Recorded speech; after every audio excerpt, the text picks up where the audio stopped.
The Secret Teachings of All Ages. An encyclopedic outline of Masonic, Hermetic, Kabbalistic, and Rosicrucian symbolical philosophy, being an interpretation of the secret teachings concealed within the rituals, allegories, and mysteries of all ages. By Manly P. Hall. Narrated by Matthew Schmitz. This book is dedicated to the rational soul of the world.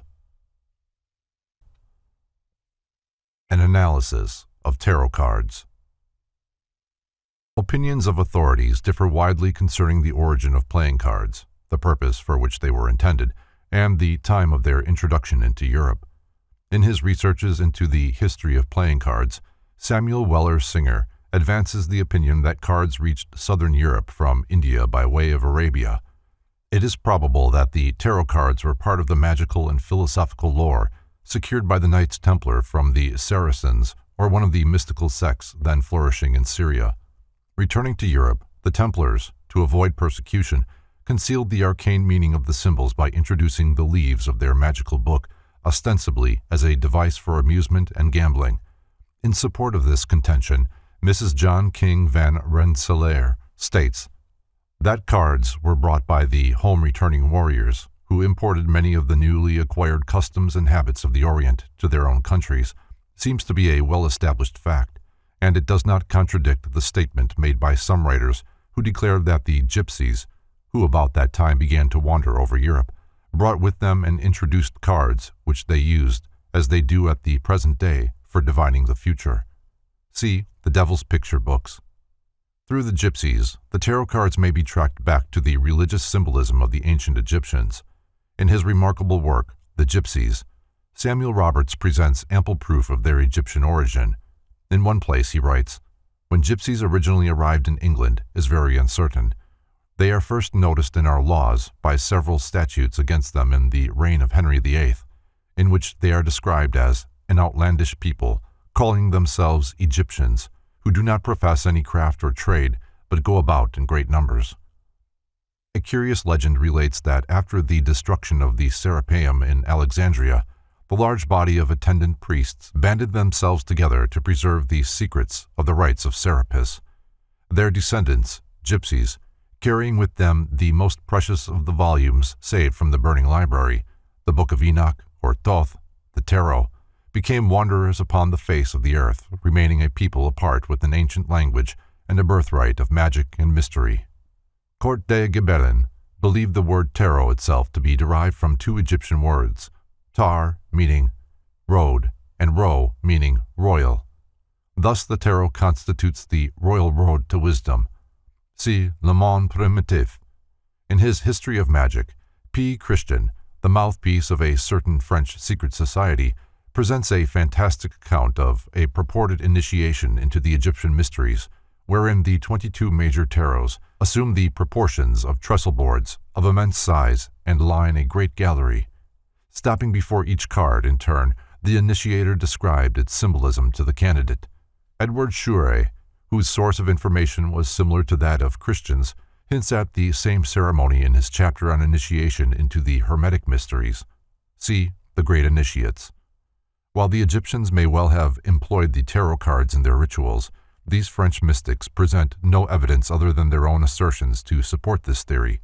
The validity also of the so-called Egyptian tarots, now in circulation, has never been satisfactorily established. The drawings are not only quite modern, but the symbolism itself savors of French rather than Egyptian influence. The tarot is undoubtedly a vital element in Rosicrucian symbolism, possibly the very book of universal knowledge which the members of the order claimed to possess. The rota mundi is a term frequently occurring in the early manifestos of the Fraternity of the Rose Cross.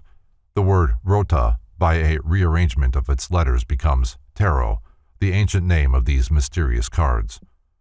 W.F.C. Wigston has discovered evidence that Sir Francis Bacon employed the tarot symbolism in his ciphers.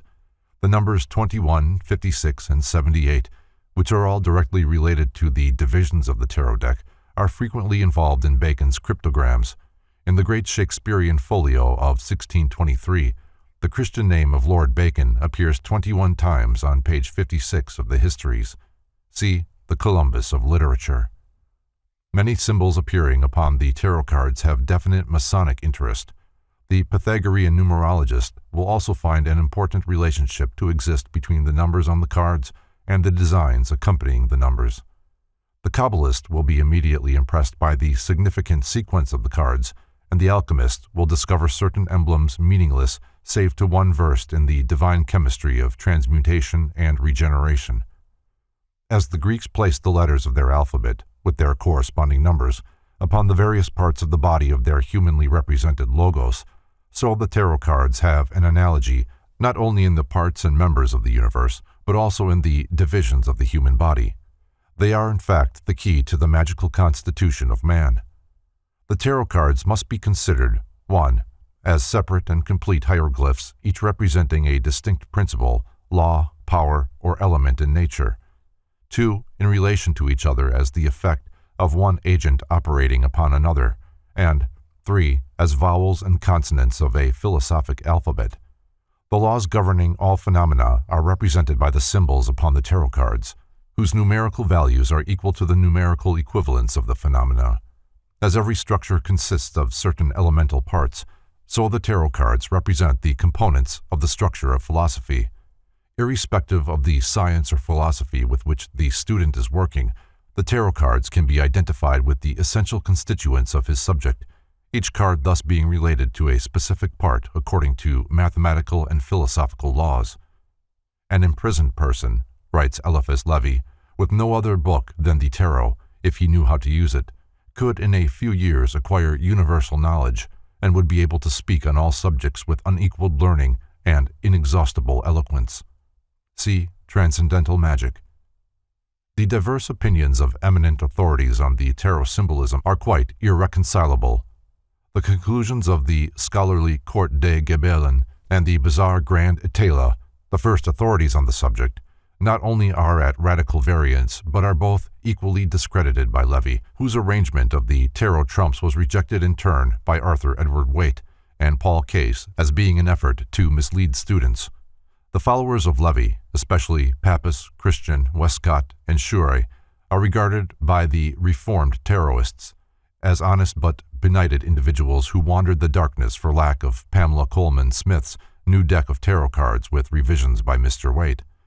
Most writers on the tarot, Mr. Waite a notable exception, have proceeded upon the hypothesis that the 22 major trumps represent the letters of the Hebrew alphabet. This supposition is based upon nothing more substantial than the coincidence that both consist of 22 parts. That Postel, St. Martin, and Levi all wrote books divided into sections corresponding to the major tarots is an interesting sidelight on the subject. The major trump cards portray incidents from the Book of Revelation, and the Apocalypse of St. John is also divided into 22 chapters. Assuming the Kabbalah to hold the solution to the tarot riddle, seekers have often ignored other possible lines of research. The task, however, of discovering the proper relationship sustained by the tarot trumps to the letters of the Hebrew alphabet and the paths of wisdom thus far has not met with any great measure of success. The major trumps of the tarot and the 22 letters of the Hebrew alphabet cannot be synchronized without first fixing the correct place of the unnumbered or zero card, Lemat, the Fool. Levi places this card between the 20th and 21st tarots, assigning to it the Hebrew letter Shin. The same order is followed by Pappas, Christian, and Waite, the last, however, declaring this arrangement to be incorrect. Westcott makes the zero card the 22nd of the tarot major trumps. On the other hand, both Court de Gebelen and Paul Case place the unnumbered card before the first numbered card of the major trumps, for if the natural order of the numbers, according to either the Pythagorean or Kabbalistic system, be adhered to, the zero card must naturally precede the number 1. This does not dispose of the problem, however, for efforts to assign a Hebrew letter to each tarot trump in sequence produce an effect far from convincing. Mr. Waite, who re-edited the tarot, expresses himself thus: I am not to be included among those who are satisfied that there is a valid correspondence between Hebrew letters and tarot trump symbols. See Introduction to The Book of Formation by Knut Stenring. The real explanation may be that the major tarots no longer are in the same sequence as when they formed the Leaves of Hermes sacred book, for the Egyptians, or even their Arabian successors, could have purposely confused the cards so that their secrets might be better preserved. Mr. Case has developed a system which, while superior to most, depends largely upon two debatable points, namely the accuracy of Mr. Waite's revised tarot and the justification for assigning the first letter of the Hebrew alphabet to the unnumbered or 0 card. Since Aleph, the first Hebrew letter, has the numerical value of 1, its assignment to the 0 card is equivalent to the statement that 0 is equal to the letter Aleph and therefore synonymous with the number 1. Early Portuguese cards, from Chateau's Origin and History of Playing Cards. In writing of the deck from which the 4 cavaliers, or jacks, here reproduced were taken, William Andrew Chateau notes some of the specimens of Portuguese cards given in the Jeu de cartes, Tarot et de cartes numerales have very much the appearance of having been originally suggested by, if not copied from, an Oriental type, more especially in the suits of denari and bastani, money and clubs. In those cards, the circular figure, generally understood as representing denari, or money, is certainly much more like the chakra or quoit of Vishnu, as seen in Hindustanic drawings, than a piece of coin, while on the top of the club is a diamond proper, which is another of the attributes of the same deity. Also worthy of note are the Rosicrucian and Masonic emblems appearing on various medieval decks, as the secrets of these organizations were often concealed in cryptic engravings. It is very probable that the enigmatic diagrams upon various decks of cards were used both to conceal and to perpetuate the political and philosophical arcana of these orders. The frontispiece of Mr. Chateau's books shows a knave of hearts bearing a shield emblazoned with a crowned Rosicrucian rose. With rare insight, Court de Gebelin assigned the 0 card to Ein Sof, the unknowable first cause. As the central panel of the Bembine table represents the creative power, surrounded by 7 triads of manifesting divinities, so may the 0 card represent that eternal power of which the 21 surrounding or manifesting aspects are but limited expressions. If the 21 major trumps be considered as limited forms existing in the abstract substance of the 0 card, it then becomes their common denominator. Which letter, then, of the Hebrew alphabet is the origin of all the remaining letters? The answer is apparent: Yod. In the presence of so many speculations, one more may not offend. The 0 card, Lemat, the Fool, has been likened to the material universe because the mortal sphere is the world of unreality. The lower universe, like the mortal body of man, is but a garment, a motley costume, well likened to cap and bells. Beneath the garments of the Fool is the divine substance, however, of which the jester is but a shadow. This world is a Mardi Gras, a pageantry of divine sparks masked in the garb of fools. Was not this 0 card, the Fool, placed in the tarot deck to deceive all who could not pierce the veil of illusion? The tarot cards were entrusted by the illumined hierophants of the mysteries into the keeping of the foolish and the ignorant, thus becoming playthings, in many instances even instruments of vice. Man's evil habits therefore actually became the unconscious perpetuators of his philosophical precepts. We must admire the wisdom of the initiates, writes Papus, who utilized vice and made it produce more beneficial results than virtue. Does not this act of the ancient priests itself afford proof that the entire mystery of the tarot is wrapped up in the symbolism of its 0 card? If knowledge was thus entrusted to fools, should it not be sought for in this card? If Lemat be placed before the first card of the tarot deck, and the others laid out in a horizontal line in sequence from left to right, it will be found that the Fool is walking toward the other trumps, as though about to pass through various cards. Like the spiritually hoodwinked and bound neophyte, Lemat is about to enter upon the supreme adventure, that of passage through the gates of the divine wisdom. If the 0 card be considered as extraneous to the major trumps, this destroys the numerical analogy between these cards and the Hebrew letters by leaving one letter without a tarot correspondent. In this event, it will be necessary to assign the missing letter to a hypothetical tarot card called the Elements, assumed to have been broken up to form the 56 cards of the minor trumps. It is possible that each of the major trumps may be subject to a similar division. The first numbered major trump is called Le Batailleur, the juggler, and according to Court de Gabellin, indicates the entire fabric of creation to be but a dream, existence a juggling of divine elements, and life a perpetual game of hazard. The seeming miracles of nature are but feats of cosmic legerdemain. Man is like the little ball in the hands of the juggler who waves his wand and, presto, the ball vanishes. The world looking on does not realize that the vanished article is still cleverly concealed by the juggler in the hollow of his hand. This is also the adept whom Omar Khayyam calls the master of the show. His message is that the wise direct the phenomena of nature and are never deceived thereby. The magician stands behind a table on which are spread out a number of objects, prominent among them a cup, the Holy Grail and the cup placed by Joseph in Benjamin's sack, a coin, the tribute money and the wages of a master builder, and a sword, that of Goliath, and also the mystic blade of the philosopher which divides the false from the true. The magician's hat is in the form of the cosmic lemniscate, signifying the first motion of creation. His right hand points to the earth, his left holds aloft the rod of Jacob, and also the staff that budded, the human spine crowned with the globe of creative intelligence. In the pseudo-Egyptian tarot, the magician wears an uraeus, or golden band around his forehead. The table before him is in the form of a perfect cube, and his girdle is the serpent of eternity devouring its own tail. The second numbered major trump is called La Papesse, the female pope, and has been associated with a curious legend of the only woman who ever sat in the pontifical chair. Pope Joan is supposed to have accomplished this by masquerading in malt attire and was stoned to death when her subterfuge was discovered. This card portrays a seated woman crowned with a tiara surmounted by a lunar crescent.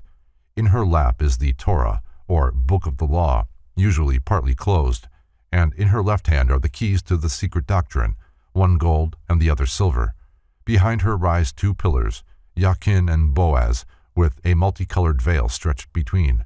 Her throne stands upon a checkerboard floor. A figure called Juno is occasionally substituted for La Papesse. Like the female hierophant of the Mysteries of Sybil, this symbolic figure personifies the Shekinah, or divine wisdom.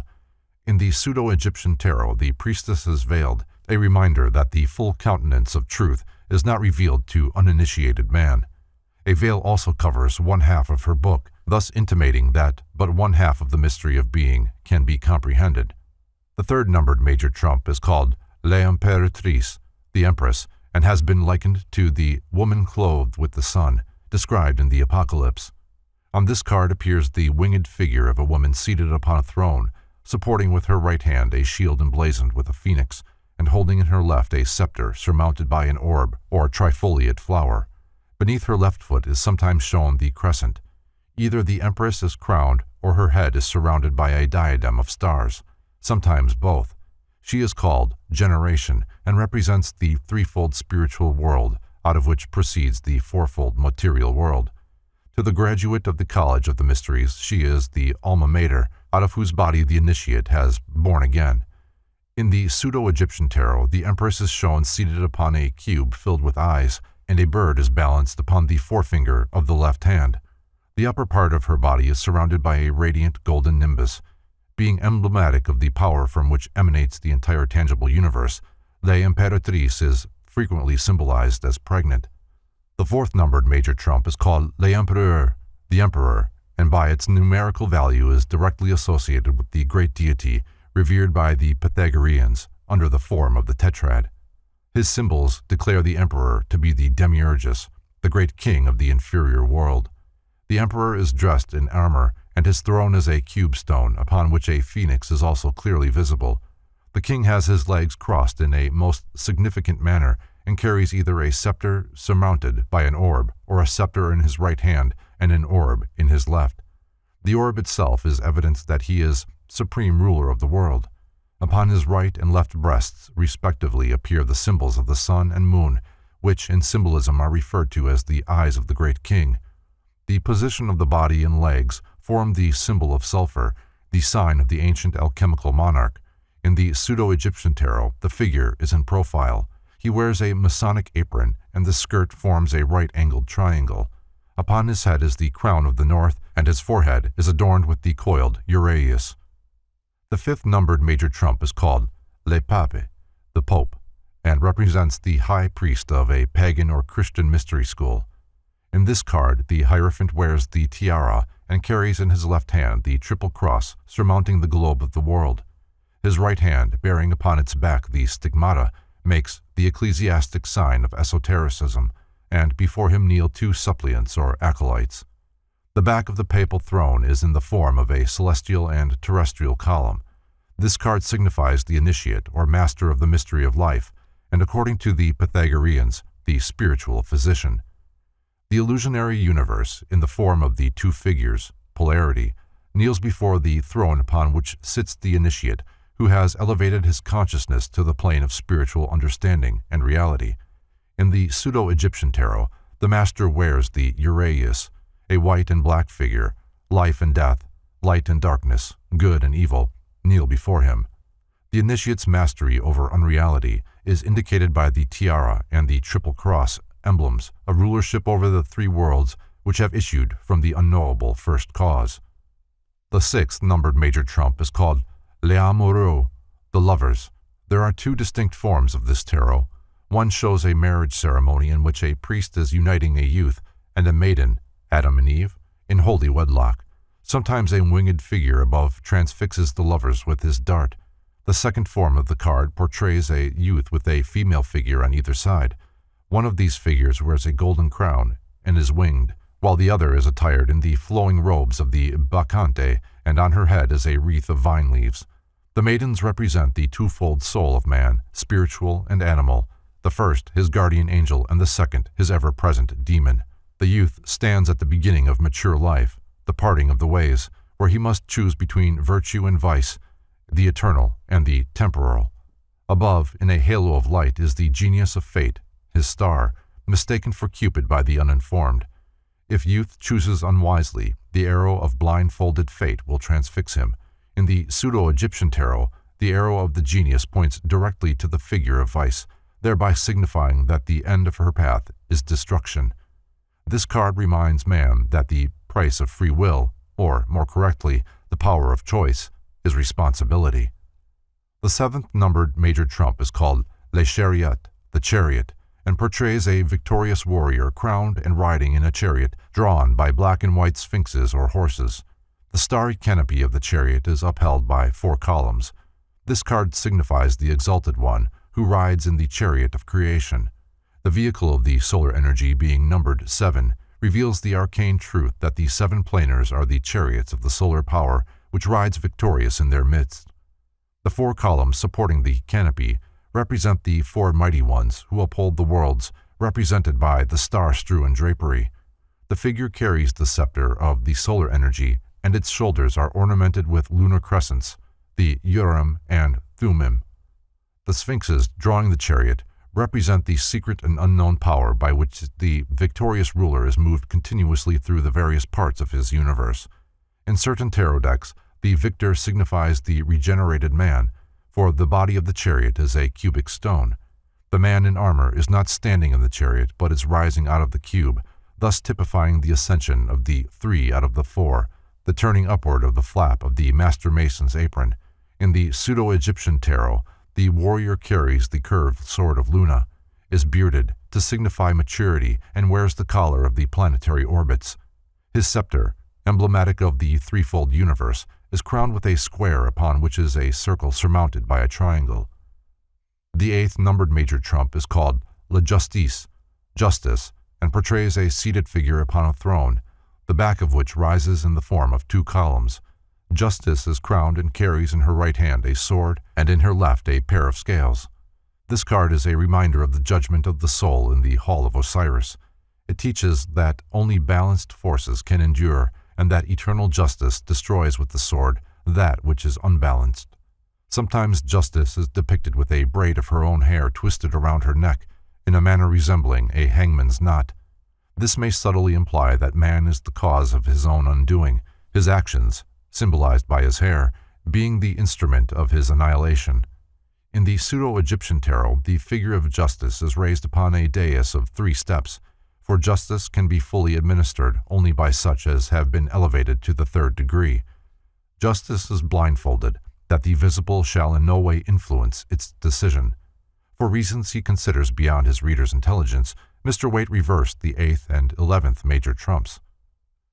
The 9th numbered major trump is called Le Hermite, the Hermit, and portrays an aged man robed in a monkish habit and cowl, leaning on a staff. This card was popularly supposed to represent Diogenes in his quest for an honest man. In his right hand, the recluse carries a lamp which he partly conceals within the folds of his cape. The hermit thereby personifies the secret organizations which for uncounted centuries have carefully concealed the light of the ancient wisdom from the profane. The staff of the hermit is knowledge, which is man's main and only enduring support. Sometimes the mystic rod is divided by knobs into 7 sections, a subtle reference to the mystery of the 7 sacred centers along the human spine. In the pseudo-Egyptian tarot, the hermit shields the lamp behind a rectangular cape to emphasize the philosophic truth that wisdom, if exposed to the fury of ignorance, would be destroyed like the tiny flame of a lamp unprotected from the storm. Man's bodies form a cloak through which his divine nature is faintly visible, like the flame of the partly covered lantern. Through renunciation, the Hermetic life, man attains depth of character and tranquility of spirit. The 10th numbered major trump is called La Roue de Fortune, the Wheel of Fortune, and portrays a mysterious wheel with 8 spokes, the familiar Buddhist symbol of the cycle of necessity. To its rim climb Anubis and Typhon, the principles of good and evil. Above sits the immobile Sphinx, carrying the sword of justice and signifying the perfect equilibrium of universal wisdom. Anubis is shown rising and Typhon descending, but when Typhon reaches the bottom, evil ascends again, and when Anubis reaches the top, good wanes once more. The Wheel of Fortune represents the lower universe as a whole within divine wisdom, the Sphinx, as the eternal arbiter between good and evil. In India, the chakra, or wheel, is associated with the life centers either of a world or of an individual. In the pseudo-Egyptian tarot, the Sphinx is armed with a javelin, and Typhon is being thrown from the wheel. The vertical columns supporting the wheel, and so placed that but one is visible, represent the axis of the world with the inscrutable Sphinx upon its northern pole. Sometimes the wheel, with its supports, is in a boat upon the water. The water is the ocean of illusion, which is the sole foundation of the cycle of necessity. The 11th numbered major trump is called La Force, strength, and portrays a girl wearing a hat in the form of a lemniscate, with her hands upon the mouth of an apparently ferocious lion. Considerable controversy exists as to whether the maid is closing or opening the lion's mouth. Most writers declare her to be closing the jaws of the beast, but a critical inspection conveys the opposite impression. The young woman symbolizes spiritual strength, and the lion either the animal world which the girl is mastering or the secret wisdom over which she is mistress. The lion also signifies the summer solstice and the girl, Virgo, for when the sun enters this constellation, the Virgin robs the lion of his strength. King Solomon's throne was ornamented with lions, and he himself was likened to the king of beasts with the key of wisdom between his teeth.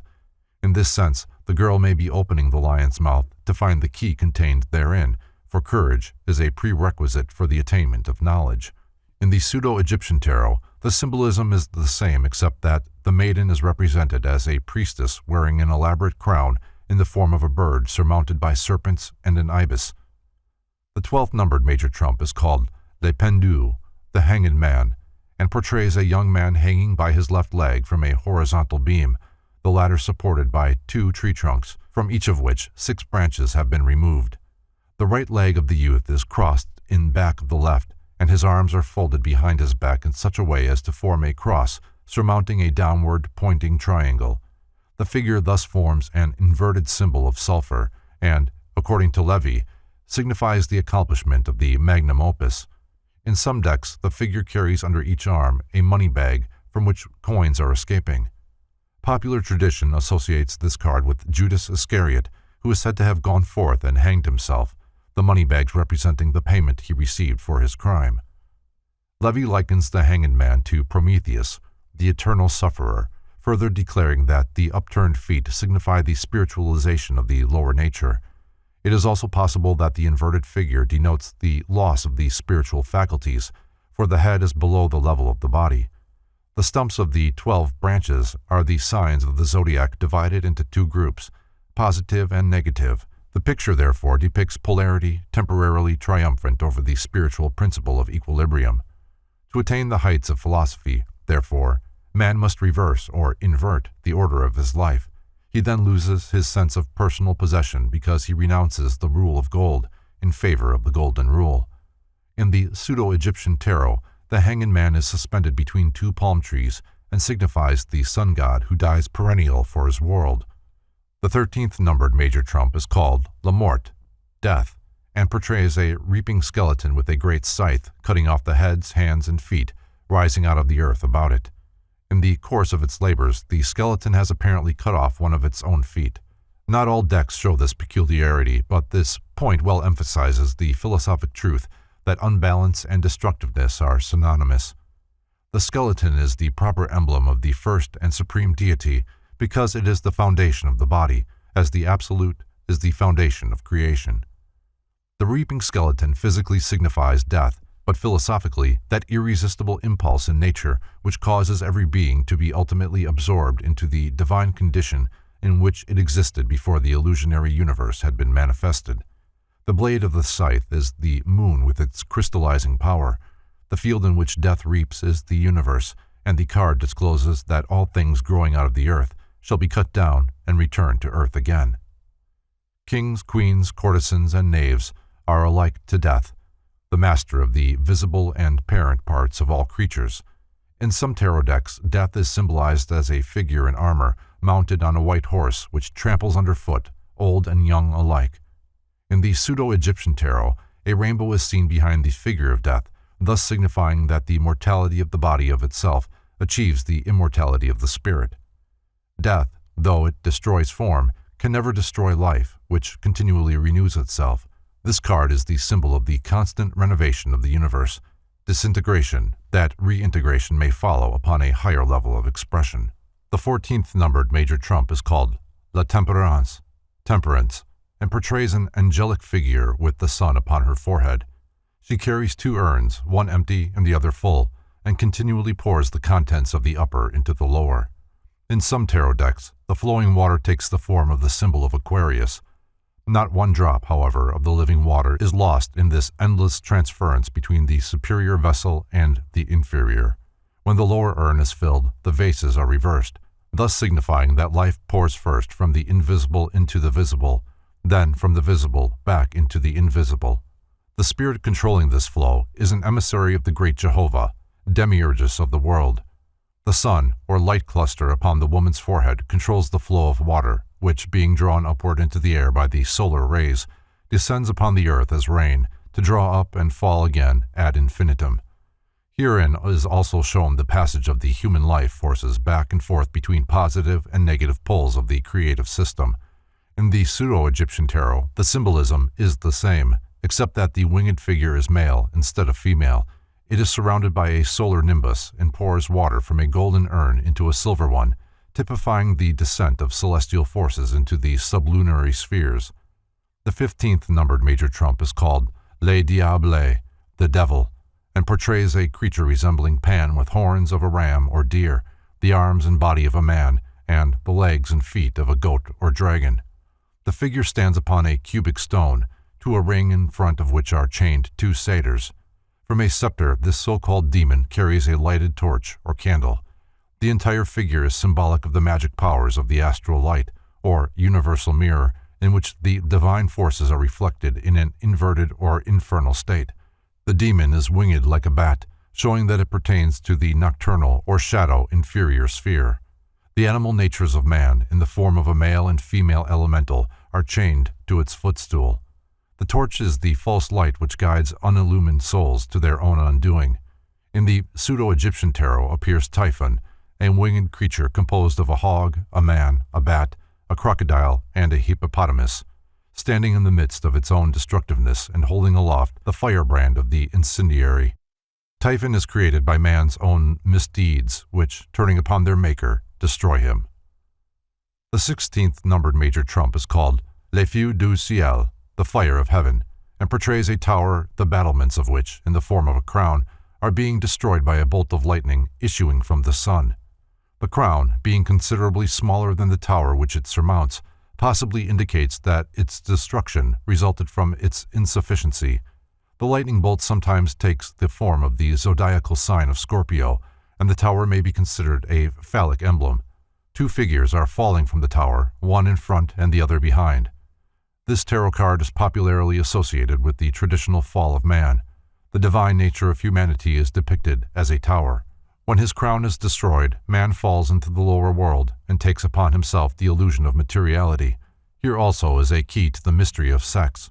The tower is supposedly filled with gold coins, which, showering out in great numbers from the rent made by the lightning bolt, suggest potential powers.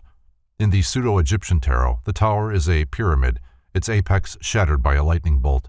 Here is a reference to the missing capstone of the universal house. In support of Levy's contention that this card is connected with the Hebrew letter Ayin, the falling figure in the foreground is similar in general appearance to the 16th letter of the Hebrew alphabet. The 17th numbered major trump is called Les Étoiles, the stars, and portrays a young girl kneeling with one foot in water and the other on land, her body somewhat suggesting the swastika. She has two urns, the contents of which she pours upon the land and sea. Above the girl's head are 8 stars, one of which is exceptionally large and bright. Count de Gebelin considers the great star to be Sothis, or Sirius. The other 7 are the sacred planets of the ancients. He believes the female figure to be Isis in the act of causing the inundations of the Nile, which accompanied the rising of the dog star. The unclothed figure of Isis may well signify that nature does not receive her garment of verdure until the rising of the Nile waters releases the germinal life of plants and flowers. The bush and bird, or butterfly, signify the growth and resurrection which accompany the rising of the waters. In the pseudo-Egyptian tarot, the great star contains a diamond, composed of a black and white triangle, and the flowering bush is a tall plant with a trifoliate head upon which a butterfly alights. Here Isis is in the form of an upright triangle, and the vases have become shallow cups. The elements of water and earth under her feet represent the opposites of nature, sharing impartially in the divine abundance. A card from the Mantegna pack, from Taylor's The History of Playing Cards. Among the more curious examples of playing cards are those of the Mantegna deck. In 1820, a perfect deck of 50 cards brought the then amazing price of £80. The 50 subjects composing the Mantegna deck, each of which is represented by an appropriate figure, are 1. A beggar, 2. A page, 3. A goldsmith, 4. A merchant, 5. A gentleman, 6. A knight, 7. The doge, 8. A king, 9. An emperor, 10. The pope, 11. Calliope, 12. Urania, 13. Terpsichore, 14. Erato, 15. Polyhymnia, 16. Thalia, 17. Melpomene, 18. Euterpe, 19. Clio, 20. Apollo, 21. Grammar, 22. Logic, 23. Rhetoric, 24. Geometry, 25. Arithmetic, 26. Music, 27. Poetry, 28. Philosophy, 29. Astrology, 30. Theology, 31. Astronomy, 32. Chronology, 33. Cosmogony, 34. Temperance, 35. Prudence, 36. Fortitude, 37. Justice, 38. Charity, 39. Fortitude, 40. Faith, 41. The Moon, 42. Mercury, 43. Venus, 45. The Sun, 45. Mars, 46. Jupiter, 47. Saturn, 48. The Eighth Sphere, 49. The Primum Mobile, 50. The First Cause. The Kabbalistic significance of these cards is apparent, and it is possible that they have a direct analogy to the 50 gates of light referred to in Kabbalistic writings. The 18th numbered major trump is called La Lune, the moon, and portrays Luna rising between 2 towers, one light and the other dark. A dog and a wolf are baying at the rising moon, and in the foreground is a pool of water from which emerges a crawfish. Between the towers a path winds, vanishing in the extreme background. Court de Gebelin sees in this card another reference to the rising of the Nile and states on the authority of Pausanias that the Egyptians believed the inundations of the Nile to result from the tears of the moon goddess, which, falling into the river, swelled its flow. These tears are seen dropping from the lunar face.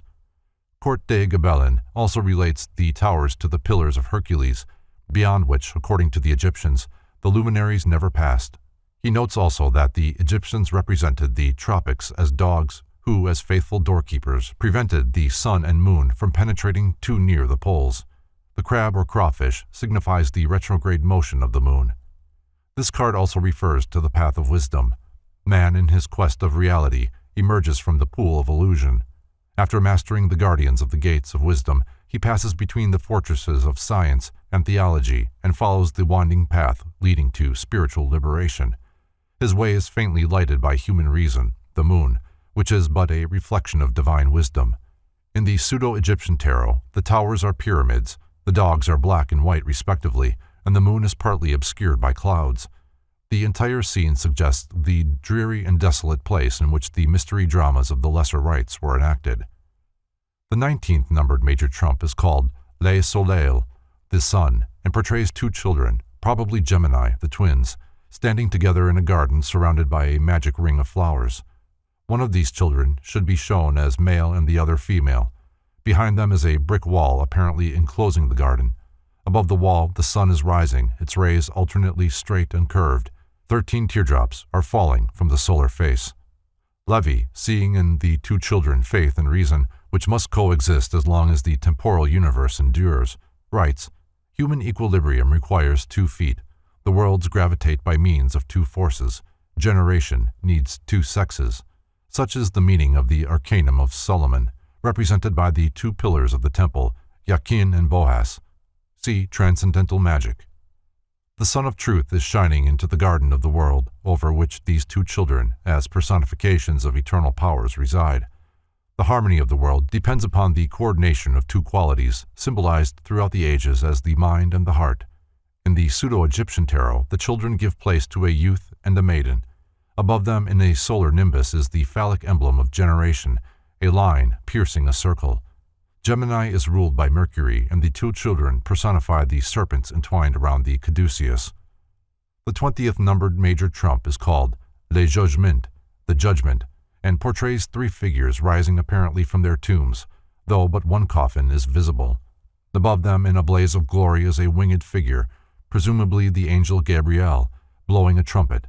This tarot represents the liberation of man's threefold spiritual nature from the sepulchre of his material constitution.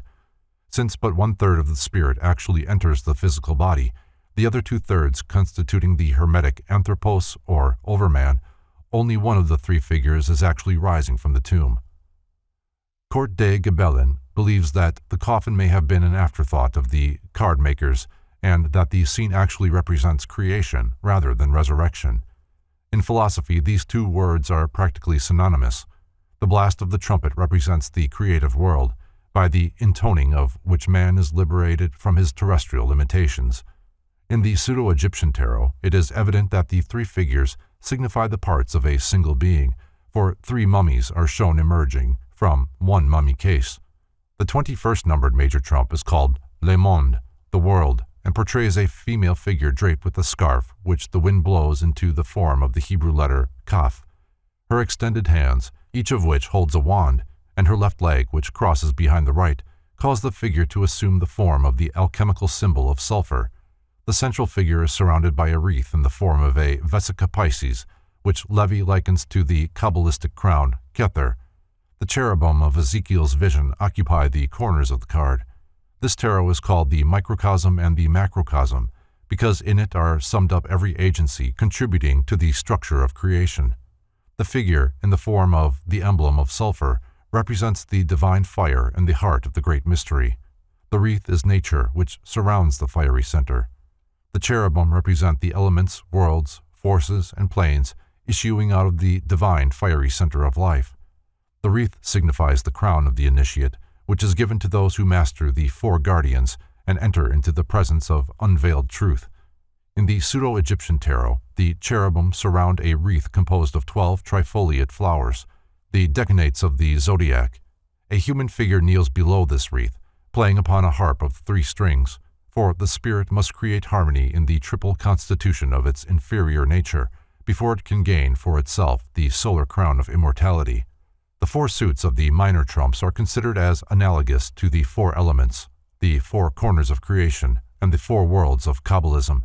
The key to the lesser tarots is presumably the tetragrammaton, or the 4-letter name of Jehovah, Jehovah. The 4 suits of the minor trumps represent also the major divisions of society.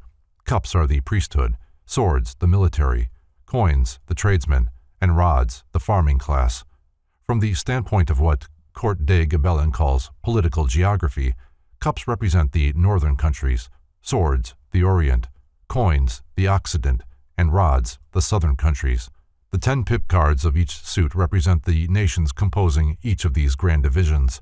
The kings are their governments, the queens their religions, the knights their histories and national characteristics, and the pages their arts and sciences. Elaborate treatises have been written concerning the use of the tarot cards in divination, but as this practice is contrary to the primary purpose of the tarot, no profit can result from its discussion. Many interesting examples of early playing cards are found in the museums of Europe, and there are also noteworthy specimens in the cabinets of various private collectors. A few hand-painted decks exist which are extremely artistic. These depict various important personages contemporary with the artists. In some instances, the court cards are portraitures of the reigning monarch and his family. In England, engraved cards became popular, and in the British Museum are also to be seen some extremely quaint stenciled cards.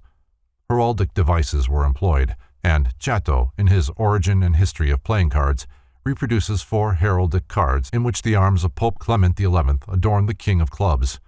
There have been philosophical decks with emblems chosen from Greek and Roman mythology, also educational decks ornamented with maps or pictorial representations of famous historic places and incidents.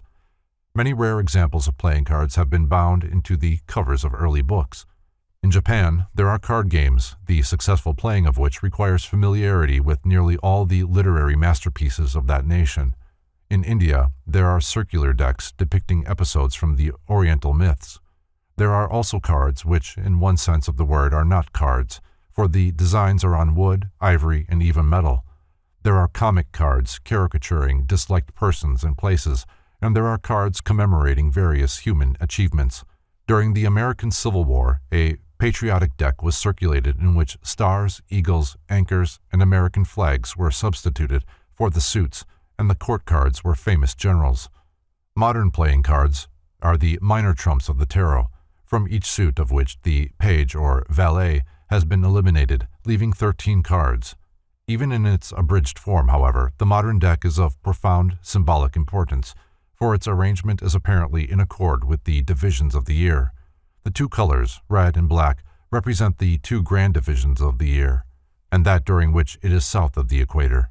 The 4 suits represent the seasons, the ages of the ancient Greeks, and the yugas of the Hindus. The 12 court cards are the signs of the zodiac arranged in triads of a father, a power, and a mind, according to the upper section of the Bambine table. The 10 pip cards of each suit represent the sephirothic trees existing in each of the 4 worlds, the suits. The 13 cards of each suit are the 13 lunar months in each year, and the 52 cards of the deck are the 52 weeks in the year. Counting the number of pips and reckoning the jacks, queens, and kings as 11, 12, and 13 respectively, the sum for the 52 cards is 364. If the joker be considered as 1 point, the result is 365, or the number of days in the year. Milton Pottinger believed that the United States of America was laid out according to the conventional deck of playing cards, and that the government will ultimately consist of 52 states administered by a 53rd undenominated division, the District of Columbia. The court cards contain a number of important Masonic symbols. 9 are full-face and 3 are a profile. Here is the broken wheel of the law, signifying the 9 months of the prenatal epoch and the 3 degrees of spiritual unfoldment necessary to produce the perfect man. The 4 armed kings are the Egyptian Ammonian architects who gouged out the universe with knives. They are also the cardinal signs of the zodiac. The 4 queens, carrying 8-petaled flowers symbolic of the Christ, are the fixed signs of the zodiac. The 4 jacks, 2 of whom bear acacia sprigs, the jack of hearts in his hand, the jack of clubs in his hat, are the 4 common signs of the zodiac. It should be noted also that the court cards of the spade suit will not look upon the pip in the corner of the card, but face away from it as though fearing this emblem of death. The Grand Master of the Order of the Cards is the King of Clubs, who carries the order as emblematic of his dignity. In its symbolism, chess is the most significant of all games. It has been called the royal game, the pastime of kings. Like the tarot cards, the chessmen represent the elements of life and philosophy. The game was played in India and China long before its introduction into Europe. East Indian princes were wont to sit on the balconies of their palaces and play chess with living men standing upon a checkerboard pavement of black and white marble in the courtyard below. It is popularly believed that the Egyptian pharaohs played chess, but an examination of their sculpture and illuminations has led to the conclusion that the Egyptian game was a form of drafts. In China, chessmen are often carved to represent warring dynasties, as the Manchu and the Ming. The chessboard consists of 64 squares, alternately black and white, and symbolizes the floor of the House of the Mysteries. Upon this field of existence, or thought, move a number of strangely carved figures, each according to fixed law. The white king is Ormuzd, the black king, Ahriman, and upon the plains of Cosmos, the great war between light and darkness is fought through all the ages. Of the philosophical constitution of man, the kings represent the spirit, the queens, the mind, the bishops, the emotions, the knights, the vitality, the castles or rooks, the physical body. The pieces upon the king's side are positive, those upon the queen's side negative. The pawns are the sensory impulses and perceptive faculties, the 8 parts of the soul. The white king and his suit symbolize the self and its vehicles, the black king and his retinue, the not-self, the false ego and its legion. The game of chess thus sets forward the eternal struggle of each part of man's compound nature against the shadow of itself. The nature of each of the chessmen is revealed by the way in which it moves. Geometry is the key to their interpretation. For example, the castle, or the body, moves on the square. The bishop, the emotions, moves on the slant. The king, being the spirit, cannot be captured, but loses the battle when so surrounded that it cannot escape. The tabernacle in the wilderness. There is no doubt that much of the material recorded in the first 5 books of the Old Testament is derived from the initiatory rituals of the Egyptian mysteries. The priests of Isis were deeply versed in occult lore, and the Israelites during their captivity in Egypt learned from them many things concerning the significance of divinity and the manner of worshipping it. The authorship of the first 5 books of the Old Testament is generally attributed to Moses, but whether or not he was the actual writer of them is a matter of controversy. There is considerable evidence to substantiate the hypothesis that the Pentateuch was compiled at a much later date from oral traditions. Concerning the authorship of these books, Thomas Inman makes a rather startling statement. It is true that we have books which purport to be the books of Moses. So there are, or have been, books purporting to be written by Homer, Orpheus, Enoch, Mormon, and Junius. Yet the existence of the writings, and the belief that they were written by those whose name they bear, are no real evidences of the men or the geniuses of the works called by their names. It is also true that Moses is spoken of occasionally in the time of the early kings of Jerusalem, but it is clear that these passages are written by a late hand and have been introduced into the places where they are found, with the definite intention of making it appear that the lawgiver was known to David and Solomon. See Ancient Faiths embodied in ancient names. While this noted scholar undoubtedly had much evidence to support his belief, it seems that this statement is somewhat too sweeping in character. It is apparently based on the fact that Thomas Inman doubted the historical existence of Moses. This doubt was based upon the etymological resemblance of the word Moses to an ancient name for the sun. As the result of these deductions, Inman sought to prove that the lawgiver of Israel was merely another form of the omnipresent solar myth.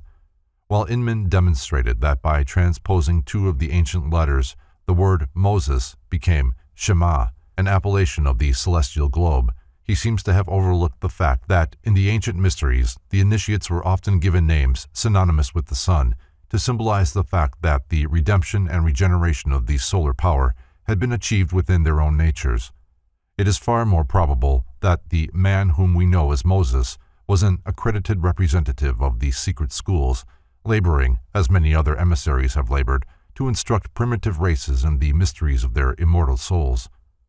The true name of the grand old man of Israel, who is known to history as Moses, will probably never be ascertained. The word Moses, when understood in its esoteric Egyptian sense, means one who has been admitted into the mystery schools of wisdom, has gone forth to teach the ignorant concerning the will of the gods and the mysteries of life, as these mysteries were explained within the temples of Isis, Osiris, and Serapis. There is much controversy concerning the nationality of Moses. Some assert that he was a Jew, adopted and educated by the ruling house of Egypt. Others hold the opinion that he was a full-blooded Egyptian. A few even believe him to be identical with the immortal Hermes, for both these illustrious founders of religious systems received tablets from heaven supposedly written by the finger of God. The stories told concerning Moses, his discovery in the Ark of Bulrushes by Pharaoh's daughter, his adoption into the royal family of Egypt, and his later revolt against Egyptian autocracy coincide exactly with certain ceremonies through which the candidates of the Egyptian mysteries passed in their ritualistic wanderings in search of truth and understanding. The analogy can also be traced in the movements of the heavenly bodies. It is not strange that the erudite Moses, initiated in Egypt, should teach the Jews a philosophy containing the more important principles of Egyptian esotericism. The religions of Egypt at the time of the Israelitic captivity were far older than even the Egyptians themselves realized. Histories were difficult to compile in those days, and the Egyptians were satisfied to trace their race back to a mythological period when the gods themselves walked the earth and, with their own power, established the double empire of the Nile.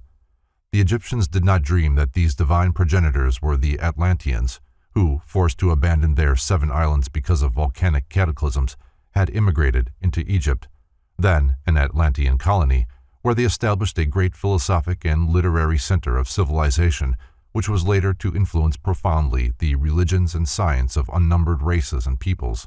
Today, Egypt is forgotten, but things Egyptian will always be remembered and revered. Egypt is dead, yet it lives immortal in its philosophy and architectonics. As Odin founded his mysteries in Scandinavia and Quetzalcoatl in Mexico, so Moses, laboring with the then nomadic people of Israel's 12 tribes, established in the midst of them his secret and symbolic school, which has come to be known as the Tabernacle Mysteries. The Tabernacle of the Jews was merely a temple patterned after the temples of Egypt and transportable to meet the needs of that roving disposition which the Israelites were famous. Every part of the tabernacle and the enclosure which surrounded it was symbolic of some great natural or philosophic truth. To the ignorant, it was but a place which to bring offerings and in which to make sacrifice. To the wise it was a temple of learning, sacred to the universal spirit of wisdom. While the greatest minds of the Jewish and Christian worlds have realized that the Bible is a book of allegories, few seem to have taken the trouble to investigate its symbols and parables. When Moses instituted his mysteries, he is said to have given to a chosen few initiates certain oral teachings which could never be written but were to be preserved from one generation to the next by word-of-mouth transmission. Those instructions were in the form of philosophical keys, by means of which the allegories were made to reveal their hidden significance. These mystic keys to their sacred writings were called by the Jews the Kabbalah. The modern world seems to have forgotten the existence of those unwritten teachings which explain satisfactorily the apparent contradictions of the written scriptures, nor does it remember that the pagans appointed their two-faced Janus as custodian of the key to the temple of wisdom. Janus has been metamorphosed into St. Peter, so often symbolized as holding in his hand the key to the gate of heaven. The gold and silver keys of God's vicar on earth, the Pope, symbolizes this secret doctrine which, when properly understood, unlocks the treasure chest of the Christian and Jewish Kabbalah. The temples of Egyptian mysticism, from which the tabernacle was copied, were, according to their own priests, miniature representations of the universe. The solar system was always regarded as a great temple of initiation, which candidates entered through the gates of birth. After threading the tortuous passageways of earthly existence, they finally approached the veil of the great mystery, death, through whose gate they vanished back into the invisible world. Socrates subtly reminded his disciples that death was, in reality, the great initiation, for his last words were, "Crito, I owe a cock to Asclepius. Will you remember to pay the debt?" As the rooster was sacred to the gods and the sacrifice of this bird accompanied a candidate's introduction into the mysteries, Socrates implied that he was about to take his great initiation. Life is the great mystery, and only those who pass successfully through its tests and trials, interpreting them aright and extracting the essence of experience therefrom, achieve true understanding. Thus the temples were built in the form of the world, and their rituals were based upon life and its multitudinous problems. Nor only was the tabernacle itself patterned according to Egyptian mysticism, its utensils were also of ancient and accepted form. The Ark of the Covenant itself was an adaptation of the Egyptian Ark, even to the kneeling figures upon its lid. Bas-reliefs on the Temple of Philae show Egyptian priests carrying the Ark, which closely resemble the Ark of the Jews, upon their shoulders by means of staves, like those described in Exodus. The Ancient of Days. From Montfaucon's Antiquities. It is in this form that Jehovah is generally pictured by the Kabbalists. The drawing is intended to represent the demiurgus of the Greeks and Gnostics, called by the Greeks Zeus, the immortal mortal, and by the Hebrews Yehovah. The following description of the tabernacle and its priests is based upon the account of its construction and ceremonies recorded by Josephus in the third book of his Antiquities of the Jews. The Bible references are from a Breeches Bible, famous for its rendering of the 7th verse of the 3rd chapter of Genesis, printed in London in 1599, and the quotations are reproduced in their original spelling and punctuation. The building of the tabernacle. Moses, speaking for Jehovah, the God of Israel, appointed 2 architects to superintend the building of the tabernacle. They were Bezaleel, the son of Uri, the tribe of Judah, and Aholiab, the son of Ahisamach, of the tribe of Dan. Their popularity was so great that they were also the unanimous choice of the people. When Jacob, upon his deathbed, blessed his sons, see Genesis, he assigned to each a symbol. The symbol of Judah was a lion, that of Dan a serpent or a bird, possibly an eagle. The lion and the eagle are 2 of the 4 beasts of the cherubim, the fixed signs of the zodiac, and the Rosicrucian alchemists maintain that the mysterious stone of the wise, the soul, was compounded with the aid of the blood of the red lion and the gluten of the white eagle. It seems probable that there is a hidden mystic relationship between fire, the red lion, water, the white eagle, as they were used in occult chemistry, and the representatives of these 2 tribes, whose symbols were identical with these alchemical elements. As the tabernacle was the dwelling place of God among men, likewise the soul body in man is the dwelling place of his divine nature, round which gathers a 12-fold material constitution in the same manner that the tribes of Israel camped about the enclosure sacred to Jehovah. The idea that the tabernacle was really symbolic of an invisible spiritual truth outside the comprehension of the Israelites is substantiated by a statement made in the 8th chapter of Hebrews. Who serve unto the pattern and shadow of heavenly things, as Moses was warned by God when he was about to finish the tabernacle. Here we find the material physical place of worship, called a shadow or symbol of a spiritual institution, invisible but omnipotent. The specifications of the tabernacle are described in the book of Exodus, 25th chapter. Then the Lord spake unto Moses, saying, Speak unto the children of Israel, that they receive an offering for me. Of every man, whose heart giveth it freely, ye shall take the offering for me. And this is the offering which ye shall take of them: gold and silver, and brass, and blue silk, and purple, and scarlet, and fine linen, and goat's hair, and ram skins colored red, and the skins of badgers, and the wood of shittim, oil for the light, spices for anointing oil, and for the perfume of sweet favor, onyx stones, and stories to be set in the ephod, and in the breastplate. Also they shall make me a sanctuary, that I may dwell among them. According to all that I show thee, even so shall ye make the form of the tabernacle, and the fashion of all the instruments thereof. The court of the tabernacle was an enclosed area, 50 cubits wide and 100 cubits long, circumscribed by a wall of linen curtains hung from brazen pillars, 5 cubits apart. The cubit is an ancient standard of measurement, its length being equal to the distance between the elbow and the extreme end of the index finger, approximately 18 inches. There were 20 of these pillars on each of the longer sides and 10 on the shorter. Each pillar had a base of brass and a capital of silver. The tabernacle was always laid out with the long sides facing north and south and the short sides facing east and west, with the entrance to the east, thus showing the influence of primitive sun worship. The outer court served the principal purpose of isolating the tent of the tabernacle proper, which stood in the midst of the enclosure. At the entrance to the courtyard, which was in the eastern face of the rectangle, stood the altar of burnt offerings, made of brass plates over wood and ornamented with the horns of bulls and rams. Farther on, but on a line with this altar, stood the laver of purification, a great vessel containing water for priestly ablutions. The laver was twofold in its construction, the upper part being a large bowl, probably covered, which served as a source of supply for a lower basin in which the priests bathed themselves before participating in the various ceremonials. It is supposed that this laver was encrusted with the metal mirrors of the women of the 12 tribes of Israel. The dimensions of the tabernacle proper were as follows. Its length, when it was set up, was 30 cubits, and its breadth was 10 cubits. The one of its walls was on the south, and the other was exposed to the north, and on the back part of it remained the west. It was necessary that this height should be equal to its breadth, 10 cubits. Josephus.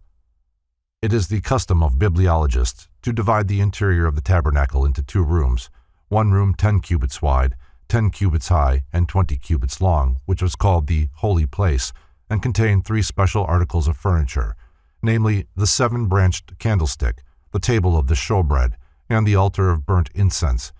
The other room, 10 cubits wide, 10 cubits high, and 10 cubits long, which was called the Holy of Holies, and contained but 1 article of furniture, the Ark of the Covenant. The 2 rooms were separated from each other by an ornamental veil upon which were embroidered many kinds of flowers, but no animal or human figures. Josephus hints that there was a 3rd compartment which was formed by subdividing the holy place, at least hypothetically, into 2 chambers. The Jewish historian is not very explicit in his description of this 3rd room, and the majority of writers seem to have entirely overlooked and neglected this point, although Josephus emphatically states that Moses himself divided the inner tent into 3 sections. The veil separating the holy place from the Holy of Holies was hung across 4 pillars, which probably indicated in a subtle way the 4 elements, while at the entrance to the tent proper, the Jews placed 7 pillars, referring to the 7 senses and the 7 vowels of the sacred name. That later only 5 pillars are mentioned may be accounted for by the fact that at the present time man has only 5 developed senses and 5 active vowels. The early Jewish writer of the Baraita treats of the curtains as follows. They were provided 10 curtains of blue, of purple, and scarlet, and fine twined linen. As is said, moreover thou shalt make the tabernacle with 10 curtains of fine twined linen, and blue and purple and scarlet. There were provided 11 curtains of goat's hair, and the length of every one of them was 30 cubits. Rabbi Judah said, there were 2 covers, the lower one of ram skins dyed red, and the upper one of badger skins. Calmet is of the opinion that the Hebrew word translated badger really means dark purple, and therefore did not refer to any particular animal, but probably to a heavily woven waterproof fabric of dark and inconspicuous color. During the time of Israel's wanderings through the wilderness, it is supposed that a pillar of fire hovered over the tabernacle at night, while a column of smoke traveled with it by day. This cloud was called by the Jews the Shekinah, and was symbolic of the presence of the Lord. In one of the early Jewish books rejected at the time of the compiling of the Talmud, the following description of the Shekinah appears. Then a cloud covered the tent of the congregation, and the glory of the Lord filled the tabernacle, and that was one of the clouds of glory which served the Israelites in the wilderness 40 years. One on the right hand, and one on the left, and one before them, and one behind them, and one over them, and a cloud dwelling in their midst, and the cloud, the Shekinah, which was in the tent, and the pillar of cloud which moved before them, making low before them the high places, and making high before them the low places, and killing serpents and scorpions, and burning thorns and briars, and guiding them in the straight way. From the Baraita, the Book of the Tabernacle. The furnishings of the tabernacle. There is no doubt that the tabernacle, its furnishings and ceremonials, when considered esoterically, are analogous to the structure, organs, and functions of the human body. At the entrance to the outer court of the tabernacle stood the altar of burnt offerings, 5 cubits long and 5 cubits wide, but only 3 cubits high. Its upper surface was a brazen grill upon which the sacrifice was placed, while beneath was a space for the fire. This altar signified that a candidate, when first entering the precincts of sanctuary, must offer upon the brazen altar not a poor, unoffending bull or ram, but its correspondence within his own nature. The bull, being symbolic of earthiness, represented his own gross constitution, which must be burned up by the fire of his divinity. The sacrificing of beasts, and in some cases human beings, upon the altars of the pagans was the result of their ignorance concerning the fundamental principle underlying sacrifice. They did not realize that their offerings must come from within their own natures in order to be acceptable. Farther westward, in line with the brazen altar, was the laver of purification, already described. It signified to the priest that he should cleanse not only his body, but also his soul, from all stains of impurity, for none who is not clean in both body and mind can enter into the presence of divinity and live. Beyond the laver of purification was the entrance to the tabernacle proper, facing the east, so that the first rays of the rising sun might enter and light the chamber. Between the encrusted pillars could be seen the holy place, a mysterious chamber, its walls hung with magnificent drapes embroidered with the faces of cherubs. The breastplate of the high priest, from Calmet's Dictionary of the Holy Bible. The order of the stones and the tribe over which each administered were, according to Calmet, as in the above diagram. These gems, according to the Rosicrucians, were symbolic of the 12 great qualities and virtues: illumination, love, wisdom, truth, justice, peace, equilibrium, humility, faith, strength, joy, victory. Against the wall on the southern side of the holy place stood the great candlestick, or lampstand, of cast gold, which was believed to weigh about 100 pounds. From its central shaft branched out 6 arms, each ending in a cup-shaped depression in which stood an oil lamp. There were 7 lamps, 3 on the arms at each side and 1 on the central stem. The candlestick was ornamented with 72 almonds, knops, and flowers. Josephus says 70, but wherever this round number is used by the Hebrews, it really means 72. Opposite the candlestick, against the northern wall, was a table bearing 12 loaves of showbread, in 2 stacks of 6 loaves each. Calmet is of the opinion that the bread was not stacked up, but spread out on the table in 2 rows, each containing 6 loaves. On this table also stood 2 lighted incensaries, which were placed upon the tops of the stacks of showbread, so that the smoke of the incense might be an acceptable aroma to the Lord, bearing with it in its ascent the soul of the showbread. In the center of the room, almost against the partition leading into the Holy of Holies, stood the altar of burnt incense, made of wood overlaid with golden plates. Its width and length were each a cubit, and its height was 2 cubits. This altar was symbolic of the human larynx, from which the words of man's mouth ascend as an acceptable offering unto the Lord, for the larynx occupies the position in the constitution of man between the holy place, which is the trunk of his body, and the Holy of Holies, which is the head with its contents. Into the Holy of Holies none might pass save the high priest, and he only at certain prescribed times. The room contained no furnishings save the Ark of the Covenant, which stood against the western wall, opposite the entrance. In Exodus, the dimensions of the ark are given as 2.5 cubits for its length, 1 cubit and a half its breadth, and 1 cubit and a half its height. It was made of shittim wood, gold-plated within and without, and contained the sacred tablets of the law delivered to Moses upon Sinai.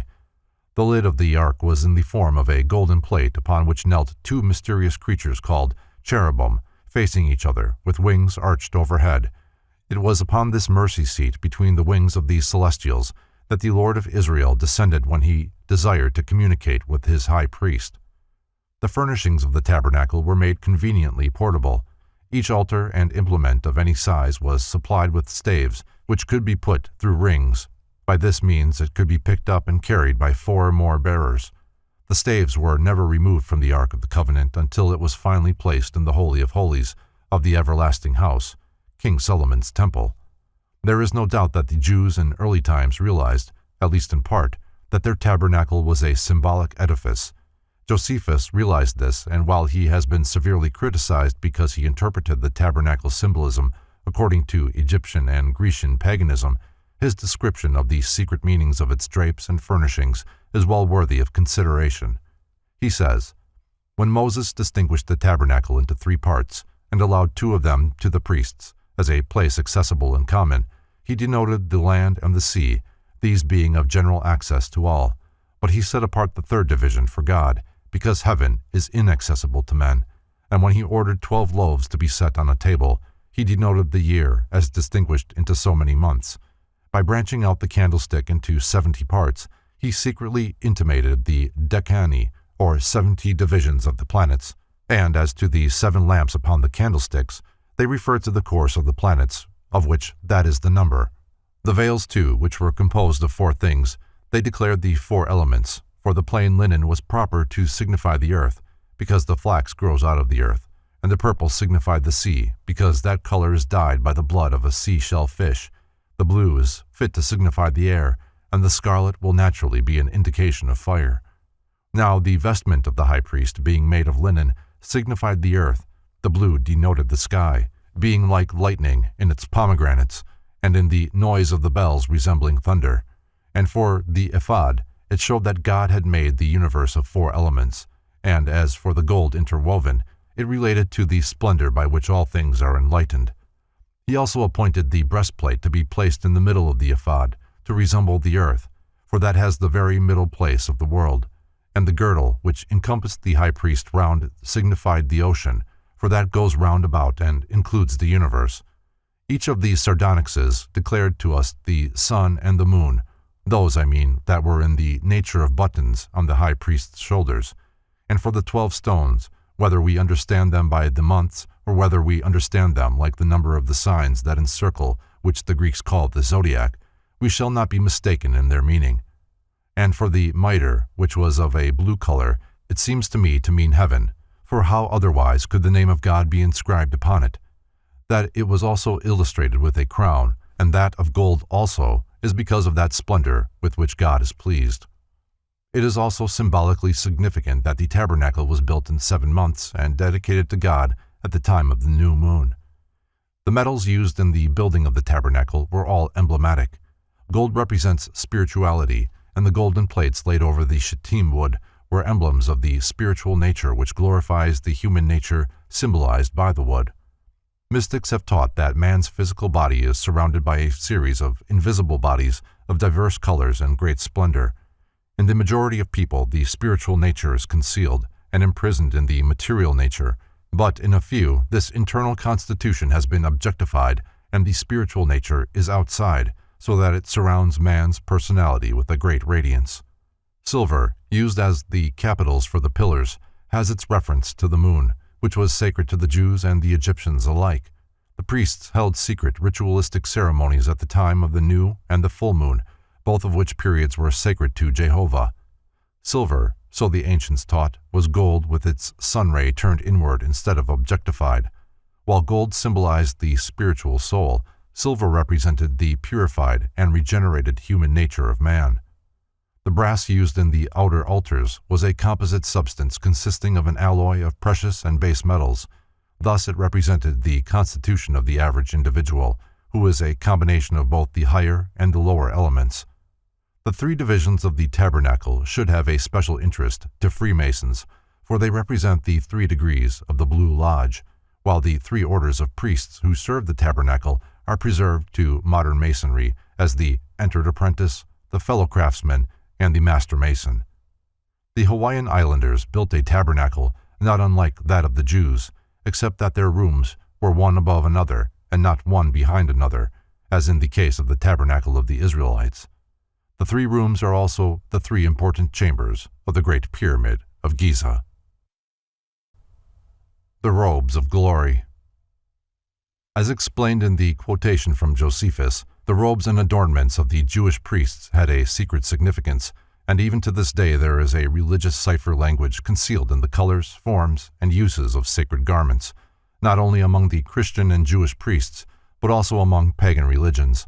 The vestments of the tabernacle priests were called kakaneiae, Those of the high priest were termed kekaneye rabbe. Over the macanis, an undergarment resembling short trousers, they wore the keton, a finely woven linen robe which reached to the ground and had long sleeves tied to the arms of the wearer. A brightly embroidered sash, twisted several times around the waist, a little higher than is customary, with one end pendant in front, and a closely fitting linen cap, designated masneemphates, completed the costume of the ordinary priest. The garments of glory, from Mosai's History der Hebräuskirche. The robe of the high priest of Israel were often called the garments of glory, for they resembled the regenerated and spiritualized nature of man, symbolized by a vestment which all must weave from the threads of character and virtue before they can become high priests after the order of Melchizedek. The vestments of the high priest were the same as those of the lesser degrees, except that certain garments and adornments were added. Over the specially woven white linen robe, the high priest wore a seamless and sleeveless habit, sky blue in color and reaching nearly to his feet. This was called the mir, and was ornamented with a fringe of alternated golden bells and pomegranates. In Ecclesiasticus, one of the books rejected from the modern Bible, these bells and their purpose are described in the following words. And he compassed him with pomegranates, and with many golden bells round about, that, as he went, there might be a sound and a noise that might be heard in the temple, for a memorial to the children of his people. The mir was also bound in with a variegated girdle finely embroidered, and with gold wire inserted through the embroidery. The ephod, a short vestment described by Josephus as resembling a coat or jacket, was worn over the upper part of the mir. The threads of which the ephod was woven were of many colors, probably red, blue, purple, and white, like the curtains and coverings of the tabernacle. Fine gold wires were also woven into the fabric. The ephod was fastened at each shoulder with a large onyx in the form of a button, and the names of the 12 sons of Jacob were engraven upon these 2 stones, 6 on each. These onyx buttons were supposed to have oracular powers, and when the high priest asked certain questions, they emitted a celestial radiance. When the onyx on the right shoulder was illuminated, it signified that Jehovah answered the question of the high priest in the affirmative, and when the one on the left gleamed, it indicated a negative answer to the query. In the middle of the front surface of the ephod was a space to accommodate the esen, or breastplate of righteousness and prophecy, which, as its name signifies, was also an oracle of great power.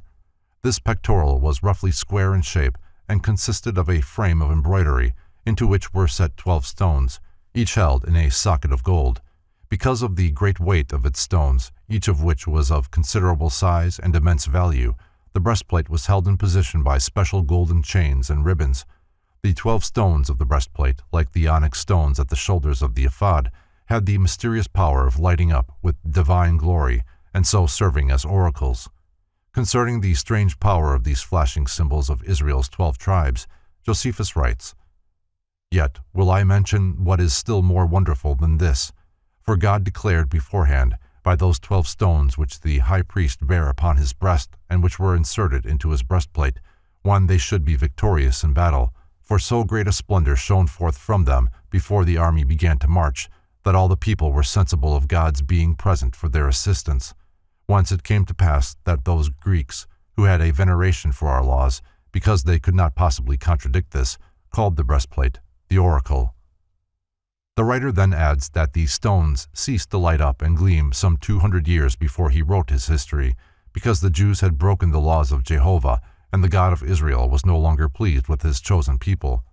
The Jews learned astronomy from the Egyptians, and it is not unlikely that the 12 jewels of the breastplate were symbolic of the 12 constellations of the zodiac. These 12 celestial hierarchies were looked upon as jewels adorning the breastplate of the universal man, the macroprosophus, who is referred to in the Zohar as the Ancient of Days.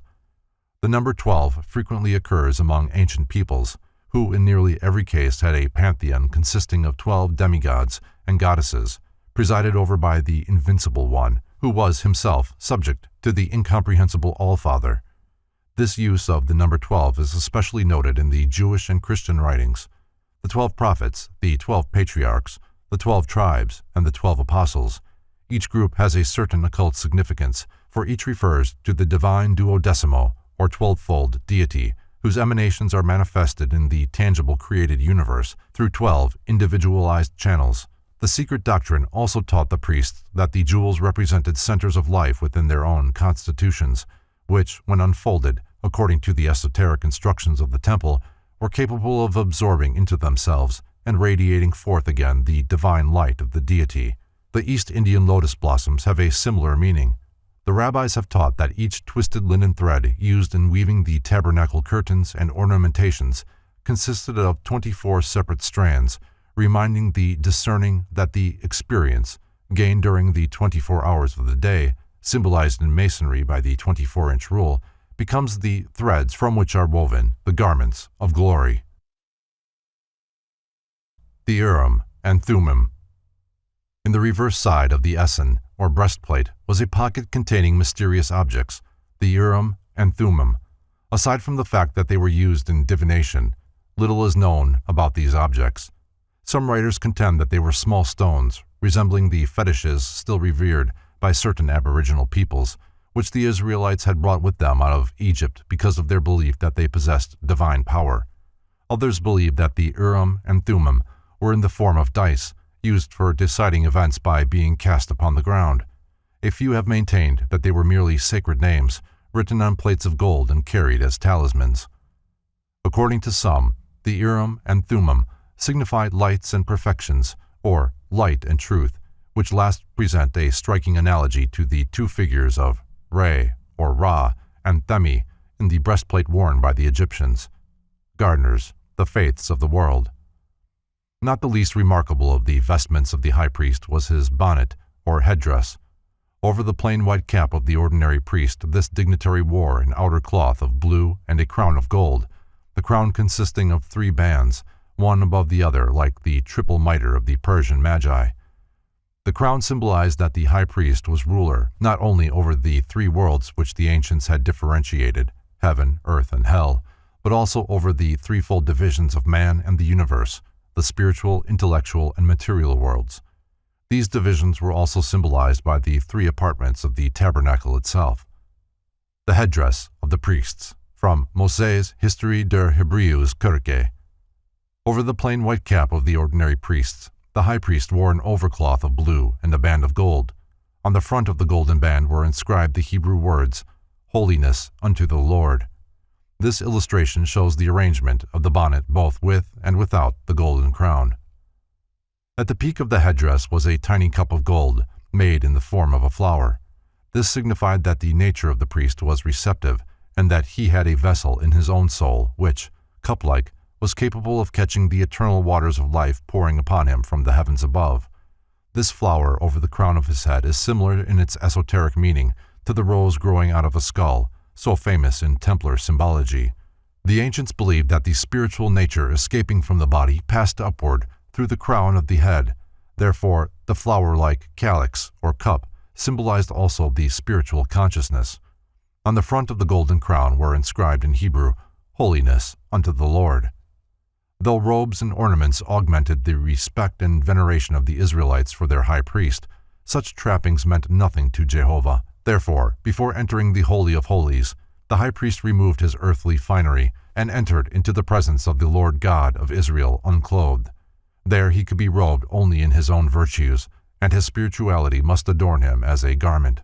There is a legend to the effect that any who chanced to enter the Holy of Holies unclean were destroyed by a bolt of divine fire from the mercy seat.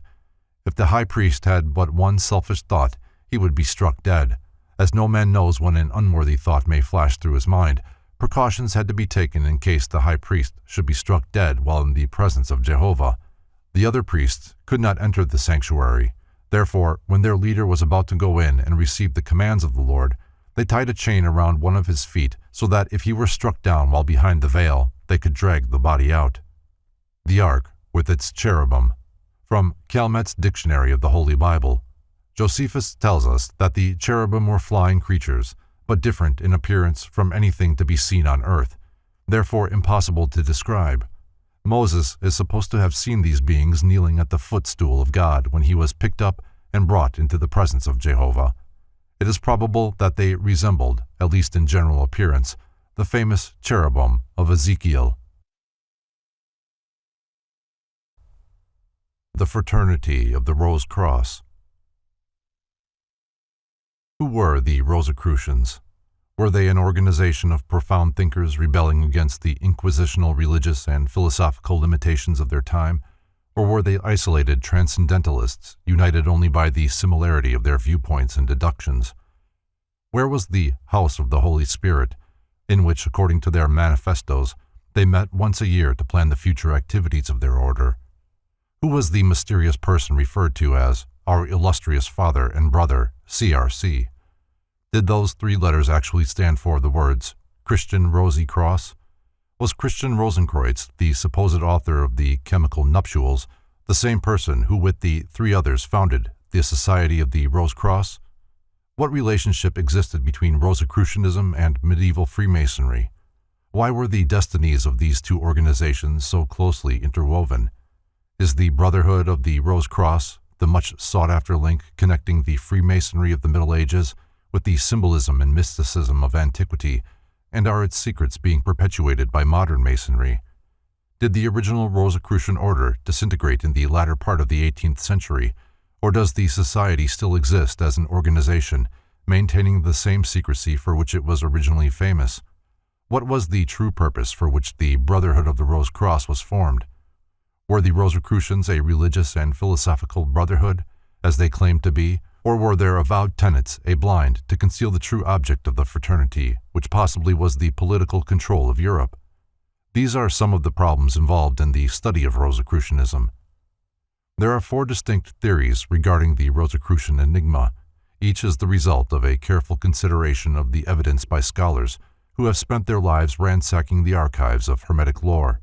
The conclusions reached demonstrate clearly the inadequacy of the records available concerning the genesis and early activities of the Brethren of the Rose Cross.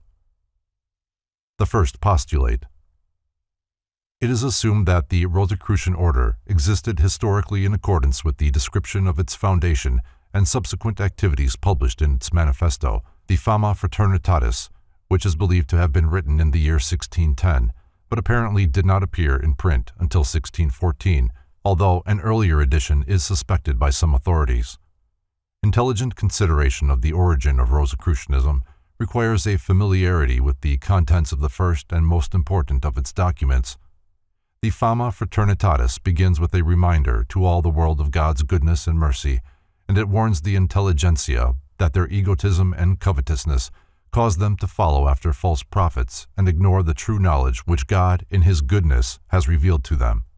Hence, a reformation is necessary, and God has raised up philosophers and sages for this purpose.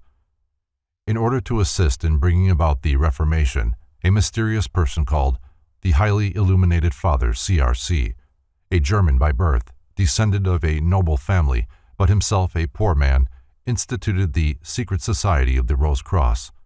CRC was placed in a cloister when only 5 years of age, but later becoming dissatisfied with its educational system, he associated himself with a brother of holy orders who was setting forth on a pilgrimage to the Holy Land. They started out together, but the brother died at Cyprus, and CRC continued alone to Damascus. Poor health prevented him from reaching Jerusalem, so he remained at Damascus, studying with the philosophers who dwelt there. While pursuing his studies, he heard of a group of mystics and Kabbalists abiding in the mystic Arabian city of Damkar. Giving up his desire to visit Jerusalem, he arranged with the Arabians for his transportation to Damkar. CRC was but 16 years of age when he arrived at Damkar. He was received as one who had been long expected, a comrade and a friend in philosophy, and was instructed in the secrets of the Arabian adepts. While there, CRC learned the Arabic tongue and translated the book M into Latin, and upon returning to Europe he brought this important volume with him. After studying 3 years in Damkar, CRC departed for the city of Fez, where the Arabian magicians declared further information would be given him. At Fez, he was instructed how to communicate with the elementary inhabitants, probably the nature spirits, and these disclosed to him many other great secrets of nature. While the philosophers in Fez were not so great as those in Damkar, the previous experiences of CRC enabled him to distinguish the true from the false, and thus add greatly to his store of knowledge. After 2 years in Fez, CRC sailed for Spain, carrying with him many treasures, among them rare plants and animals accumulated during his wanderings. He fondly hoped that the learned men of Europe would receive with gratitude the rare intellectual and material treasures which he had brought for their consideration. Instead, he encountered only ridicule, for the so-called wise were afraid to admit their previous ignorance, lest their prestige be impaired. At this point in the narrative is an interpolation stating that Paracelsus, while not a member of the Fraternity of the Rose Cross, had read the book M, and from a consideration of its contents, had secured information which made him the foremost physician of medieval Europe. Tired but not discouraged as the result of the fruitlessness of his efforts, CRC returned to Germany, where he built a house in which he could quietly carry on his study and research. He also manufactured a number of rare scientific instruments for research purposes. While he could have made himself famous had he cared to commercialize his knowledge, he preferred the companionship of God to the esteem of men. After 5 years of retirement, he decided to renew his struggle for a reformation of the arts and sciences of his day, this time with the aid of a few trusted friends. He sent to the cloister, where his early training had been received, and called to himself 3 brethren, whom he bound by an oath to preserve inviolate the secrets he should impart and to write down for the sake of posterity the information he should dictate. These 4 founded the Fraternity of the Rose Cross. They prepared its secret cipher language and, according to the Fama, a great dictionary in which all forms of wisdom were classified to the glorification of God. They also began the work of transcribing the book M, but found the task too difficult because of the demands of the great numbers of sick who came to them for healing. The Golden and Rosy Cross, from Geheime Figuren der Rosenkreuzer. It is said of this cross that it is made of spiritual gold, and that each brother wears it upon his breast. It bears the alchemical symbols of salt, sulfur, and mercury, and also a star of the planets, and around it are the 4 words, faith, hope, love, and patience. The double-headed eagle, or phoenix, subtly foreshadows the ultimate androgynous state of the human creature.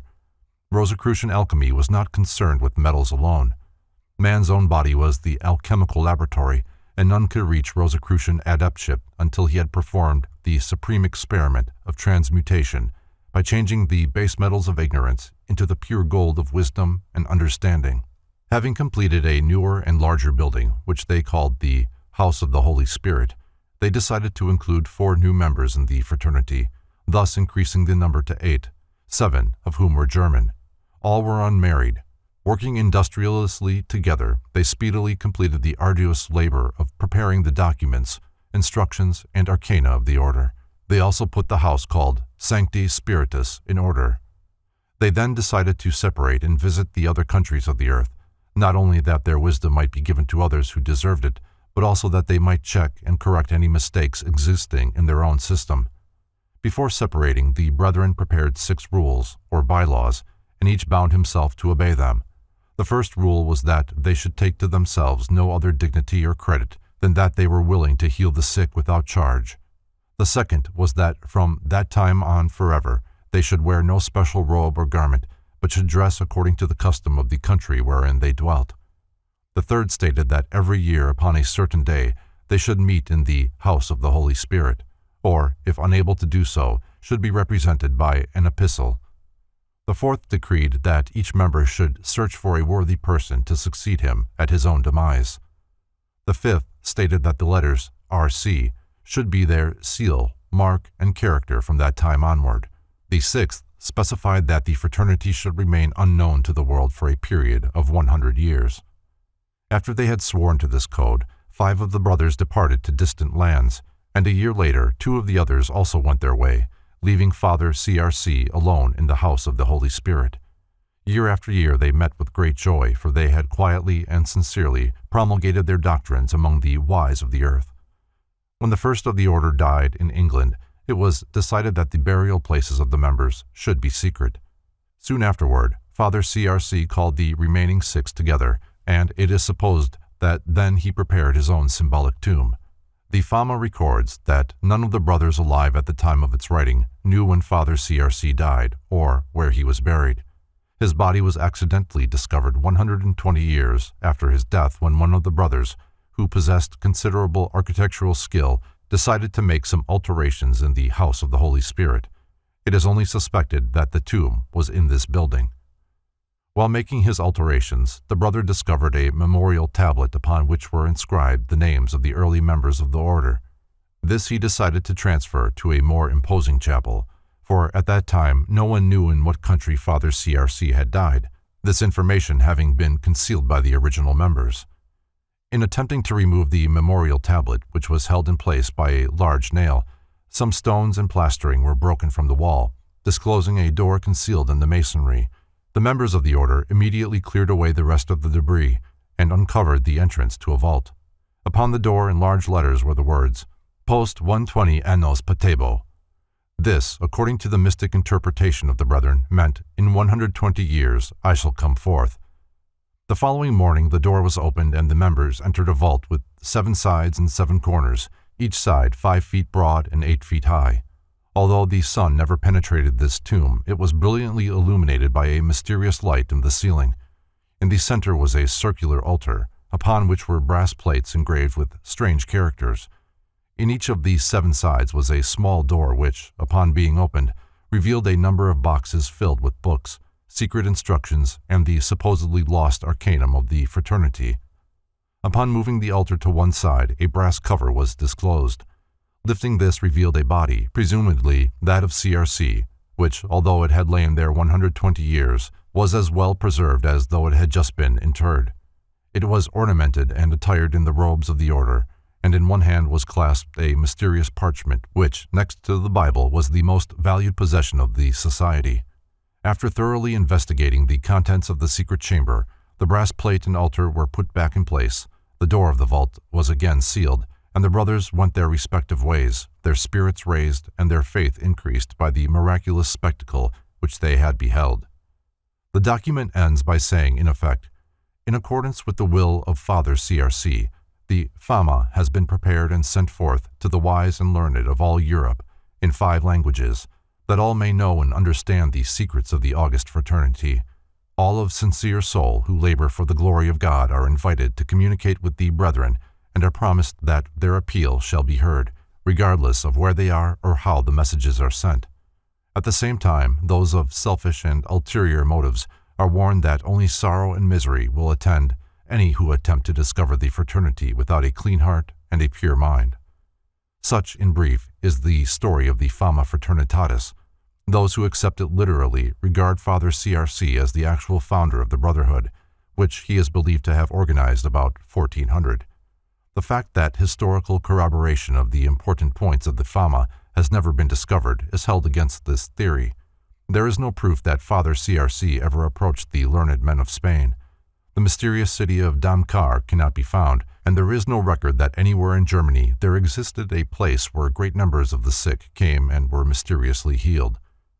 A. E. Waite's The Secret Tradition in Freemasonry contains a picture of Father CRC showing him with a long beard upon his breast, sitting before a table upon which burns a candle.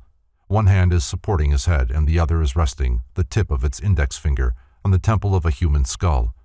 The picture, however, see plate at head of chapter, proves nothing. Father CRC was never seen by other than members of his own order, and they did not preserve a description of him. That his name was Christian Rosenkreutz is most improbable, as the two were not even associated until the writing of the chemical nuptials. The second postulate. Those Masonic brethren who have investigated the subject accept the historical existence of the Brotherhood of the Rose Cross, but are divided concerning the origin of the order. One group holds the society originated in medieval Europe as an outgrowth of alchemical speculation. Robert McCoy, 33rd degree, believes that Johann Valentin Andrei, a German theologian, was the true founder, and he also believes it is possible that this divine merely reformed and amplified an existing society which had been founded by Sir Henry Cornelius Agrippa. Some believe that Rosicrucianism represented the first European invasion of Buddhist and Brahmin culture. Still, others hold the opinion that the Society of the Rose Cross was founded in Egypt during the philosophic supremacy of that empire, and that it also perpetuated the mysteries of ancient Persia and Chaldea. In his Anacalypsis, Godfrey Higgins writes, "The Rosicrucians of Germany are quite ignorant of their origin. but by tradition they supposed themselves descendants of the ancient Egyptians, Chaldeans, and Gymnosophists.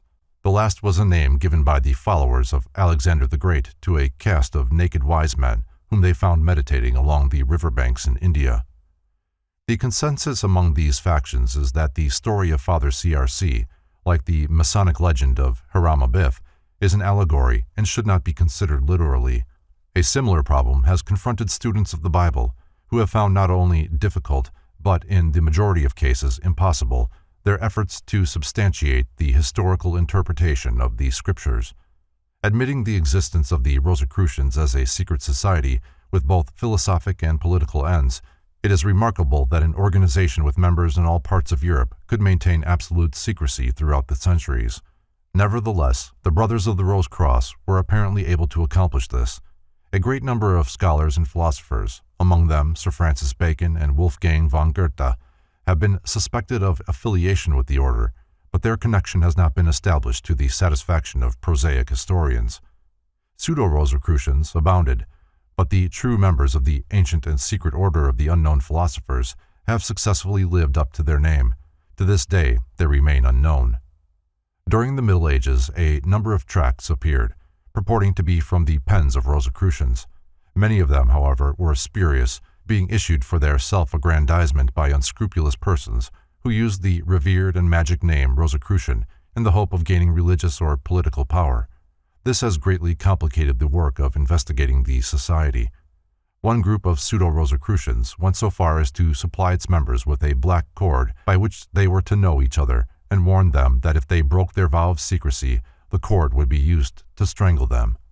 Few of the principles of Rosicrucianism have been preserved in literature, for the original fraternity published only fragmentary accounts of its principles and activities. In his Secret Symbols of the Rosicrucians, Dr. Franz Hartmann describes the fraternity as a secret society of men possessing superhuman, if not supernatural, powers. They were said to be able to prophesy future events, to penetrate into the deepest mysteries of nature, to transform iron, copper, lead, or mercury into gold, to prepare an elixir of life or universal panacea, by the use of which they could preserve their youth and manhood, and moreover it was believed that they could command the elemental spirits of nature, and knew the secret of the philosopher's stone, a substance which rendered him who possessed it all-powerful, immortal, and supremely wise. The crucified rose. The original symbol of the Rosicrucian fraternity was a hieroglyphic rose crucified upon a cross. The cross was often raised upon a three-stepped Calvary. Occasionally, the symbol of a cross rising from a rose was used in connection with their activities. The Rosicrucian rose was drawn upon the round table of King Arthur and is the central motif for the links forming the chain from which the Great George is suspended among the jewels of the Order of the Garter. Hargreave Jennings suspects this order of having some connection with the Rosicrucians.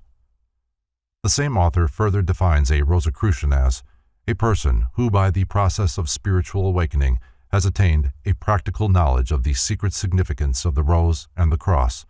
To call a person a Rosicrucian does not make him one, nor does the act of calling a person a Christian make him a Christ. The real Rosicrucian or Mason cannot be made. He must grow to be one by the expansion and unfoldment of the divine power within his own heart. The inattention to this truth is the cause that many churches and secret societies are far from being that which their names express. The symbolic principles of Rosicrucianism are so profound that even today they are little appreciated. Their charts and diagrams are concerned with weighty cosmic principles, which they treat with a philosophic understanding, decidedly refreshing when compared with the orthodox narrowness prevalent in their day. According to the available records, the Rosicrucians were bound together by mutual aspirations rather than by the laws of a fraternity. The Brothers of the Rose Cross are believed to have lived unobtrusively, laboring industriously in trades and professions, disclosing their secret affiliation to no one, in many cases not even to their own families. After the death of CRC, most of the brethren apparently had no central meeting place. Whatever initiatory ritual the order possessed was so closely guarded that it has never been revealed. Doubtless it was couched in chemical terminology. Efforts to join the order were apparently futile, for the Rosicrucians always chose their disciples. Having agreed on one who they believed would do honor to their illustrious fraternity, they communicated with him in one of many mysterious ways. He might receive a letter, either anonymous or with a peculiar seal, usually bearing the letters CRC or RC upon it. He would be instructed to go to a certain place at an appointed time. What was disclosed to him he never revealed, although in many cases his later writings showed that a new influence had come into his life, deepening his understanding and broadening his intellect. A few have written allegorically concerning what they beheld when in the august presence of the Brethren of the Rose Cross.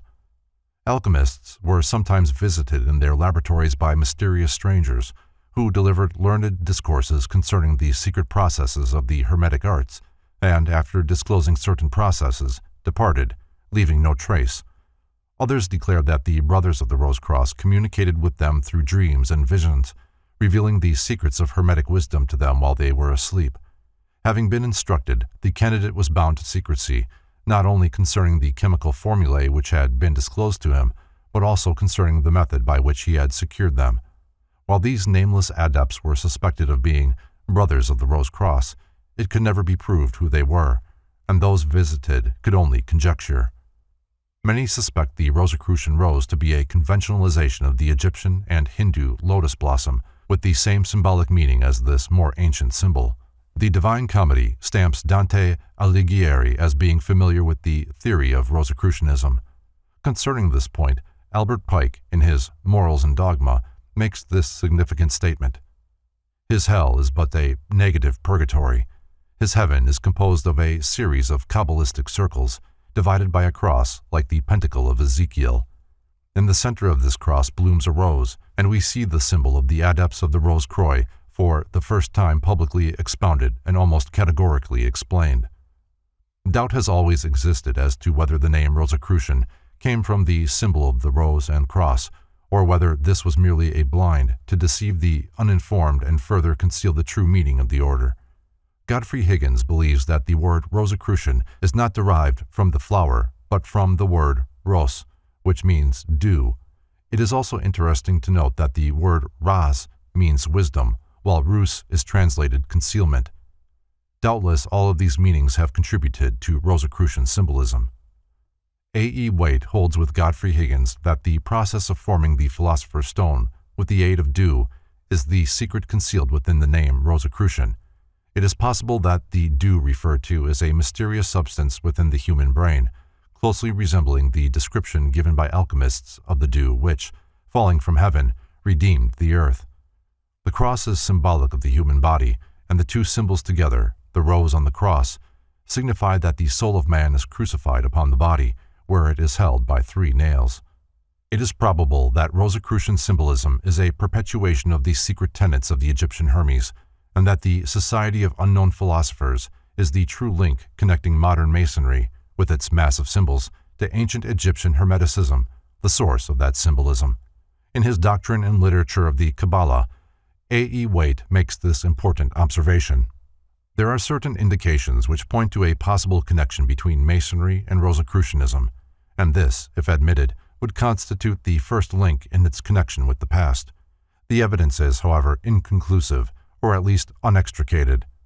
Freemasonry per se, in spite of the affinity with mysticism which I have just mentioned, has never exhibited any mystic character, nor has it a clear notion how it came by its symbols. Many of those connected with the development of Freemasonry were suspected of being Rosicrucians. Some, as in the case of Robert Flood, even wrote defenses of this organization. Frank C. Higgins, a modern Masonic symbolist, writes, Dr. Ash Mole, a member of this fraternity, Rosicrucian, is revered by Masons as one of the founders of the first Grand Lodge in London. See Ancient Freemasonry. Elias Ashmole is but one of the many intellectual links concerning Rosicrucianism with the genesis of Freemasonry. The Encyclopedia Britannica notes that Elias Ashmole was initiated into the Freemasonic order in 1646. The further states that he was the first gentleman or amateur to be accepted. On this same subject, Pappas, in his Tarot of the Bohemians, has written, "We must not forget that the Rosicrucians were the initiators of Leibniz and the founders of actual Freemasonry through Ashmole. If the founders of Freemasonry were initiated into the great arcanum of Egypt, and the symbolism of modern Masonry would indicate that such was the case, then it is reasonable to suppose that they secured their information from a society whose existence they admitted and which was duly qualified to teach them these symbols and allegories. One theory concerning the two orders is to the effect that Freemasonry was an outgrowth of Rosicrucianism. In other words, that the unknown philosophers became known through an organization which they created to serve them in the material world. The story goes on to relate that the Rosicrucian adepts became dissatisfied with their progeny and silently withdrew from the Masonic hierarchy, leaving behind their symbolism and allegories, but carrying away the keys by which the locked symbols could be made to give up their secret meanings. Speculators have gone so far as to state that, in their opinion, modern Freemasonry has completely absorbed Rosicrucianism and succeeded it as the world's greatest secret society. Other minds of equal learning declare that the Rosicrucian brotherhood still exists, preserving its individuality as the result of having withdrawn from the Masonic order. According to a widely accepted tradition, the headquarters of the Rosicrucian order is near Carlsbad, in Austria. See Dr. Franz Hartmann. Another version has it that a mysterious school, resembling in general principles the Rosicrucian fraternity, which calls itself the Bohemian Brothers, still maintains its individuality in the Schwarzwald, or Black Forest, of Germany. One thing is certain, with the rise of Freemasonry, the Rosicrucian order in Europe practically disappeared, and, notwithstanding existing statements to the contrary, it is certain that the 18th degree, commonly known as the Rose Croix, perpetuates many of the symbols of the Rosicrucian fire alchemists. In an anonymous, unpublished manuscript of the 18th century bearing the earmarks of Rosicrucian Kabbalism appears this statement: "Yet will I now give the overwise world a paradox to be solved, namely, that some illuminated men have undertaken to found schools of wisdom in Europe, and these for some peculiar reason have called themselves Fratres Rosicrucis. But soon afterwards came false schools into existence and corrupted the good intentions of these wise men. Therefore, the order no longer exists as most people would understand existence, and as this fraternity of the Seculophili call themselves Brothers of the Rosy Cross, so also will they in the Seculo Spiritus Sancti call themselves Brothers of the Lily Cross and the Knights of the White Lion. Then will the schools of wisdom begin again to blossom, but why the first one chose their name, and why the others shall also choose theirs, only those can solve who have understanding grounded in nature." The Rosicrucian Roys, from Geheime Figuren der Rosenkreuzer. The rose is a Ionic symbol associated with generation, fecundity, and purity. The fact that flowers blossom by unfolding has caused them to be chosen as symbolic of spiritual unfoldment. The red color of the rose refers to the blood of Christ, and the golden heart concealed within the midst of the flower corresponds to the spiritual gold concealed within the human nature. The number of its petals being 10 is also a subtle reminder of the perfect Pythagorean number. The rose symbolizes the heart, and the heart has always been accepted by Christians as emblematic of the virtues of love and compassion, as well as the nature of Christ, the personification of these virtues. The rose as a religious emblem is of great antiquity. It was accepted by the Greeks as the symbol of the sunrise, or of the coming dawn. In his Metamorphosis, or Golden Ass, Apuleius turned into a donkey because of his foolishness, regained his human shape by eating a sacred rose given to him by the Egyptian priests. The presence of a hieroglyphic rose upon the escutcheon of Martin Luther has been the basis of much speculation as to whether any connection existed between his Reformation and the secret activities of the Rose Cross. Political aspirations of the Rosicrucians were expressed through the activities of Sir Francis Bacon, the Comte de Saint-Germain, and the Comte de Cagliostro. The last named is suspected of having been an emissary of the Knights Templars, a society deeply involved in Transcendentalism, as Eliphas Levi has noted. There is a popular supposition to the effect that the Rosicrucians were at least partial instigators of the French Revolution. Note particularly the introduction to Lord Bulwer Lytton's Rosicrucian novel, Zanoni. The third postulate.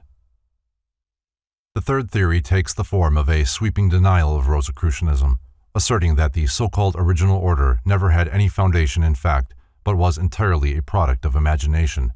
This viewpoint is best expressed by a number of questions which are still being asked by investigators of this elusive group of metaphysicians. Was the Brotherhood of the Rose Cross merely a mythical institution created in the fertile mind of some literary cynic for the purpose of deriding the alchemical and hermetic sciences? Did the House of the Holy Spirit ever exist outside the imagination of some medieval mystic? Was the whole Rosicrucian story a satire to ridicule the gullibility of scholastic Europe? Was the mysterious Father CRC a product of the literary genius of Johann Valentin Andrei, or another of similar mind, who, attempting to score alchemical and hermetic philosophy, unwittingly became a great power in furthering the cause of its promulgation? That at least one of the early documents of the Rosicrucians was from the pen of Andrei, there is little doubt, but for just what purpose he compiled it still remains a matter of speculation. Did Andrei himself receive from some unknown person or persons instructions to be carried out? If he wrote the Chemical Nuptials of Christian Rosenkreutz when only 15 years old, was he overshadowed in the preparation of that book? To these vital questions no answers are forthcoming. A number of persons accepted the magnificent imposture of Andrei as absolute truth. It is maintained by many that, as a consequence, numerous pseudo-societies sprang up, each asserting that it was the organization concerning which the Fama Fraternitatis and the Confessio Fraternitatis were written. Beyond doubt, there are many spurious orders in existence today, but few of them can offer valid claims that their history dates back farther than the beginning of the 19th century. The mystery associated with the Rosicrucian fraternity has resulted in endless controversy. Many able minds, notable among them Eugenius Philalethes, Michael Mayer, John Hayden, and Robert Flood, defended the concrete existence of the Society of Unknown Philosophers. Others, equally qualified, have asserted it to be of fraudulent origin and doubtful existence. Eugenius Philalethes, while dedicating books to the order and himself writing an extended exposition of its principles, disclaims all personal connection with it. Many others have done likewise. Some are of the opinion that Sir Francis Bacon had a hand in writing of the Fama and Confessio Fraternitatis, on the basis that the rhetorical style of these works is similar to that of Bacon's New Atlantis. They also contend that certain statements in the latter work point to an acquaintance with Rosicrucian symbology. The elusiveness of the Rosicrucians has caused them to be favorite subjects for literary works. Outstanding among the romances which have been woven around them is Zanoni. The author, Lord Bulwer Lytton, is regarded by some as a member of the order, while others assert that he applied for membership but was rejected. Pope's Rape of the Lock and Comte de Gabalis by Abbé de Villars and essays by De Quincey, Hartman, Jennings, Mackenzie, and others are examples of Rosicrucian literature. Although the existence of these medieval Rosicrucians is difficult to prove, sufficient evidence is at hand to make it extremely probable that there existed in Germany and afterwards in France, Italy, England, and other European countries a secret society of illuminated servants who made contributions of great import to the sum of human knowledge, while maintaining absolute secrecy concerning their personalities and their organization. The fourth postulate. The apparent incongruities of the Rosicrucian controversy have also been accounted for by a purely transcendental explanation. There is evidence that early writers were acquainted with such supposition, which, however, was popularized only after it had been espoused by Theosophy.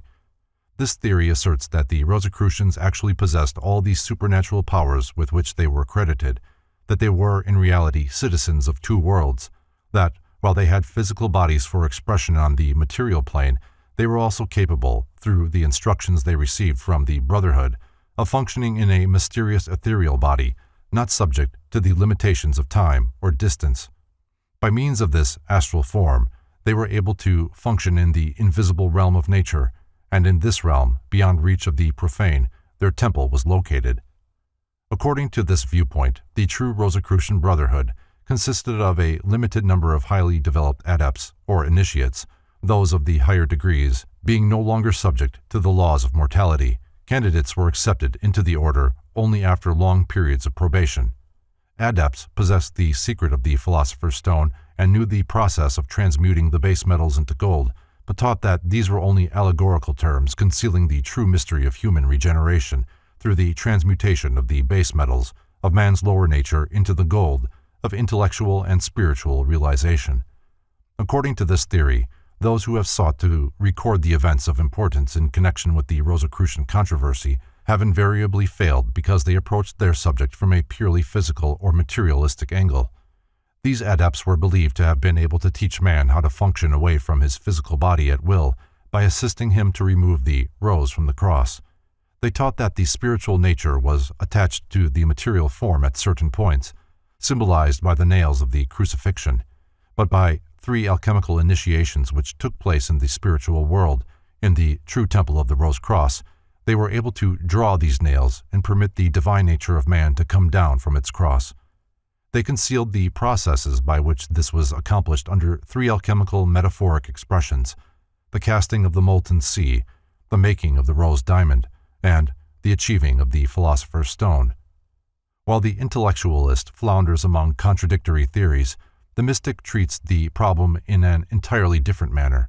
He believes that the true Rosicrucian fraternity, consisting of a school of supermen, not unlike the fabled Mahatmas of India, is an institution existing not in the visible world, but in its spiritual counterpart, which he sees fit to call the inner planes of nature. That the brothers can be reached only by those who are capable of transcending the limitations of the material world. To substantiate their viewpoint, these mystics cite the following significant statement from the Fama Fraternitatis: 1,000 times the unworthy may clamor, 1,000 times may present themselves, yet God hath commanded our ears that they should hear none of them, and hath so compassed us about with his clouds, that unto us, his servants, no violence can be done. Wherefore, now no longer are we beheld by human eyes, unless they have received strength borrowed from the eagle. In mysticism, the eagle is a symbol of initiation, the spinal spirit fire, and by this is explained the inability of the unregenerated world to understand the secret order of the Rose Cross. The crest of Johann Valentin Andrei from Chemisch Hochzeit. The reference to 4 red roses and a white cross in the chemical marriage of Christian Rosenkreuz identified Johann Valentin Andrei as its author, for his family crest, shown above, consisted of 4 red roses and a white cross. Those professing this theory regard the Comte de Saint-Germain as their highest adept and assert that he and Christian Rosenkreuz were one and the same individual. They accept fire as their universal symbol because it was the one element by means of which they could control the metals. They declared themselves the descendants of Tubal-Cain and Hiram-Abiff, and that the purpose of their existence was to preserve the spiritual nature of man through the ages of materiality. The Gnostic sects, the Arabs, alchemists, Templars, Rosicrucians, and lastly the Freemasons, form the Western chain in the transmission of occult science. See The Tarot of the Bohemians, translated by A.E. Waite from the French of Papus. Max Heindel, the Christian mystic, described the Rosicrucian temple as an etheric structure located in and around the home of a European country gentleman. He believed that this invisible building would ultimately be moved to the American continent. Mr. Heindel referred to the Rosicrucian initiates as so advanced in the science of life that death had forgotten them. Rosicrucian Doctrines and Tenets. Trustworthy information is unavailable concerning the actual philosophical beliefs, political aspirations, and humanitarian activities of the Rosicrucian fraternity. Today, as of old, the mysteries of the society are preserved inviolate by virtue of their essential nature, and attempts to interpret Rosicrucian philosophy are but speculations, anything to the contrary notwithstanding. Evidence points to the probable existence of 2 distinct Rosicrucian bodies, an inner organization whose members never revealed their identity or teachings to the world, and an outer body under the supervision of the inner group. In all probability, the symbolic tomb of Christian Rosenkreuz, Knight of the Golden Stone, was in reality this outer body, the spirit of which is in a more exalted sphere. For a period of more than a century subsequent to 1614, the outer body circulated tracts and manifestos under either its own name or the names of various initiated members.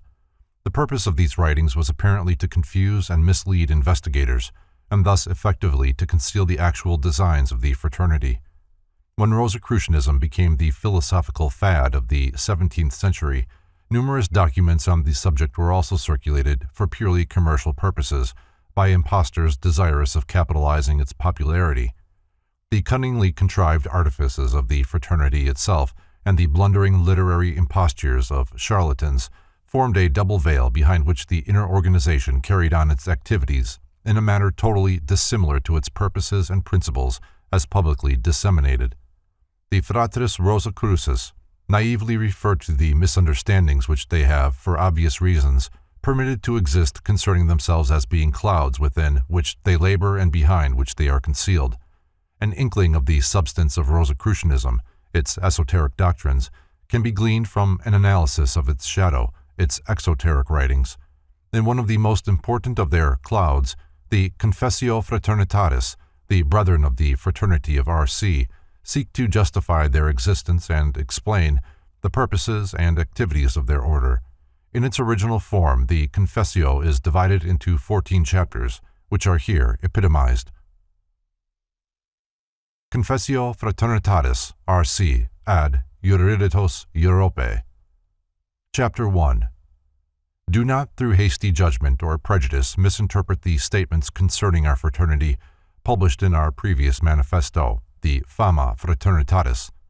Jehovah, beholding the decadence of civilization, seeks to redeem humanity by revealing to the willing and by thrusting upon the reluctant those secrets which previously he had reserved for his elect. By this wisdom the godly shall be saved, but the sorrows of the ungodly shall be multiplied. While the true purpose of our order was set forth in the Fama Fraternitatis, misunderstandings have arisen, through which we have been falsely accused of heresy and treason. In this document, we hope to clarify our position that the learned of Europe will be moved to join with us in the dissemination of divine knowledge, according to the will of our illustrious founder. Chapter 2. While it is alleged by many that the philosophic side of our day is sound, we declare it to be false and soon to die of its own inherent weakness. Just as nature, however, provides a remedy for each new disease that manifests itself, so our fraternity has provided a remedy for the infirmities of the world's philosophic system. The secret philosophy of the R.C. is founded upon that knowledge which is the sum and head of all faculties, sciences, and arts. By our divinely revealed system, which partakes much of theology and medicine, but little of jurisprudence, we analyze the heavens and the earth, but mostly we study man himself, within whose nature is concealed the supreme elect. If the learned of our day will accept our invitation and join themselves to our fraternity, we will reveal to them the undreamed of secrets and wonders concerning the hidden workings of nature. Chapter 3. Do not believe that the secrets discussed in this brief document are lightly esteemed by us. We cannot describe fully the marvels of our fraternity, lest the uninformed be overwhelmed by our astonishing declarations, and the vulgar ridicule the mysteries which they do not comprehend. We also fear that many will be confused by the unexpected generosity of our proclamation, for, not understanding the wonders of this sixth age, they do not realize the great changes which are to come. Like blind men living in a world full of light, they discern only through the sense of feeling. By sight is implied spiritual cognition, by feeling the material senses. Chapter 4. We firmly believe that through deep meditation on the inventions of the human mind and the mysteries of life, through the cooperation of the angels and spirits, and through experience and long observation, our loving Christian Father, C.R.C., was so fully illumined with God's wisdom that were all the books and writings of the world lost and the foundations of science overturned, the fraternity of R.C. could reestablish the structure of the world thought upon the foundation of divine truth and integrity. Because of the great depth and perfection of our knowledge, those desiring to understand the mysteries of the fraternity of R.C. cannot attain to that wisdom immediately, but must grow in understanding and knowledge. Therefore, our fraternity is divided into grades, through which each must ascend step by step to the great arcanum. Now that it has pleased God to lighten unto us his sixth candelabrum, is it not better to seek truth in this way than to wander through the labyrinths of worldly ignorance? Furthermore, those who receive this knowledge shall become masters of all arts and crafts. No secret shall be hidden from them, and all good works of the past, present, and future shall be accessible to them. The whole world shall become as one book, and the contradictions of science and theology shall be reconciled. Rejoice, O humanity, for the time has come when God has decreed that the number of our fraternity shall be increased, a labor that we have joyously undertaken. The doors of wisdom are now open to the world, but only to those who have earned the privilege. May the brothers present themselves. For it is forbidden to reveal our knowledge even to our own children. The right to receive spiritual truth cannot be inherited. It must be evolved within the soul of man himself. Chapter 5. Though we may be accused of indiscretion in offering our treasures so freely and promiscuously, without discriminating between the godly, the wise, the prince, the peasant, we affirm that we have not betrayed our trust, for although we have published our Fama in 5 languages, only those understand it who have that right. Our society is not to be discovered by curiosity seekers, but only by serious and consecrated thinkers. Nevertheless, we have circulated our Fama in 5 mother tongues, so that the righteous of all nations may have an opportunity to know of us, even though they be not scholars. 1,000 times the unworthy may present themselves and clamor at the gates, but God has forbidden us of the fraternity of R.C. to hear their voices, and He has surrounded us with His clouds and His protection, so that no harm may come to us, and God has decreed that we of the order of R.C. can no longer be seen by mortal eyes unless they have received strength borrowed from the eagle. We further affirm that we shall reform the governments of Europe and pattern them according to the system applied by the philosophers of Damkar.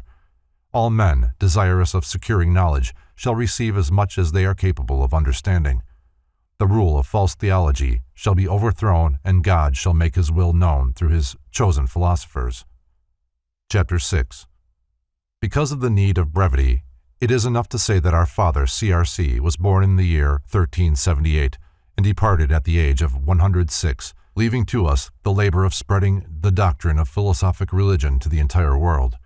Our fraternity is open to all who sincerely seek for truth, but we publicly warn the false and impious that they cannot betray or injure us, for God has protected our fraternity, and all who seek to do it harm shall have their evil designs return and destroy them, while the treasures of our fraternity shall remain untouched, to be used by the Lion in the establishment of His kingdom. Chapter 7. We declare that God, before the end of the world, shall create a great flood of spiritual light to alleviate the sufferings of mankind. Falsehood and darkness, which have crept into the arts, sciences, religions, and governments of humanity, making it difficult for even the wise to discover the path of reality, shall be forever removed and a single standard established, so that all may enjoy the fruitage of truth. We shall not be recognized as those responsible for this change, for people shall say that it is the result of the progressiveness of the age. Great are the reforms about to take place, but we of the fraternity of R.C. do not arrogate to ourselves the glory for this divine reformation, since many there are, not members of our fraternity, but honest, true, and wise men, who by their intelligence and their writings shall hasten its coming. We testify that sooner the stones shall rise up and offer their services than there shall be any lack of righteous persons to execute the will of God upon earth. Chapter 8. That no one may doubt, we declare that God has sent messengers and signs in the heavens, namely, the new stars in Serpentarius and Cygnus, to show that a great council of the elect is to take place. This proves that God reveals invisible nature, for the discerning few, signs and symbols of all things that are coming to pass. God has given man 2 eyes, 2 nostrils, and 2 ears, but only 1 tongue. Whereas the eyes, the nostrils, and the ears admit the wisdom of nature into the mind, the tongue alone may give it forth. In various ages there have been illumined ones who have seen, smelt, tasted, or heard the will of God, but it will shortly come to pass that those who have seen, smelt, tasted, or heard shall speak, and truth shall be revealed. Before this revelation of righteousness is possible, however, the world must sleep away the intoxication of her poisoned chalice, filled with the false life of the theological vine, and, opening her heart to virtue and understanding, welcome the rising sun of truth. Chapter 9. We have a magic writing, copied from that divine alphabet with which God writes His will upon the face of celestial and terrestrial nature. With this new language, we read God's will for all His creatures, and just as astronomers predict eclipses, so we prognosticate the obscurations of the Church and how long they shall last. Our language is like unto that of Adam and Enoch before the fall, and though we understand and can explain our mysteries in this, our sacred language, we cannot do so in Latin, a tongue contaminated by the confusion of Babylon. Chapter 10. Although there are still certain powerful persons who oppose and hinder us, because of which we must remain concealed, we exhort those who would become of our fraternity to study unceasingly the sacred scriptures, for such as do this cannot be far from us. We do not mean that the Bible should be continually in the mouth of man, but that he should search for its true and eternal meaning, which is seldom discovered by theologians, scientists, or mathematicians, because they are blinded by the opinions of their sects. We bear witness that never since the beginning of the world has there been given to man a more excellent book than the Holy Bible.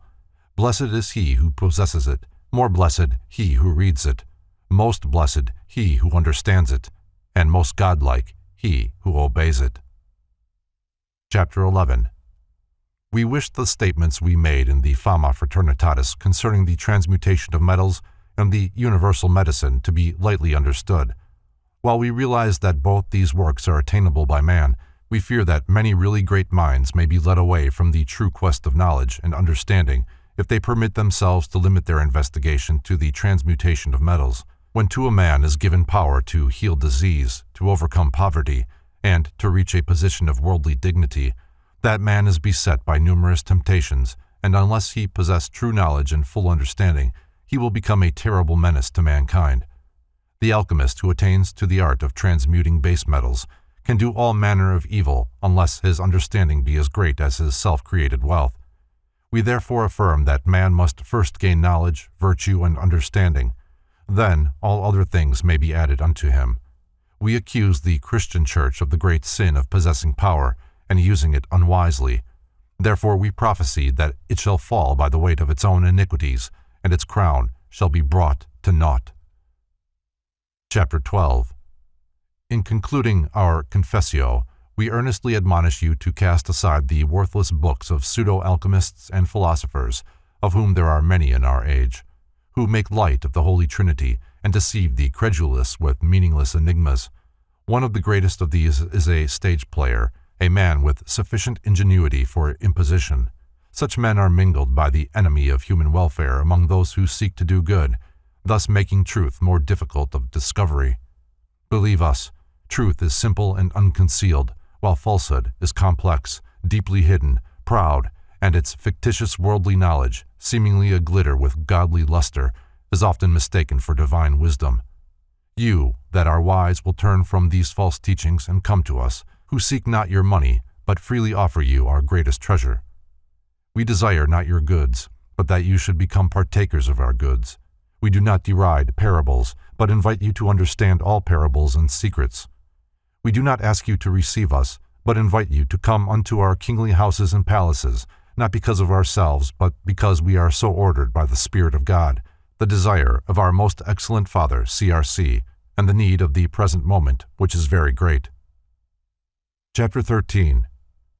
Now that we have made our position clear that we sincerely confess Christ, disavow the papacy, devote our lives to the true philosophy and worthy living, and daily invite and admit into our fraternity the worthy of all nations, who thereafter share with us the light of God, will you not join yourselves with us to the perfection of yourselves, the development of all the arts, and the service of the world? If you will take this step, the treasures of every part of the earth shall be at one time given unto you, and the darkness which envelops human knowledge and which results in the vanities of material arts and sciences shall be forever dispelled. Chapter 14. Again, we warn those who are dazzled by the glitter of gold, or those who, now upright, might be turned by great riches to a life of idleness and pomp, not to disturb our sacred silence with their clamorings. For though there be a medicine which will cure all diseases and give unto all men wisdom, yet it is against the will of God that men should attain to understanding by any means other than virtue, labor, and integrity. We are not permitted to manifest ourselves to any man except it be by the will of God. Those who believe that they can partake of our spiritual wealth against the will of God or without his sanction will find that they shall sooner lose their lives in seeking us than attain happiness by finding us. Fraternitatis, R.C. Johann Valentin Andrei is generally reputed to be the author of the Confessio. It is a much mooted question, however, whether Andrei did not permit his name to be used as a pseudonym by Sir Francis Bacon. Apropos of this subject are two extremely significant references occurring in the introduction to that remarkable potpourri, The Anatomy of Melancholy. This volume first appeared in 1621 from the pen of Democritus Jr., who was afterwards identified as Robert Burton, who in turn was a suspected intimate of Sir Francis Bacon. One reference archly suggests that at the time of publishing The Anatomy of Melancholy in 1621, the founder of the fraternity of R.C. was still alive. This statement, concealed from general recognition by its textual involvement, has escaped the notice of most students of Rosicrucianism. In the same work there also appears a short footnote of stupendous import. It contains merely the words, Job, Valent, Andreas, Lord Verulam. This single line definitely relates Johann Valentin Andrei to Sir Francis Bacon, who was Lord Verulam, and, by its punctuation, intimates that they are one and the same individual. Johann Valentin Andrei, from a rare print. In certain esoteric circles there are vague rumors which intimate that the humble personality of Johann Valentin Andrei masked an exalted emissary of the Rose Cross. While there is sufficient evidence at hand to establish the actual existence of a German theologian by the name of Andrei, there are many discrepancies in his biography which have not been cleared up to the satisfaction of critical investigators. A comparison of the face shown above with that of Sir Francis Bacon discloses striking resemblances in spite of the differences due to age.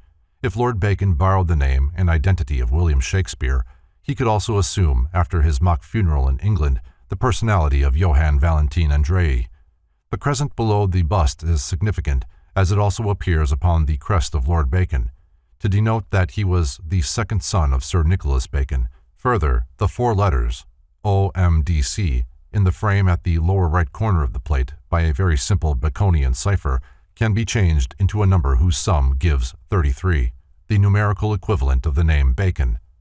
These several points of interest, when considered together, go far towards clearing up the mystery surrounding the authorship of the first Rosicrucian manifestos. Prominent among Rosicrucian apologists was John Hayden, who inscribes himself a servant of God and a secretary of nature. In his curious work, The Rosy Cross Uncovered, he gives an enigmatic but valuable description of the fraternity of R.C. in the following language.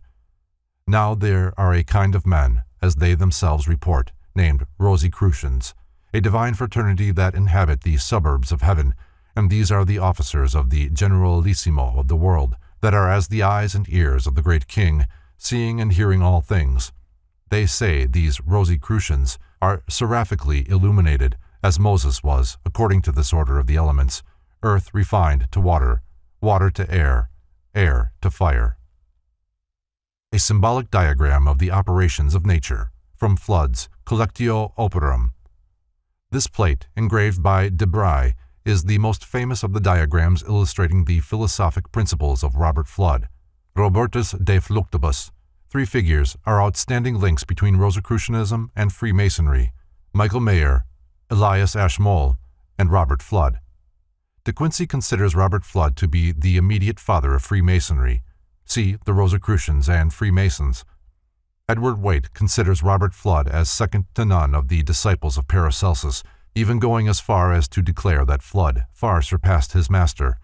He further adds, the central figure of Rosicrucian literature, towering as an intellectual giant above the crowd of souffleurs, theosophists, and charlatanic professors of the magnum opus, who, directly or otherwise, were connected with the mysterious brotherhood, is Robertus de Fluctibus, the great English mystical philosopher of the 17th century, a man of immense erudition, of exalted mind, and, to judge by his writings, of extreme personal sanctity. See The Real History of the Rosicrucians. Robert Flood was born in 1574 and died in 1637. The de Bry diagram shown above is almost self-explanatory. Outside the circle of the starry heavens are the three fiery rings of the Imperium, the triple fire of the Supreme Creator, in which dwell the celestial creatures. Within the realms of the stars are the circles of the planets and elements. After the element of air comes the circle of the world, Earth. The circle of animals is followed by the circle of plants, which, in turn, is followed by the circle of the minerals. Then come various industries, and in the center is a terrestrial globe with an ape-man sitting upon it, measuring a sphere with a pair of compasses. This little figure represents the animal creation. In the outer ring of fire, Above is the sacred name of Jehovah surrounded by clouds. From these clouds issues a hand holding a chain. Between the divine sphere and the lower world personified by the ape is the figure of a woman. It is to be specially noted that the female figure is merely holding the chain connecting her with the lower world, but the chain connecting her with the higher world ends in a shackle about her wrist. This female figure is capable of several interpretations. She may represent humanity suspended between divinity and the beast. She may represent nature as the link between God and the lower world, or she may represent the human soul, the common denominator between the superior and the inferior. He further declares that these mysterious brethren possessed polymorphous powers, appearing in any desired form at will. In the preface of the same work, he enumerates the strange powers of the Rosicrucian adepts. I shall here tell you what Rosicrucians are, and that Moses was their father, and he was God's son. Some say they were the order of Elias, some say the disciples of Ezekiel. For it should seem Rosicrucians were not only initiated into the Mosaical theory, but have arrived also to the power of working miracles, as Moses, Elias, Ezekiel, and the succeeding prophets did, as being transported where they please, as Habakkuk was from Jewry to Babylon, or as Philip after he had baptized the eunuch to Azorus, and one of these went from me to a friend of mine in Devonshire, and came and brought me an answer to London the same day, which is 4 days' journey. They caught me excellent predictions of astrology and earthquakes. They slacked the plague in cities. They silenced the violent winds and tempests. They calm the rage of the sea and rivers. They walk in the air. They frustrate the malicious aspects of witches. They cure all diseases. The writings of John Hayden are considered a most important contribution to Rosicrucian literature. John Hayden was probably related to Sir Christopher Hayden, a seraphically illuminated Rosicrucian, whom the late F. Leigh Gardiner, Honorable Secretary in Anglia, believes to have been the source of his Rosicrucian knowledge. In his Bibliotheca Rosicruciana, he makes the following statement concerning John Hayden. On the whole, from internal evidence of his writings, he appears to have gone through the lower grades of the R.C. order and to have given out much of this to the world. John Hayden traveled extensively, visiting Arabia, Egypt, Persia, and various parts of Europe, as related in a biographical introduction to his work, The Wise Man's Crown, Set with Angels, Planets, Metals, etc., or The Glory of the Rosy Cross, a work declared by him to be a translation into English of the mysterious book M, brought from Arabia by Christian Rosenkreutz. Thomas Vaughan, Eugenius Philalethes, another companion of the order, corroborates the statement of John Hayden concerning the ability of the Rosicrucian initiates to make themselves invisible at will. The fraternity of R.C. can move in this white mist. Whosoever would communicate with us must be able to see in this light, or thus he will never see unless by our own will. The fraternity of R.C. is an august and sovereign body, arbitrarily manipulating the symbols of alchemy, Kabbalism, astrology, and magic to the attainment of its own peculiar purposes, but entirely independent of the cults whose terminology it employs. The three major objects of the fraternity are: 1. The abolition of all monarchical forms of government, and the substitution, therefore, of the rulership of the philosophic elect. The present democracies are the direct outgrowth of Rosicrucian efforts to liberate the Moors from the domination of despotism. In the early part of the 18th century, the Rosicrucians turned their attention to the new American colonies, then forming the nucleus of a great nation in the New World. The American War of Independence represents their first great political experiment and resulted in the establishment of a national government founded upon the fundamental principles of divine and natural law. As an imperishable reminder of their sub rosa activities, the Rosicrucians left the Great Seal of the United States. The Rosicrucians were also the instigators of the French Revolution, but in this instance were not wholly successful, owing to the fact that the fanaticism of the revolutionists could not be controlled and the reign of terror ensued. 2. The reformation of science, philosophy, and ethics. The Rosicrucians declared that the material arts and sciences were but shadows of the divine wisdom, and that only by penetrating the innermost recesses of nature could man attain to reality and understanding. Though calling themselves Christians, the Rosicrucians were evidently Platonists and also profoundly versed in the deepest mysteries of early Hebrew and Hindu theology. there is undeniable evidence that the Rosicrucians desired to reestablish the institutions of the ancient mysteries as the foremost method of instructing humanity in the secret and eternal doctrine. Indeed, being in all probability the perpetuators of the ancient mysteries, the Rosicrucians were able to maintain themselves against the obliterating forces of dogmatic Christianity only by absolute secrecy and the subtlety of their subterfuges. They so carefully regarded and preserved the supreme mystery, the identity and interrelationship of the three selves, that no one, to whom they did not of their own accord reveal themselves, has ever secured any satisfactory information regarding either the existence or the purpose of the order. The fraternity of RC, through its outer organization, is gradually creating an environment or body in which the illustrious brother CRC may ultimately incarnate and consummate for humanity the vast spiritual and material labors of the fraternity. The Alchemical Androgyne, from the Turbe Philosophorum. The Turbe Philosophorum is one of the earliest known documents on alchemy in the Latin tongue. Its exact origin is unknown. It is sometimes referred to as the Third Pythagorical Synod. As its name implies, it is an assembly of the sages, and sets forth the alchemical viewpoints of many of the early Greek philosophers. The symbol reproduced above is from a rare edition of the Turbe Philosophorum, published in Germany in 1750, and represents by a hermaphroditic figure the accomplishment of the magnum opus. The active and passive principles of nature were often depicted by male and female figures, and when these two principles were harmoniously conjoined in any one nature or body, it was customary to symbolize this state of perfect equilibrium by the composite figure shown above.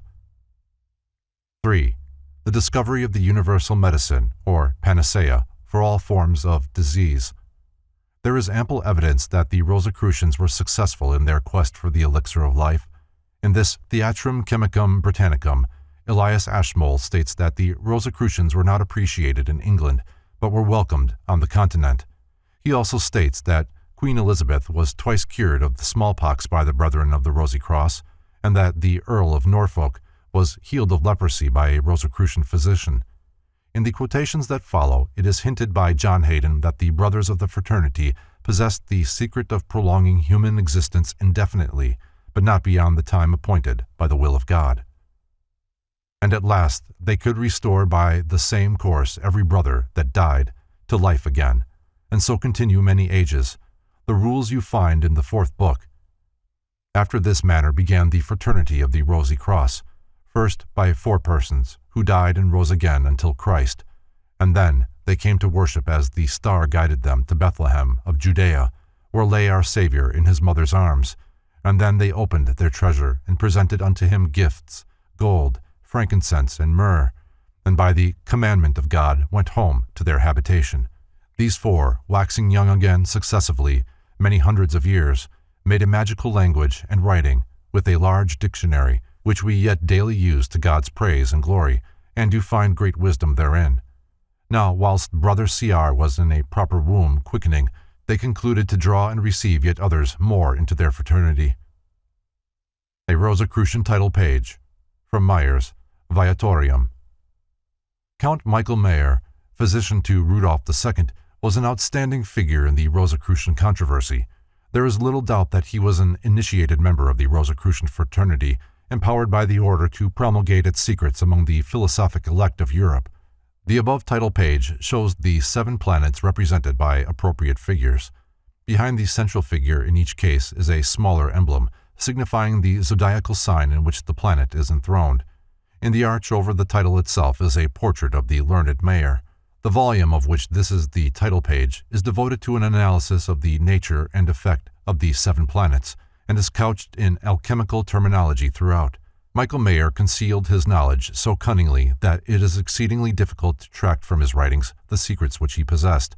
He was profuse in his use of emblems, and the greater part of his philosophical lore is concealed in the engravings which illustrate his books. The womb herein referred to was apparently the glass casket or container in which the brothers were buried. This was also called the philosophical egg. After a certain period of time, the philosopher, breaking the shell of his egg, came forth and functioned for a prescribed period. After a certain period of time, the philosopher, breaking the shell of his egg, came forth and functioned for a prescribed period, after which he retired again into his shell of glass. The Rosicrucian medicine for the healing of all human infirmities may be interpreted either as a chemical substance which produces the physical effects described, or as a spiritual understanding, the true healing power which, when a man has partaken of it, reveals truth to him. Ignorance is the worst form of disease, and that which heals ignorance is therefore the most potent of all medicines. The perfect Rosicrucian medicine was for the healing of nations, races, and individuals. In an early unpublished manuscript, an unknown philosopher declares alchemy, Kabbalism, astrology, and magic to have been divine sciences originally, but that, through perversion, they had become false doctrines, leading seekers after wisdom ever farther from their goal. The same author gives a valuable key to esoteric Rosicrucianism by dividing the path of spiritual attainment into 3 steps, or schools, which he calls mountains. The first and lowest of these mountains is Mount Sophia, the second, Mount Kabbalah, and the third, Mount Magia. These 3 mountains are sequential stages of spiritual growth. The unknown author then states, "By philosophy is to be understood the knowledge of the workings of nature, by which knowledge man learns to climb to those higher mountains above the limitations of sense. By Kabbalism is to be understood the language of the angelic or celestial beings, and he who masters it is able to converse with the messengers of God.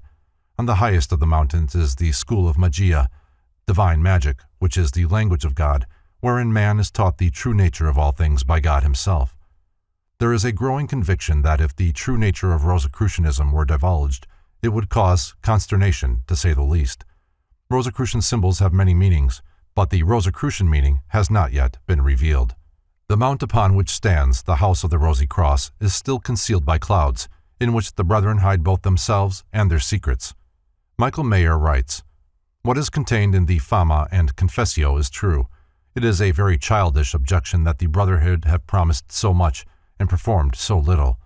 With them, as elsewhere, many are called but few are chosen. The masters of the order hold out the rose as the remote prize, but they impose the cross on those who are entering." See Silentium Post Clamores by Mayer and the Rosicrucians and the Freemasons by De Quincey. The rose and the cross appear upon the stained-glass windows of Lichfield Chapter House, where Walter Conrad Arensberg believes Lord Bacon and his mother to have been buried. A crucified rose within a heart is watermarked into the dedication page of the 1628 edition of Robert Burton's Anatomy of Melancholy. The Elementary World, from Museum Hermeticum Reformatum et Amplificatum. The outer circle contains the figures of the zodiac, the second, their signs and that part of the human body which they rule, the third, the months of the year, with brief notes concerning temperaments, etc. The fourth circle contains the elements accompanied by their appropriate symbols, and the following 7 circles mark the orbits of the planets. Also the planetary angels, the 7 major members of the universal man, and the 7 metals, each division appearing under its appropriate element according to the elemental names in the 4th circle. In the 12th circle appear the words, "There are 3 principles, 3 worlds, 3 ages, and 3 kingdoms." In the 13th circle appear the names of the 12 arts and sciences which are considered essential to spiritual growth. In the 14th circle is the word nature. The 15th circle contains the following words, "It is the great honor of faithful souls that from their very birth an angel is appointed to preserve and keep each of them." See First English Translation, London, 1893. The fundamental symbols of the Rosicrucians were the rose and the cross, the rose female and the cross male, both universal phallic emblems. While such learned gentlemen as Thomas Inman, Hargrave Jennings, and Richard Payne Knight have truly observed that the rose and the cross typify the generative processes, these scholars seem unable to pierce the veil of symbolism. They do not realize that the creative mystery in the material world is merely a shadow of the divine creative mystery in the spiritual world. Because of the phallic significance of their symbols, both the Rosicrucians and the Templars have been falsely accused of practicing obscene rites in their secret ceremonials. While it is quite true that the alchemical retort symbolizes the womb, it also has a far more significant meaning concealed under the allegory of the second birth.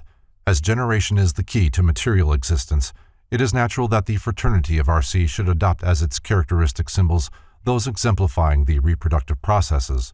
As regeneration is the key to spiritual existence, they therefore founded their symbolisms upon the rose and the cross, which typify the redemption of man through the union of his lower temporal nature with his higher eternal nature. The Rosy Cross is also a hieroglyphic figure representing the formula of the universal medicine. 15 Rosicrucian and Kabbalistic diagrams. In his well-known work, The Rosicrucians, Their Rites and Mysteries, Hargrave Jennings reproduces 5 Kabbalistic charts, which he declares to be genuine Rosicrucian drawings. He gives no information concerning their origin, nor does he attempt an elucidation of their symbolism. A recent writer who reproduced one of these charts correlated it to the emblematic tomb of Father CRC, thus exposing the true nature of Christian Rosenkreuz. The 5 plates reproduced in Hargrave Jennings' book are part of a series of 15 diagrams which appear in the magical, Kabbalistical, and theosophical writings of Georgius von Welling on the subject of salt, sulfur, and mercury. This extremely rare volume was published at Frankfurt and Leipzig in 1735 and 1760. The numbers and figures on the charts refer to the chapters and sections of the writings. These 15 charts constitute a remarkable and invaluable addition to the few other known admittedly authentic Kabbalistic and Rosicrucian diagrams. Lucifer is the greatest mystery of symbolism. The secret knowledge of the Rosicrucians concerning Lucifer is nowhere so plainly set forth as in these plates, which virtually reveal his true identity, a carefully guarded secret about which little has been written. Lucifer is represented by the number 741. Von Welling does not give a complete exposition of the 15 charts. To have done so would have been contrary to the principles of Kabbalistic philosophy. The deeper significance of the symbols is revealed only by profound study and contemplation. Table 1. Figures 1 through 11. Figure 1 is a Ptolemaic chart showing the true relationship existing between the primordial elements. Its secret significance is as follows. The outer ring enclosed by the lines A and B is the region of Shemaim, a Kabbalistic name for the supreme deity, signifying the expanse of the heavens or a spiritual fiery water. Shemaim is the ocean of spirit, within which all created and uncreated things exist, and by the life of which they are animated. In the lower worlds, Shemaim becomes the astral light. The space between B and C marks the orbits or planes of the 7 spiritual intelligences, called the divine planets, not the visible planets. According to the mysteries, the souls of men enter the lower worlds through ring B, the fixed stars. All creation reflects the glory of Shemaim, the energy that filters into the spheres of the elements through the windows of the stars and planets. Between C and D lies the region of the subtle, spiritual air, a subdivision of ether. D to E marks the surface of the earth and sea, by which are also meant grades of ether. E to F marks the lower region, called the gathering of the waters and the production of the virgin earth, or Aries. The alchemists call this quicksand, the true mystic foundation of the solid earth. F to G marks the circle of the subterranean air, which is more dense and coarse than that in the outer space. C to D. In this denser atmosphere, the stellar influences and celestial impulses are crystallized into corporeal spirits, thus forming the multitude of forms which exist without knowledge of their own fiery source. G is the region of the central fire of the element earth, a coarse fire in contradistinction to the divine fiery Shemaim. The sphere of the starry heavens likewise has its opposite in the sphere of the subterranean air, and the sphere of the upper air, or subtle vaporous water, has its opposite in the sphere E to F. The focal point, D to E, between the 3 higher and the 3 lower spheres is called the reservoir. It receives impressions from both the superior and the inferior regions and is common to both. Figure 2 is the Kabbalistic symbol of elemental water. Figure 9 represents the spiritual invisible water. Figure 3 is the Kabbalistic symbol of elemental air. Figure 7 represents the spiritual and invisible air. Figure 4 is the Kabbalistic sign of the elemental earth. Figure 8 represents the spiritual and invisible earth. Figure 5 is the Kabbalistic sign of the elemental fire. Figure 6 represents the spiritual and invisible fire. Figures 6, 7, 8, and 9 symbolize the 4 elements before the descent of Lucifer.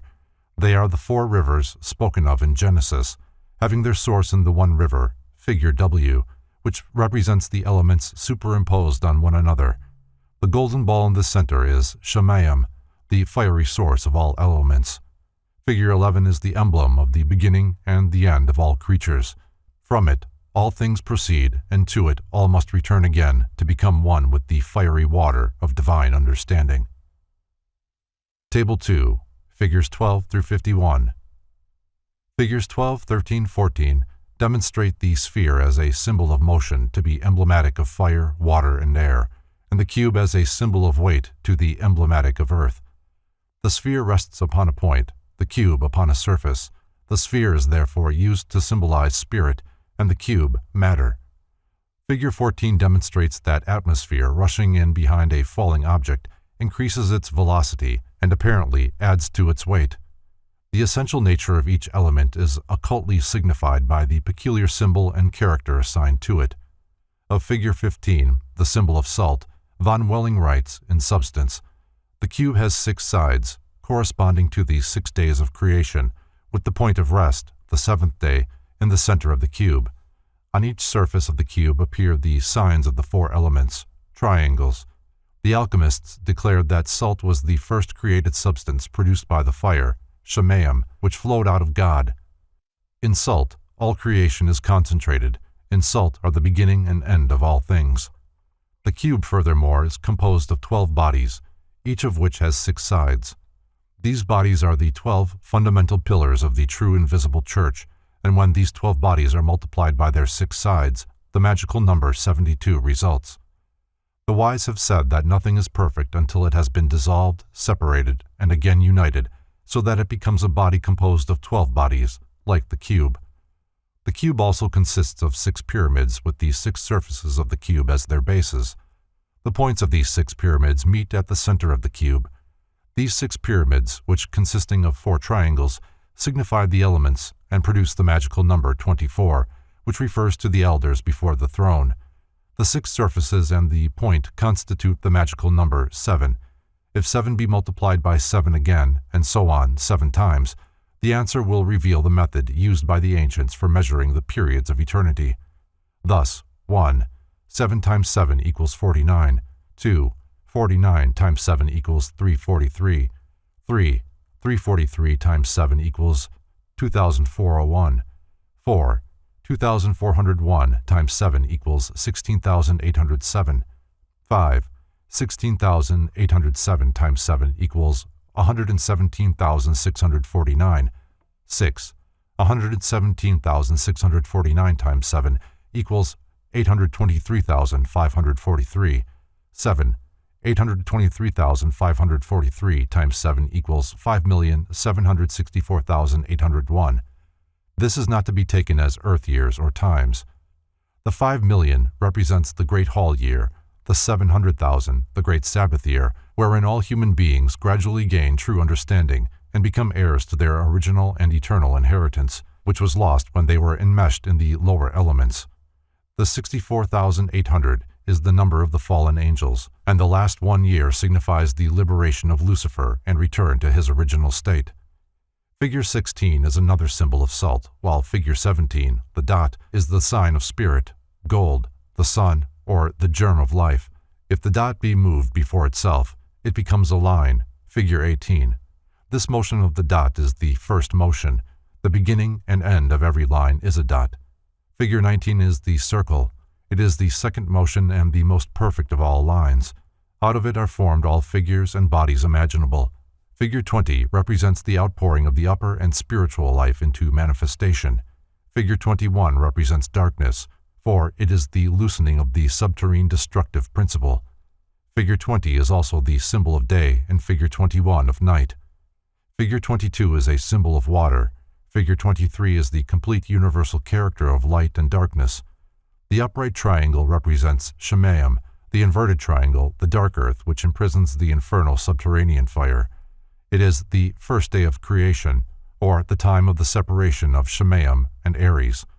Figure 24 represents the 6 days of creation and proves that the elements are an outflow of the divine fire, which, breaking up, becomes the substances of the tangible universe as signified in Figure 25. Figure 26 is the character of the air, showing that air is born out of the eternal light and the ethereal water. Figure 27 is the character of water. It is the inversion of Figure 26, indicating that its origin is from the lower fire and not the higher. Its upper part signifies that water does not lack the divine element, but as a universal mirror reflects the heavenly influences. Figures 28 and 29 are symbols of salt, showing that it is both fire and water in one. Figure 30 is the character of fire in all its attributes, and Figure M, the same inverted, water in all its powers. Figure 32 is the character of salt in all its attributes. Figure 33 represents both gold and the sun. Their essential natures are identical, being formed from the first fire out of Shamaim. They are perfect, as can be seen from their symbol, for no more perfect form can be produced out of the dot than the circle. Figure 34 is the character of the greater and lesser worlds, as the dot is surrounded by its circumference. This world is surrounded by Shamaim. Man, the little world, is included in this symbol because his inner nature is potential gold, Afar Min Hadama, which gold is his eternal indestructible spiritual body. Gold is the masculine principle of the universe. Figure 35 is the character of silver and the moon. It signifies that silver, like gold, is a perfect metal, except that the red part of its nature is turned inward. Silver is the feminine principle of the universe. Figure 36 is the character of copper and Venus. Figure 37 of iron and Mars. Figure 38 of tin and Jupiter. Figure 39 of lead and Saturn. Figure 40 of Mercury, both the planet and the element. Figure 41 of antimony, the key metal of the earth itself. Figure 42 of arsenic. Figure 43 of sulfur. Figure 44 of cinnabar. Figure 45 of quicklime. Figure 46 of nitre, and Figure 47 of vitriol. Figure 48 is the character of sal ammoniac, which element derives its name from the temple of Jupiter Ammon in an Egyptian desert where it was found. Figure 49 is the character of alum. Figure 50 of alkali, a name of Arabian origin, and Figure 51 of sal tartar, a substance possessing great occult virtue. Table 3, Figure 52. The 8 globes and the central square represent the 7 days of creation. The 3 worlds wherein creation occurs are symbolized by 3 concentric rings. The German words in the outer ring are extracts from the first chapter of Genesis. The words around the outside of the outer ring are the first day. The 4 small globes inside the outer ring deal with the abstract phases of creation. The upper globe containing the triangle encloses the words heaven and earth. The globe to the right contains the word light, and the one to the left, Jehovah Elohim, in the upper part and darkness in the lower part. The globe at the bottom contains the word day in the upper half and night in the lower. The 4 globes within the second ring depict the second, third, fourth, and fifth days of creation. The white globe above, divided by a dotted line, is designated the second day, the globe to the left with the mountains, the third day, the globe to the right with the planetary rings, the fourth day, and the globe below bisected by a dotted line, the fifth day. The square in the central ring containing the human form is marked the 6th day. This chart is diagrammatic exposition of the 3 layers of the macrocosmic and microcosmic auric eggs, showing the forces active within them. Table 4, Figure 53. Figure 53 has been designated the symbolic tomb of Christian Rosenkreuz. The upper circle is the first world, the divine sphere of God. The triangle in the center is the throne of God. The small circles at the points of the star symbolize the 7 great spirits before the throne, mentioned in the book of Revelation, in the midst of which walks the Alpha and Omega, the Son of God. The central triangle contains 3 flames, the divine Trinity. From the lowest of these flames proceeds the first divine outflow, shown by 2 parallel lines descending through the throne of Saturn, the spirit, Oriphilis, through whom God manifested himself. Passing through the boundary of the celestial universe and the 22 spheres of the lower system, the lines end at point B, the throne of Lucifer, in whom the divine outpouring is concentrated and reflected. From him the divine light irradiates in succession to D, Capricorn, E, Gemini, F, Libra, G, Taurus, H, Pisces, I, Aquarius, K, Cancer, L, Virgo, M. Aries, N. Leo, O. Scorpio, P. Sagittarius, thence back to D. The zodiacal circles represent 12 orders of great and beneficent spirits, and the smaller circles within the ring of fixed stars mark the orbits of the sacred planets. Table 5. Figure 54. Figure 54 is similar to Figure 53, but represents the universe at the time God manifested himself through the character of Jupiter, the spirit Sachaciel. Von Welling gives no reason for the change in the order of influx into the 12 orders of spirits, for the third world, for the adding of another circle and the interlaced triangles in the upper world, or for the letters Y and Z. In the upper triangle, A represents the father principle, F the divine outflow, G the point of influx into the 12 orders of spirits, probably Sagittarius. The letters H, I, J, K, L, M, N, O, P, Q, S, and T denote the sequential points of irradiations to each other. W and X, the world of the sons of God, and B, C, D, and E, the world of Lucifer. This plate shows the universe after the descent of Lucifer into matter. According to von Welling, when Lucifer wanted to control power, the influx of the divine light instantly ceased. Lucifer's world, which later became the solar system, with all its legions of spirits, who in their essence were Shemaim, reflecting his ideas and inverting the divine light, was turned into darkness. Lucifer's Shemaim thereupon became a contracted disk, a tangible substance, and chaos came into existence. Table 6. Figures 55 through 59. Figure 55 symbolizes the chaos of Lucifer. Figure 56, the separation of light from darkness. Figure 57, the light in the midst of the darkness. And Figure 58, the regions of the elements and their inhabitants. The 4 A's signify the abyss surrounding all things. The AB is the fiery throne of Lucifer. The plane of G is the subterranean air. F, the subterranean water. C, the earth region. D, the outer water. E, the outer air. W and X, the region of Shemaim. The elemental inhabitants of the planes differ in goodness according to their proximity to the center of wickedness, A, B. The earth's surface, C, divides the subterranean elementals from those of the outer water, air, and fire, D, C, and X. The elementals of the upper strata, the upper half of C, and all of D, E, and X, represent an ascending scale of virtue, while those of the lower strata, the lower half of C, and all of F, G, and AB, represent a descending scale of depravity. The region of air, E, is a partial exception to this order. While air is close to the light and filled with beautiful spirits, it is also the habitation of Beelzebub, the evil spirit of the air, with his legion of elemental demons. Upon the subtle element of air are impressed the influences of the stars, the thoughts, words, and deeds of man, and a myriad of mysterious influences from the various planes of nature. Man inhales these impressions, and they produce diverse effects upon his mind. In air are suspended also the seed germs by which water is impregnated and made capable of bringing forth forms of organic and inorganic life.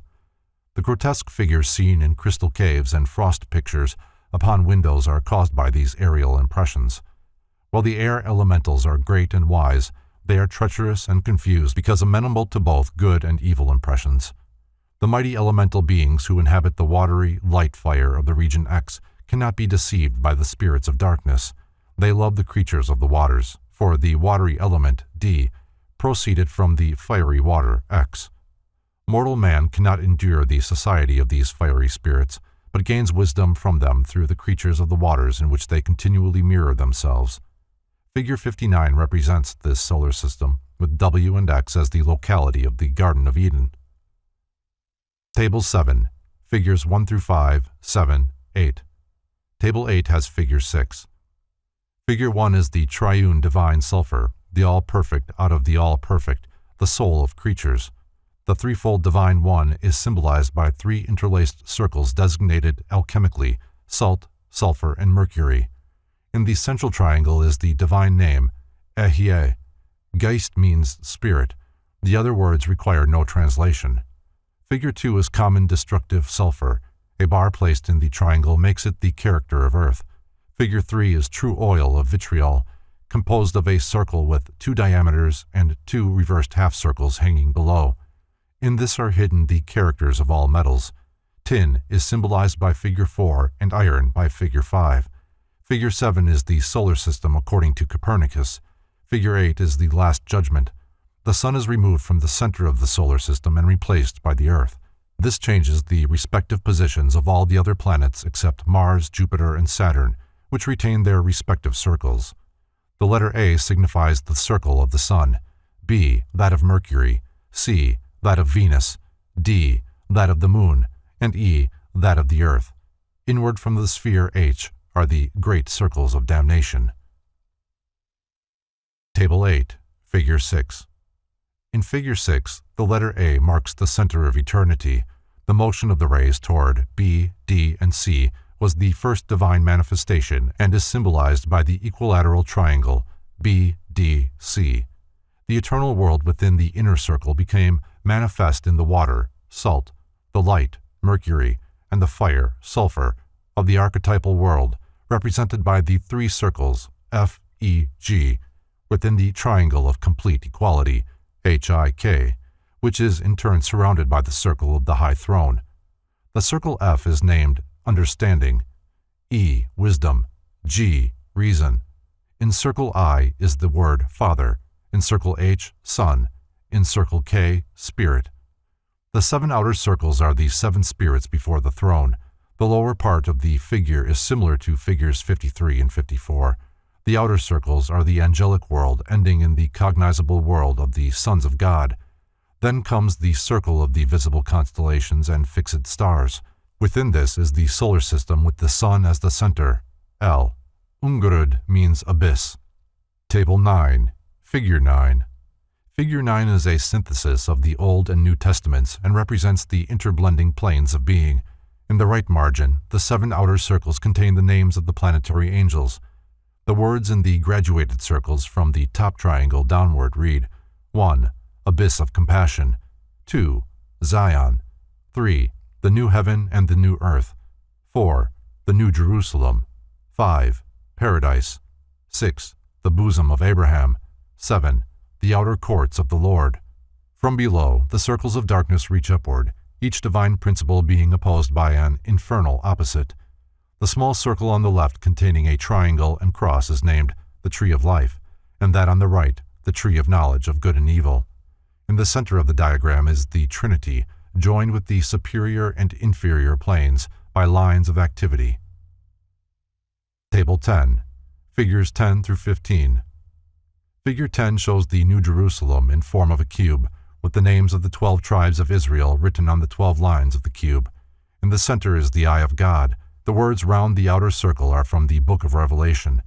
Figures 11, 12, 13, 14, and 15 possibly are cipher symbols of the angels of the plagues, the name of the Antichrist, the signature of the beast of Babylon, and the name of the woman riding on the beast of blasphemy. Table 11, Figures 1 through 11. Figure 1 is the solar system according to Genesis. The O on top of the radius of the circle is the dot of eternity, the beginning of beginnings. The whole diameter is the outflow of God, manifesting first in the heaven of heavens, the Shemayim, in which region human understanding cannot function. The space from K to I contains the heavens of Saturn, Jupiter, and Mars. L to M, the heavens of Venus and Mercury. M to H, the heavens of the Sun. The letter E is the moon, the circle of the earth. Figure 2 is the globe of the earth, showing the houses and signs of the zodiac. Figure 3 is the character of the universal Mercury, divine life, in its triune aspect of mercury, sulfur, and salt. Figure 4 is true saltpeter, purified with quicklime and alkali. Figure 5 shows the exact degree or angle of the planet's places, as well as the individual fixed stars in the zodiac. The letter A is the sun, and B is the earth. From K to I are the circles of Mercury and Venus, G to H, the circles of Earth and Moon, F to E and E to C, of Jupiter and Saturn, C to D, the starry belt or zodiac. Figure 6 is the microcosm with the planets and signs of the zodiac corresponding to the different parts of its form. The words upon the figure read, "Know thyself." In words, herbs, and stones lies a great power. Figure 7 is the universal character from which all characters have been taken. Figures 8, 9, and 10 are left to the solution of the reader. Figure 11 is the radiating universal Mercury. Table 12, figures 12 through 19. Figure 12 is called a mirror of astrological aspects. Below it is an astrologer's wheel. Figure 13 is similar to Figure 12. Figure 14 is a secret alchemical formula. The words around the circle read, "Out of one, in all is all." Figure 15 is an unsatisfactory attempt to show the comparative sizes of the suns and planets and their distances from each other. Figure 16 is the solar system with its internal and spiritual heavens. AB is the solar system. C is the sphere of fixed stars. D, E, F, G are the systems of the spiritual worlds. H is the throne of the living God. J, K, L, M, and N are the great beyond, unmeasurable. Figure 17 shows the creation of the solar system out of the ring of the divine eternity. The 4 A's are the abyss. B is the first revelation of God out of the abyss, and from this revelation, C, D, E, F, and G were created. C and D represent the spiritual hierarchies. D and E, the upper worlds or constellations. E and F, the distance from Jupiter to the upper worlds. F and G, the solar system with its planets and their heavens. B and C, the throne of Christ. Figure 18 describes the division according to Genesis of the waters above the heavens, D, from the waters below, A, B, and C. Figure 19 is the Mercury of the philosophers, essential to material existence. Table 13, figures 1 through 4. Figure 1 is Ein Sof, the incomprehensible abyss of divine majesty, an endless welling up, limitless in time and space. Figure 2 symbolizes the 3 divine principles, Father, Son, and Holy Ghost. Around the triangle is written, "I shall be that I shall be." At the apex of the triangle is the word crown. In the left point, wisdom. In the right point, understanding. Figure 3 represents the Trinity with its outflow. The words above the upper sphere are revelation of the divine majesty and Jehovah Elohim. The lower circles contain the names of the hierarchies controlling the lower worlds. The words within the circle of stars read, Lucifer, the son of the aurora of the morning. The letter C represents the universal Mercury. The words within the circle read, the first beginning of all creatures. Figure 4 represents the abode of Lucifer and his angels, the chaos spoken of in Genesis. Table 14, figures 5, 7, and 8. Figure 5 shows the triangle of triune divinity in the midst of a cross. At the left is a small triangle containing the words, the secrets of Elohim, and at the right is another inscribed, the secrets of nature. On the horizontal arms of the cross are the words, the tree of life, and the tree of the knowledge of good and evil. The plate explains the interblending of the spiritual and infernal powers in the creation of the universe. Figure 7 is called the road to paradise. It probably indicates the positions of the sun, moon, and planets at the moment of their genesis. Figure 8 is the earth before the flood, when it was watered by a mist or vapor. The words at the left are the tree of life, those at the right the tree of knowledge of good and evil. The diagram with the symbol of Mars is devoted to a consideration of the rainbow. Table 15, figures 6, 9, and 10. Figure 6 is similar to Figure 5 and is called the secret of nature. An interesting diagram is shown on either side of the central figure, each consisting of a triangle with circles radiating from its points. The diagram on the left is called the secrets of the upper world, and the one on the right, the secrets of the underworld. Figure 9 is the solar system. Around the central part are the words, the place of the damned. Figure 10 shows the dot, or point of rest, surrounded by a triangle enclosing a circle containing the names of the 12 tribes of Israel. It represents completion of the process of regeneration and the consummation of the great work. Alchemy and its exponents. Is the transmutation of base metals into gold possible? Is the idea one at which the learned of the modern world can afford to scoff? Alchemy was more than a speculative art. It was also an operative art. Since the time of the immortal Hermes, alchemists have asserted, and not without substantiating evidence, that they could manufacture gold from tin, silver, lead, and mercury, that the galaxy of brilliant philosophic and scientific minds who, over a period of 2,000 years, affirmed the actuality of metallic transmutation and multiplication, could be completely sane and rational on all other problems of philosophy and science, yet hopelessly mistaken on this one point, is untenable. Nor is it reasonable that the hundreds declaring to have seen and performed transmutations of metals could all have been dupes, imbeciles, or liars. Those assuming that all alchemists were of unsound mentality would be forced to put in this category nearly all the philosophers and scientists of the ancient and medieval worlds. Emperors, princes, priests, and common townsfolk have witnessed the apparent miracle of metallic metamorphosis. In the face of existing testimony, anyone is privileged to remain unconvinced, but the scoffer elects to ignore evidence worthy of respectful consideration. Many great alchemists and Hermetic philosophers occupy an honored niche in the Hall of Fame, while their multitudinous critics remain obscure. To list all these sincere seekers after nature's great arcanum is impossible, but a few will suffice to acquaint the reader with the superior types of intellect who interested themselves in this abstruse subject. Among the more prominent names are those of Thomas Norton, Isaac of Holland, Basil Valentine, the supposed discoverer of antimony, Jean de Meung, Roger Bacon, Albertus Magnus, Quadratenus Gerber, the Arabian who brought the knowledge of alchemy to Europe through his writings, Paracelsus, Nicholas Flamel, John Frederick Helvetius, Raymond Lolly, Alexander Sepin, Michael Sendivogius, Count Bernard of Treviso, Sir George Ripley, Picus de Mirandola, John Dee, Henry Coenrath, Michael Mayer, Thomas Vaughan, J.B. von Helmont, John Hayden, Lascaris, Thomas Carnock, Synesius, Bishop of Ptolemais, Moreau, the Comte de Cagliostro, and the Comte de Saint-Germain. There are legends to the effect that King Solomon and Pythagoras were alchemists and that the former manufactured by alchemical means the gold used in his temple. Albert Pike takes side with the alchemical philosophers by declaring that the gold of the Hermetists was a reality.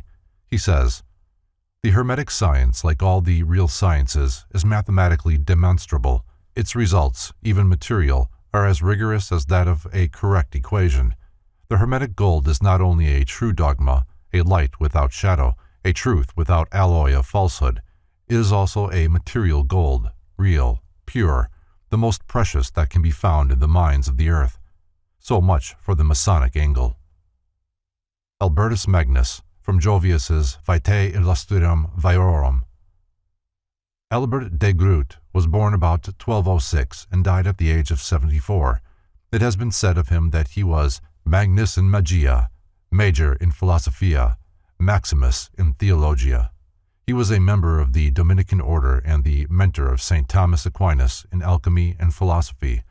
Among other positions of dignity occupied by Albertus Magnus was that of Bishop Regensburg. He was beatified in 1622. Albertus was an Aristotelian philosopher, an astrologer, and a profound student of medicine and physics.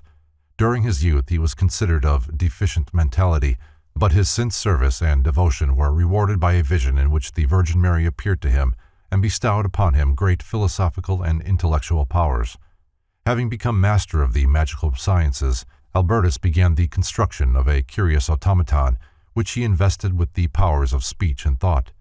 The android, as it was called, was composed of metals and unknown substances chosen according to the stars and endued with spiritual qualities by magical formulae and invocations, and the labor upon it consumed over 30 years.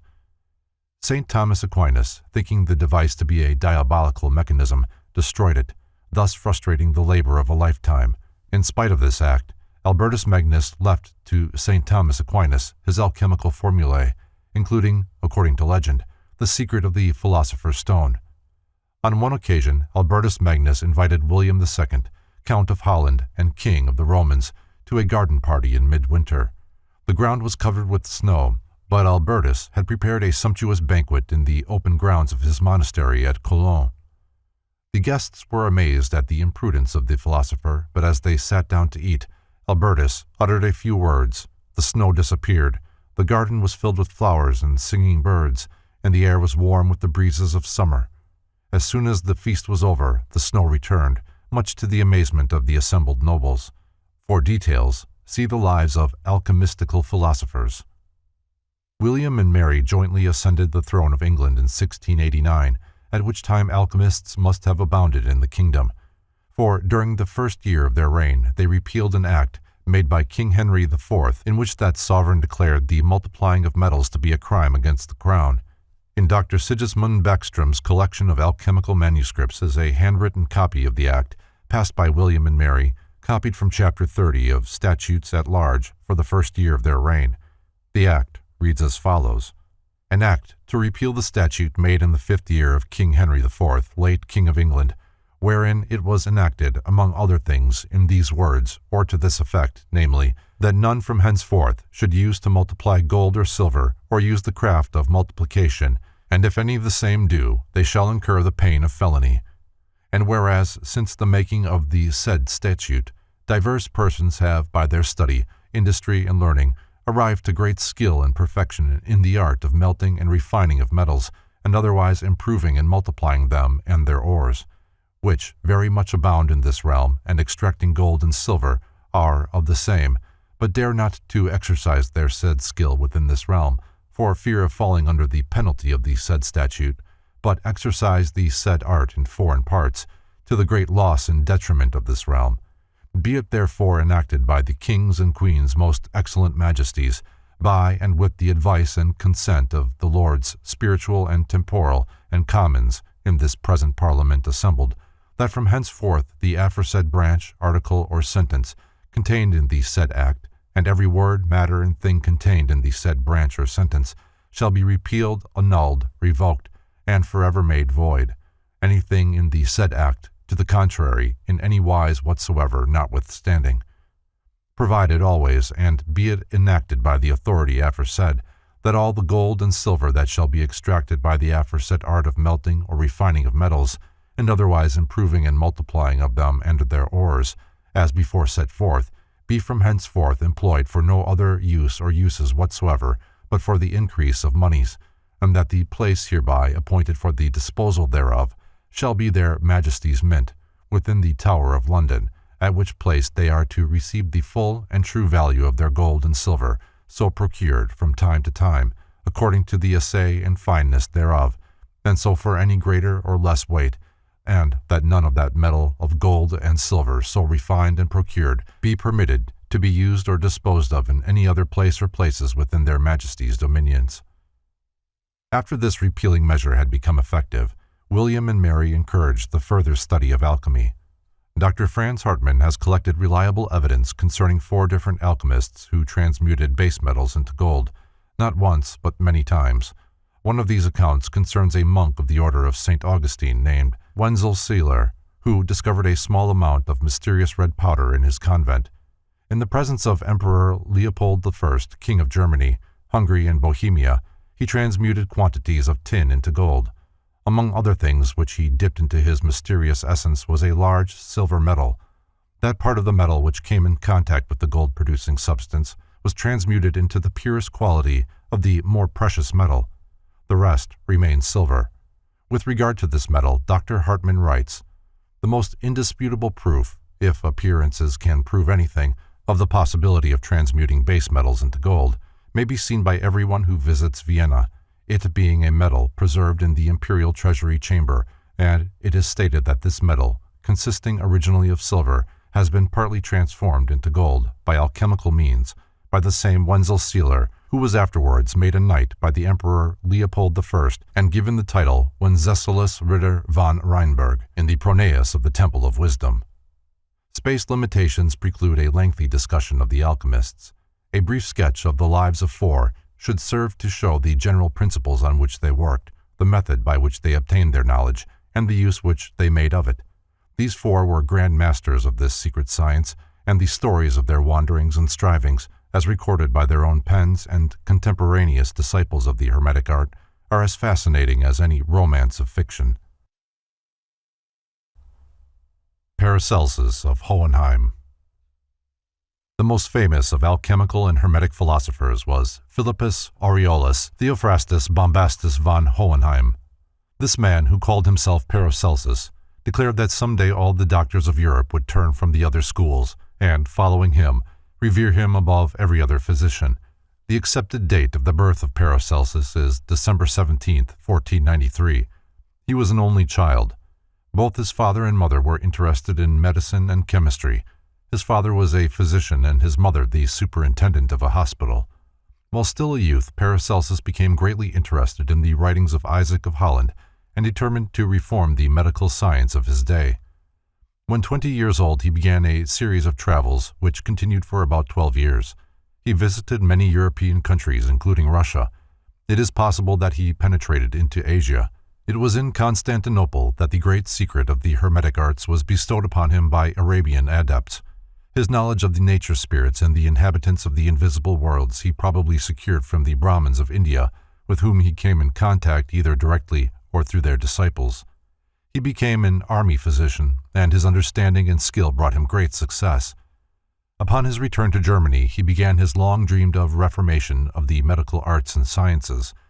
He was opposed on every hand and criticized unmercifully. His violent temper and tremendously strong personality undoubtedly precipitated many storms upon his head, which might have been avoided had he been of a less caustic disposition.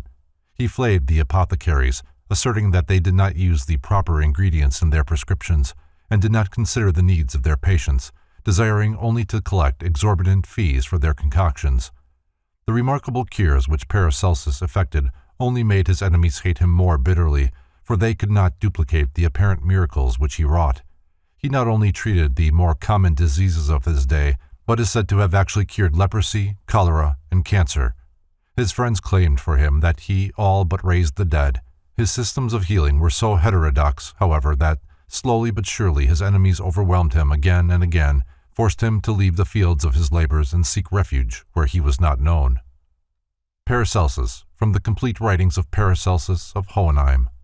In his Biographia Antiqua, Francis Barrett appends to the name of Paracelsus the following titles of distinction: the Prince of Physicians and Philosophers by Fire, Grand Paradoxical Physician, the Trismegistus of Switzerland, First Reformer of Chemical Philosophy, Adept in Alchemy, Kabbalah, and Magic, Nature's Faithful Secretary, Master of the Elixir of Life and the Philosopher's Stone, and the Great Monarch of Chemical Secrets. There is much controversy concerning the personality of Paracelsus. That he had an irascible disposition, there is no doubt. His disposition towards physicians and for women amounted to a mania. For them he had nothing but abuse. As far as can be learned, there was never a love affair in his life. His peculiar appearance and immoderate system of living were always held against him by his adversaries. It is believed that his physical abnormalities may have been responsible for much of the bitterness against society which he carried with him throughout all his intolerant and tempestuous life. His reputed intemperance brought upon him still more persecution, for it was asserted that even during the time of his professorship in the University of Basel, he was seldom sober. Such an accusation is difficult to understand in view of the marvelous mental clarity for which he was noted at all times. The vast amount of writing which he accomplished, the Strasbourg edition of his collected works is in 3 large volumes, each containing several hundred pages, is a monumental contradiction of the tales regarding his excessive use of alcoholics. No doubt many of the vices of which he is accused were sheer inventions by his enemies, who, not satisfied with hiring assassins to murder him, sought to besmirch his memory after they had revengefully ended his life. The manner in which Paracelsus met his death is uncertain, but the most credible account is that he died as the indirect result of a scuffle with a number of assassins who had been hired by some of his professional enemies to make away with the one who had exposed their chicanery. Few manuscripts are extant in the handwriting of Paracelsus, for he dictated the majority of his works to his disciples who wrote them down. Professor John Maxon Stillman of Stanford University pays the following tribute to his memory. Whatever be the final judgment as to the relative importance of Paracelsus in the upbuilding of medical science and practice, it must be recognized that he entered upon his career at Basel with the zeal and the self-assurance of one who believed himself inspired with a great truth, and destined to take effect a great advance in the science and practice of medicine. By nature he was a keen and open-minded observer of whatever came under his observation, though probably also not a very critical analyst of the observed phenomena. He was evidently an unusually self-reliant and independent thinker, though the degree of originality in his thought may be a matter of legitimate differences of opinion. Certainly, once having, from whatever combination of influences, made up his mind to reject the sacredness of the authority of Aristotle, Galen, and Avicenna, and having found what to his mind was a satisfactory substitute for the ancient dogmas in his own modification of the Neoplatonic philosophy, he did not hesitate to burn his ships behind him. Having cut loose from the dominant Galenism of his time, he determined to preach and teach that the basics of the medical science of the future should be the study of nature, observation of the patient, experiment and experience, and not the infallible dogmas of authors long dead. Doubtless in the pride and self-confidence of his youthful enthusiasm, he did not rightly estimate the tremendous force of conservatism against him, which he directed his assaults. If so, his experience in Basel surely undeceived him. From that time on he was to be a wanderer again, sometimes in great poverty, sometimes in moderate comfort, but manifestly disillusioned as to the immediate success of his campaign, though never in doubt as to its ultimate success. For to his mind, his new theories and practice of medicine were at one with the forces of nature, which were the expression of God's will, and eventually they must prevail. This strange man, his nature a mass of contradictions, his stupendous genius shining like a star through the philosophic and scientific darkness of medieval Europe, struggling against the jealousy of his colleagues as well as against the irascibility of his own nature, fought for the good of the many against the domination of the few. He was the first man to write scientific books in the language of the common people so that all could read them. Even in death Paracelsus found no rest. Again and again his bones were dug up and reinterred in another place. The slab of marble over his grave bears the following inscription: "Here lies buried Philip Theophrastus, the famous doctor of medicine who cured wounds, leprosy, gout, dropsy, and other incurable maladies of the body, with wonderful knowledge, and gave his goods to be divided and distributed to the poor. In the year 1541, on the 24th day of September, he exchanged life for death, to the living peace, to the sepulchred eternal rest." A.M. Stoddard, in her Life of Paracelsus, gives a remarkable testimonial of the love which the masses had for the great physician. Referring to his tomb, she writes, "To this day the poor pray there. Hohenheim's memory has blossomed in the dust to sainthood, for the poor have canonized him. When cholera threatened Salzburg in 1830, the people made a pilgrimage to his monument and prayed him to avert it from their homes. The dreaded scourge passed away from them and raged in Germany and the rest of Austria. It was supposed that one early teacher of Paracelsus was a mysterious alchemist who called himself Solomon Trismossen. Concerning this person nothing is known save that after some years of wandering, he secured the formula of transmutation and claimed to have made vast amounts of gold. A beautifully illuminated manuscript of this author, dated 1582 and called Splendor Solis, is in the British Museum. Trismossen claimed to have lived to the age of 150 as the result of his knowledge of alchemy. One very significant statement appears in his Alchemical Wanderings, which work is supposed to narrate his search for the philosopher's stone. "Study what thou art, whereof thou art a part, what thou knowest of this art. This is really what thou art. All that is without thee also is within." Thus wrote Trismossen. Raymond Lolly. This most famous of all the Spanish alchemists was born about the year 1235. His father was a seneschal to James I of Aragon, and young Raymond was brought up in the court surrounded by the temptations and profligacy abounding in such places. He was later appointed to the position which his father had occupied. A wealthy marriage ensured Raymond's financial position, and he lived the life of a grandee. One of the most beautiful women at the court of Aragon was Donna Ambrosia Eleonora di Castello, whose virtue and beauty had brought her great renown. She was at that time married, and was not particularly pleased to discover that young Lolly was rapidly developing a passion for her. Wherever she went, Raymond followed, and at last, over a trivial incident, he wrote some very amorous verses to her, which produced an effect quite different from what he had expected. He received a message inviting him to visit the lady. He responded with alacrity. She told him that it was only fair that he should behold more of the beauty concerning which he wrote such appealing poems, and, drawing aside part of her garments, disclosed that one side of her body was nearly eaten away by a cancer. Raymond never recovered from the shock. It turned the entire course of his life. He renounced the frivolities of the court and became a recluse. Sometime afterwards, while doing penance for his worldly sins, a vision appeared to him in which Christ told him to follow in the direction in which he should lead. Later the vision was repeated. Hesitating no longer, Raymond divided his property among his family and retired to a hut on the side of a hill, where he devoted himself to the study of Arabic, that he might go forth and convert the infidels. After 6 years in this retreat, he set out with a Mohammedan servant, who, when he learned that Raymond was about to attack the faith of his people, buried his knife in his master's back. Raymond refused to allow his would-be assassin to be executed, but later the man strangled himself in prison. When Raymond regained his health, he became a teacher of the Arabic language to those who intended traveling in the Holy Land. It was while so engaged that he came into contact with Arnold of Villanova, who taught him the principles of alchemy. As a result of this training, Raymond learned the secret of the transmutation and multiplication of metals.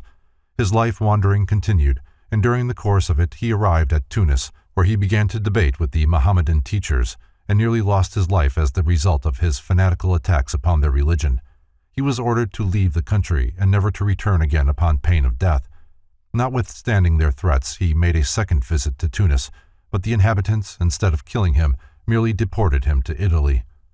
An unsigned article appearing in Household Words, number 273, a magazine conducted by Charles Dickens, throws considerable light on Lolly's alchemical ability. Whilst at Vienna, he, Lolly, received flattering letters from Edward II, King of England, and from Robert Bruce, King of Scotland, entreating him to visit them. He had also, in the course of his travels, met with John Cranmer, Abbot of Westminster, with whom he formed a strong friendship, and it was more to please him than the king that Raymond consented to go to England. A tract by John Cranmer appears in the Hermetic Museum, but there is no record in the Annals of Westminster of anyone by that name. Cranmer had an intense desire to learn the last great secret of alchemy, to make the powder of transmutation, and Raymond, with all his friendship, had never disclosed it.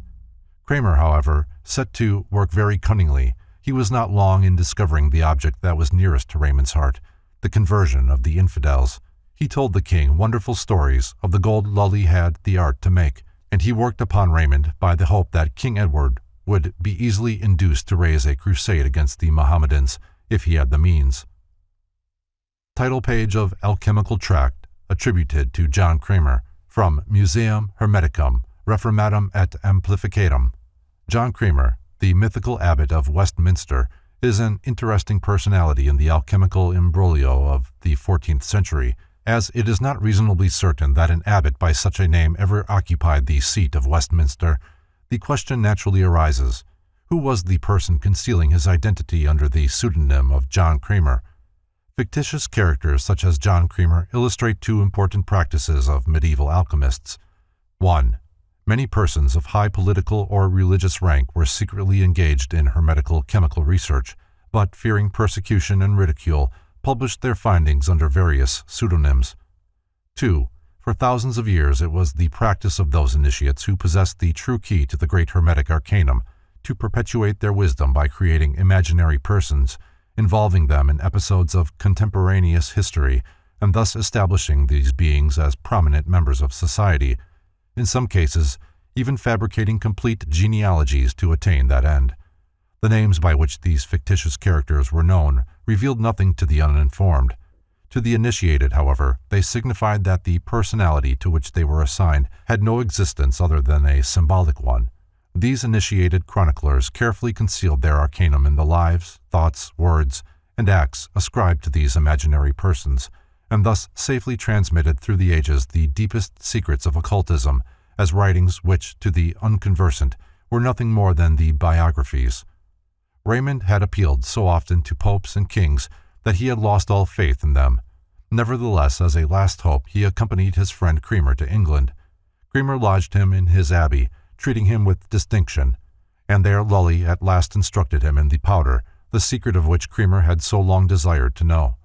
When the powder was perfected, Kramer presented him to the king, who received him as a man may be supposed to receive one who could give him boundless riches.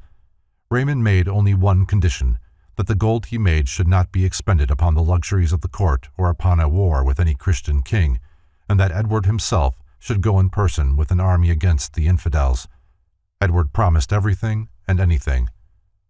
Raymond had apartments assigned him in the Tower, and there he tells us he transmuted 50,000 pounds weight of quicksilver, lead, and tin into pure gold, which was coined at the mint into 6 million of nobles, each worth about 3 pounds sterling at the present day. Some of the pieces said to have been coined out of this gold are still to be found in antiquarian collections. While desperate attempts have been made to disprove these statements, the evidence is still about equally divided. To Robert Bruce he sent a little work entitled Of the Art of Transmuting Metals. Dr. Edmund Dickinson relates that when the cloister which Raymond occupied at Westminster was removed, the workmen found some of the powder, with which they enriched themselves.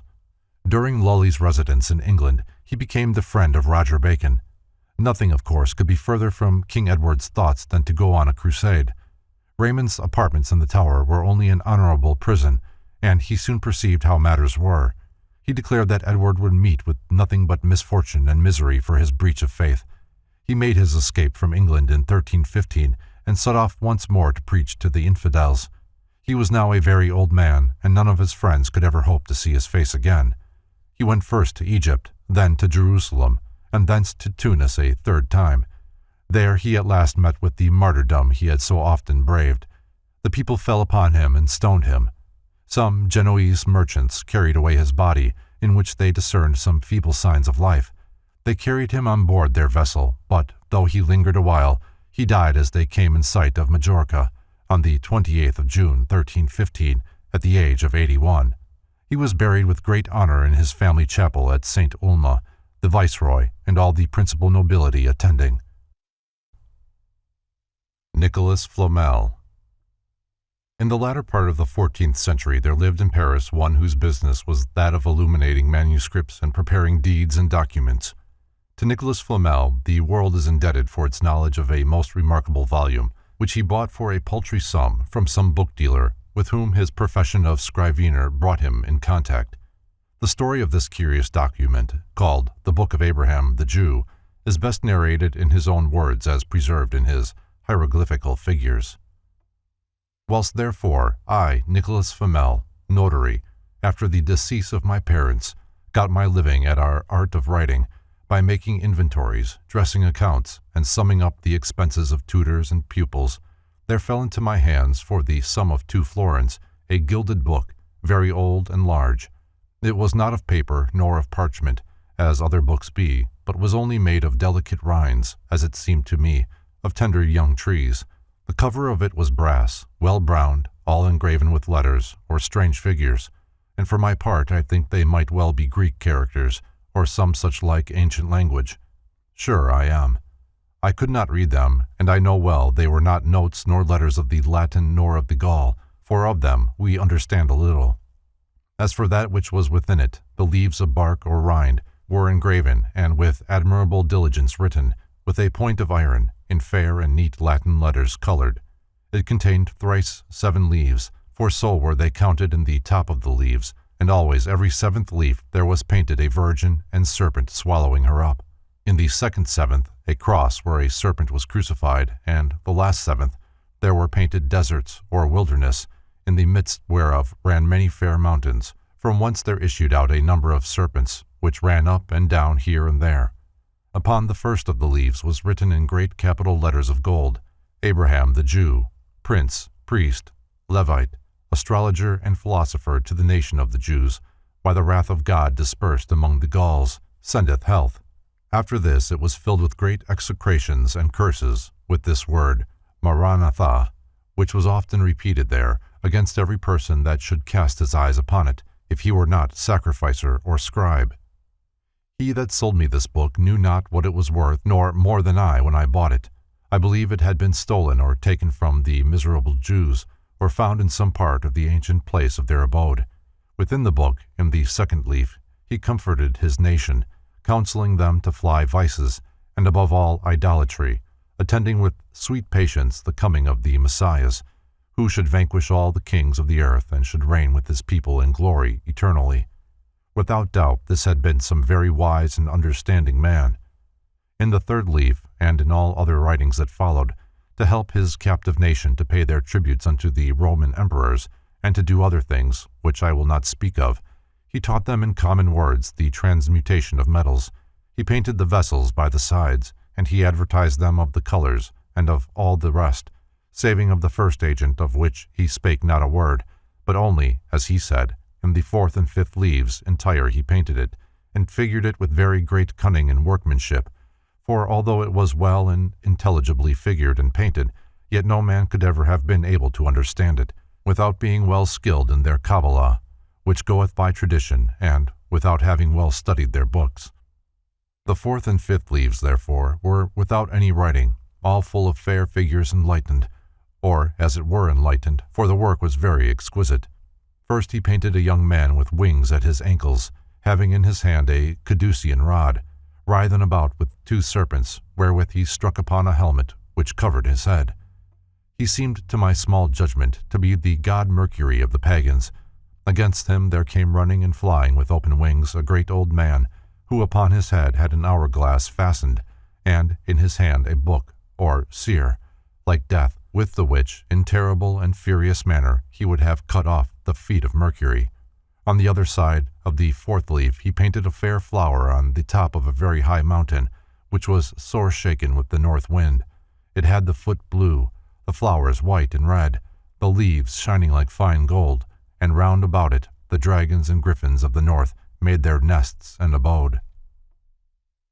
The Symbols of Abraham the Jew, from Flamel's Hieroglyphical Figures.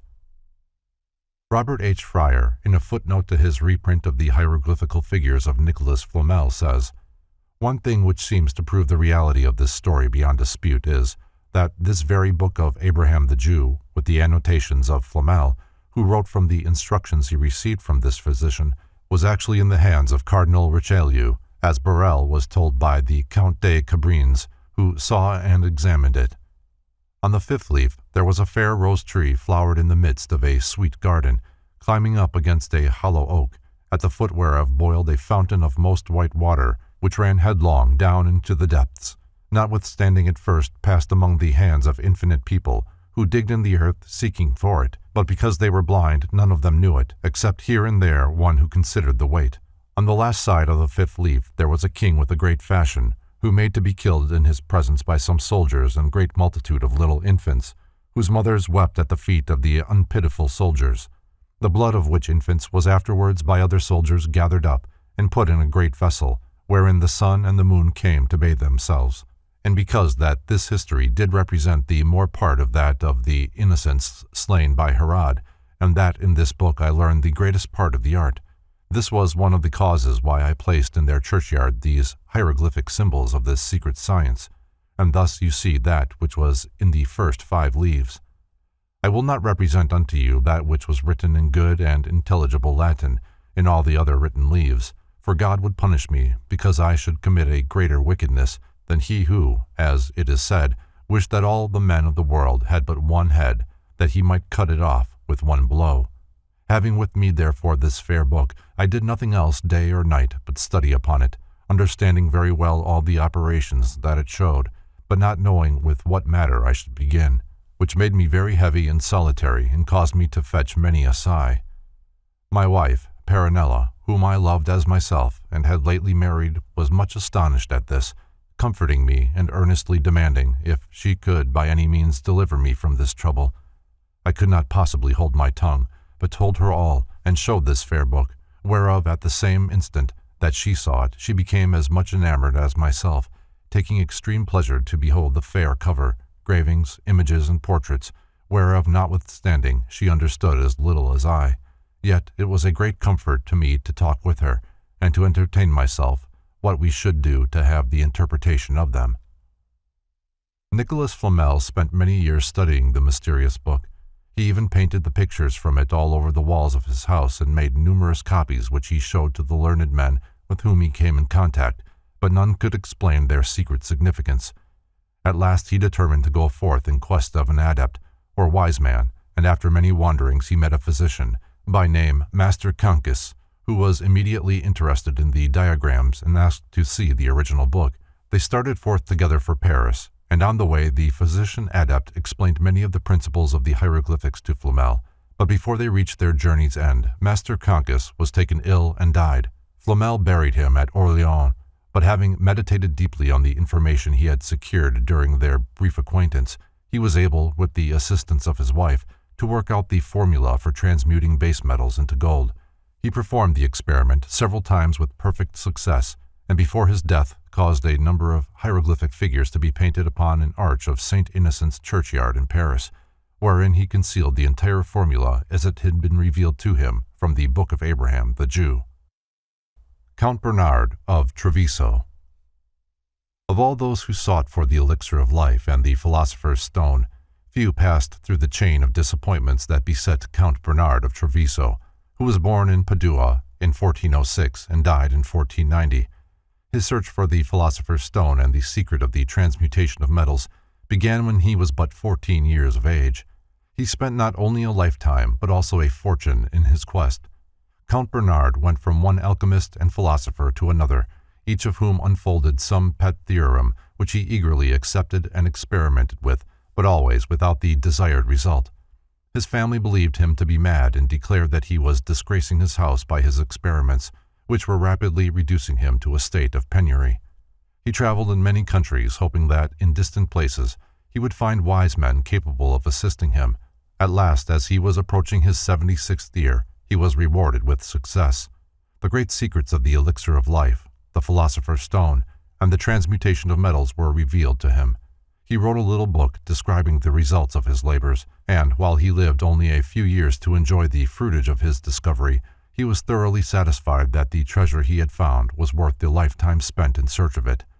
An example of the industry and perseverance displayed by him is to be found in one of the processes which some foolish pretender coaxed him to attempt, and which resulted in his spending 20 years calcining eggshells and nearly an equal period distilling alcohol or other substances.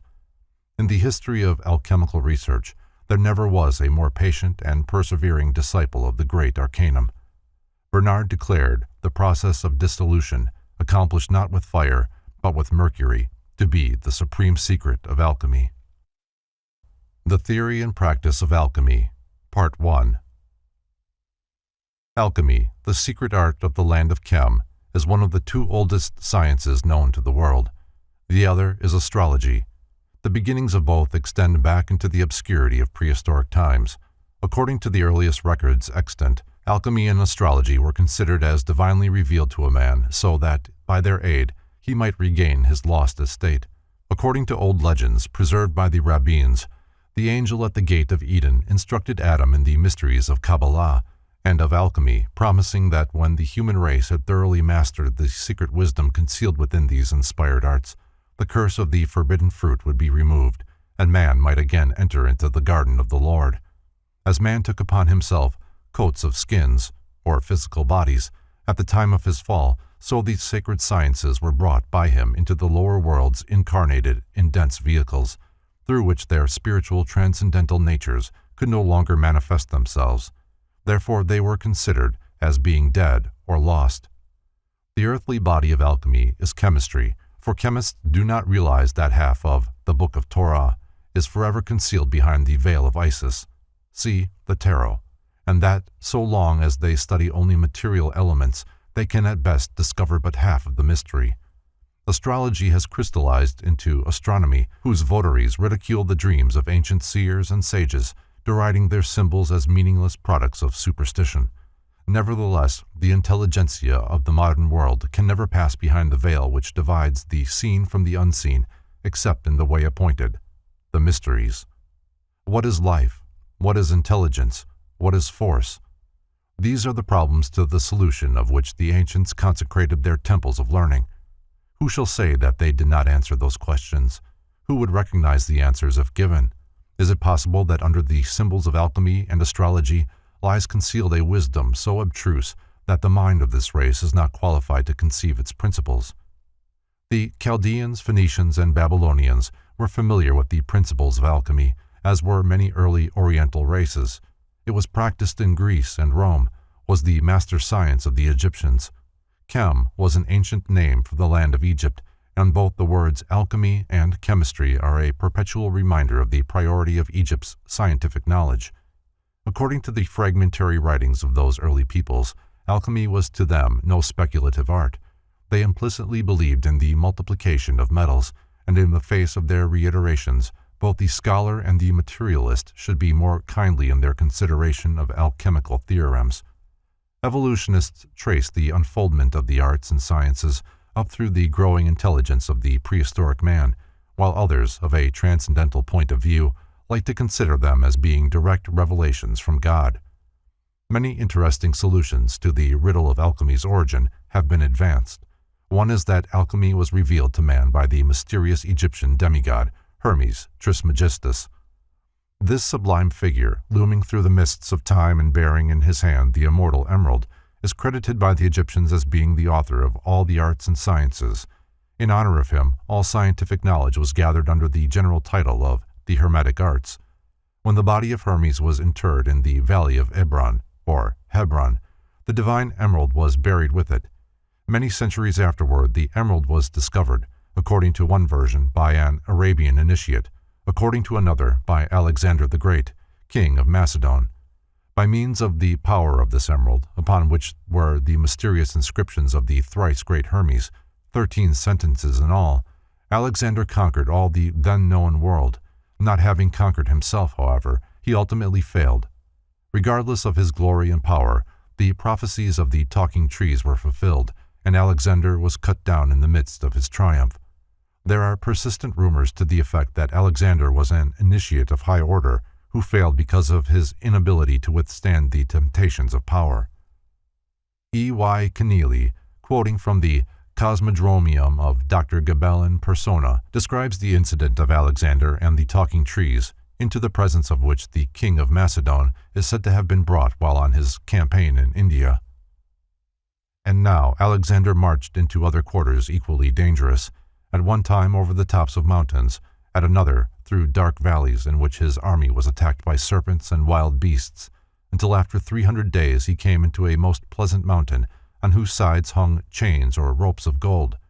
This mountain had 2,050 steps, all of purest sapphire, by which one could ascend to the summit, and near this Alexander encamped. And on a day, Alexander with his 12 princes ascended by the aforementioned steps to the top of the mountain, and found there a palace marvelously beautiful, having 12 gates and 70 windows of the purest gold, and it was called the Palace of the Sun, and there was in it a temple all of gold, before whose gates were vine trees bearing bunches of carbuncles and pearls. And Alexander and his princes, having entered the palace, found there a man lying on a golden bedstead. He was very stately and beautiful in appearance, and his head and beard were white as snow. Then Alexander and his princes bent the knee to the sage, who spake thus: Alexander, thou shalt now see what no earthly man hath ever before seen or heard. To whom Alexander made answer, O sage, most happy, how dost thou know me? He replied, Before the wave of the deluge covered the face of the earth, I knew thy works. He added, Wouldst thou behold the most hallowed trees of the sun and moon, which announce all future things? Alexander made answer, It is well, my lord, greatly do we long to see them. Then the sage said, Put away your rings and ornaments, and take off your shoes, and follow me. And Alexander did so, and choosing out 3 from the princes, and leaving the rest to await his return, he followed the sage, and came to the trees of the sun and moon. The tree of the sun has leaves of red gold, the tree of the moon has leaves of silver, and they are very great. And Alexander, at the suggestion of the sage, questioned the trees, asking if he should return in triumph to Macedon. To which the trees gave answer, No, but that he should live yet another year and 8 months, after which he should die by a poisoned cup. And when he inquired who was he who should give him that poison, he received no reply, and the tree of the moon said to him that his mother, after a most shameful and unhappy death, should lie long unburied, but that happiness was in store for his sisters. See the Book of Enoch, the second messenger of God. The leaves of Hermes, sacred tree, redrawn from an original manuscript dated 1577. In his Key to Alchemy, Samuel Norton divides into 14 parts the processes or states through which the alchemical substances pass from the time they are first placed in the test tube until ready as medicine for plants, minerals, or men. 1. Solution, the act of passing from a gaseous or solid condition into one of liquidity. 2. Filtration, the mechanical separation of a liquid from the undissolved particles suspended in it. 3. Evaporation, the changing or converting from a liquid or solid state into a vaporous state with the aid of heat. 4. Distillation, an operation by which a volatile liquid may be separated from substances which it holds in solution. 5. Separation, the operation of disuniting or decomposing substances. 6. Rectification, the process of refining or purifying any substance by repeated distillation. 7. Calcination, the conversion into a powder or calx by the action of heat, expulsion of the volatile substance from a matter. 8.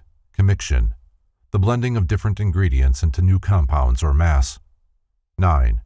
Purification, through putrefaction, disintegration by spontaneous decomposition, decay by artificial means. 10. Inhibition, the process of holding back or restraining. 11. Fermentation, the conversion of organic substances into new compounds in the presence of a ferment. 12. Fixation, the act or process of ceasing to be a fluid and becoming firm, state of being fixed. 13. Multiplication, the act or process of multiplying or increasing in number, the state of being multiplied. 14. Projection, the process of turning the base metals into gold. In all probability, the so-called talking trees were merely strips of wood with tables of letters upon them, by means of which oracles were evoked. At one time, books written upon wood were called talking trees. The difficulty in deciding the origin of alchemy is directly due to ignoring the lost continent of Atlantis. The great arcanum was the most prized of the secrets of the Atlantean priestcraft. When the land of Atlas sank, hierophants of the fire mystery brought the formula to Egypt, where it remained for centuries in the possession of the sages and philosophers. It gradually moved into Europe, where its secrets are still preserved intact. During the Middle Ages, alchemy was not only a philosophy and a science, but also a religion. Those who rebelled against the religious limitations of their day concealed their philosophic teachings under the allegory of gold-making. In this way they preserved their personal liberty and were ridiculed rather than persecuted. Alchemy is a threefold art, its mystery well symbolized by a triangle. Its symbol is 3 times 3, 3 elements or processes in 3 worlds or spheres. The 3 times 3 is part of the mystery of the 33rd degree of Freemasonry, for 33 is 3 times 3, which is 9, the number of esoteric man and the number of emanations from the root of the divine tree. It is the number of worlds nourished by the 4 rivers that pour out of the divine mouth as the verbum fiat. Beneath the so-called symbolism of alchemy is concealed a magnificent concept, for this ridiculed and despised craft still preserves intact the triple key to the gates of eternal life. Realizing, therefore, that alchemy is a mastery in 3 worlds, the divine, the human, and the elemental, it can easily be appreciated why the sages and philosophers created and evolved an intricate allegory to conceal their wisdom. Alchemy is the science of multiplication, and is based upon the natural phenomenon of growth. Nothing from nothing comes is an extremely ancient adage. Alchemy is not the process of making something from nothing. It is the process of increasing and improving that which already exists. If a philosopher were to state that a living man could be made from a stone, the unenlightened would probably exclaim, "Impossible." Thus would they reveal their ignorance, for to the wise it is known that in every stone is the seed of man. A philosopher might declare that a universe could be made out of a man, but the foolish would regard this as an impossibility, not realizing that a man is a seed from which a universe may be brought forth. God is the within and the without of all things. The Supreme One manifests himself through growth, which is an urge from within outward, a struggle for expression and manifestation. There is no greater miracle in the growing and multiplication of gold by the alchemist than in a tiny mustard seed producing a bush many thousands of times the size of the seed.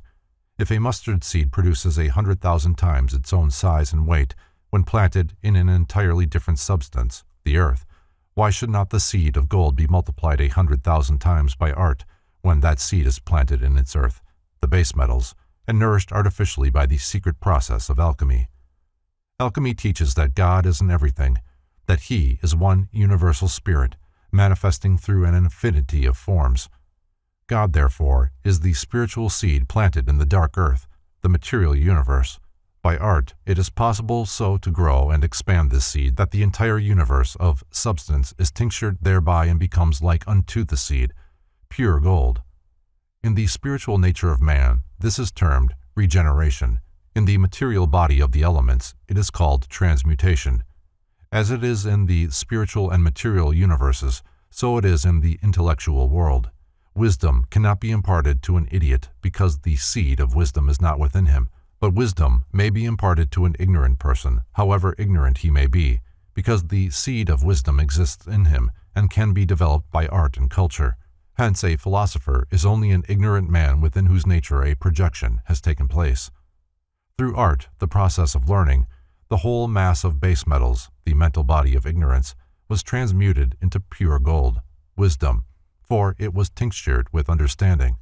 If then, through faith and proximity to God, the consciousness of man may be transmuted from base animal desires, represented by the masses of planetary metals, into a pure golden and godly consciousness, illumined and redeemed, and the manifesting God within that one increased from a tiny spark to a great and glorious being, if also the base metals of mental ignorance can, through proper endeavor and training, be transmuted into transcendent genius and wisdom, why is the process in two worlds or spheres of application not equally true in the third?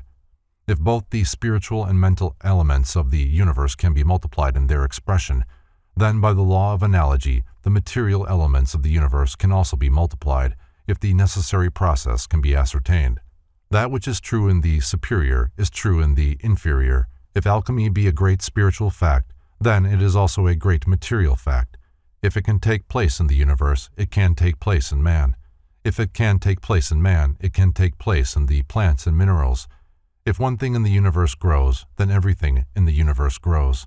If one thing can be multiplied, then all things can be multiplied. For the superior agrees with the inferior, and the inferior agrees with the superior. But as the way for the redemption of the soul is concealed by the mysteries, so the secret for the redemption of the metals are also concealed, that they may not fall into the hands of the profane, and thereby become perverted. If any would grow metals, he must first learn the secrets of the metals. He must realize that all metals, like all stones, plants, animals, and universes, grow from seeds, and that these seeds are already in the body of substance, the womb of the world virgin.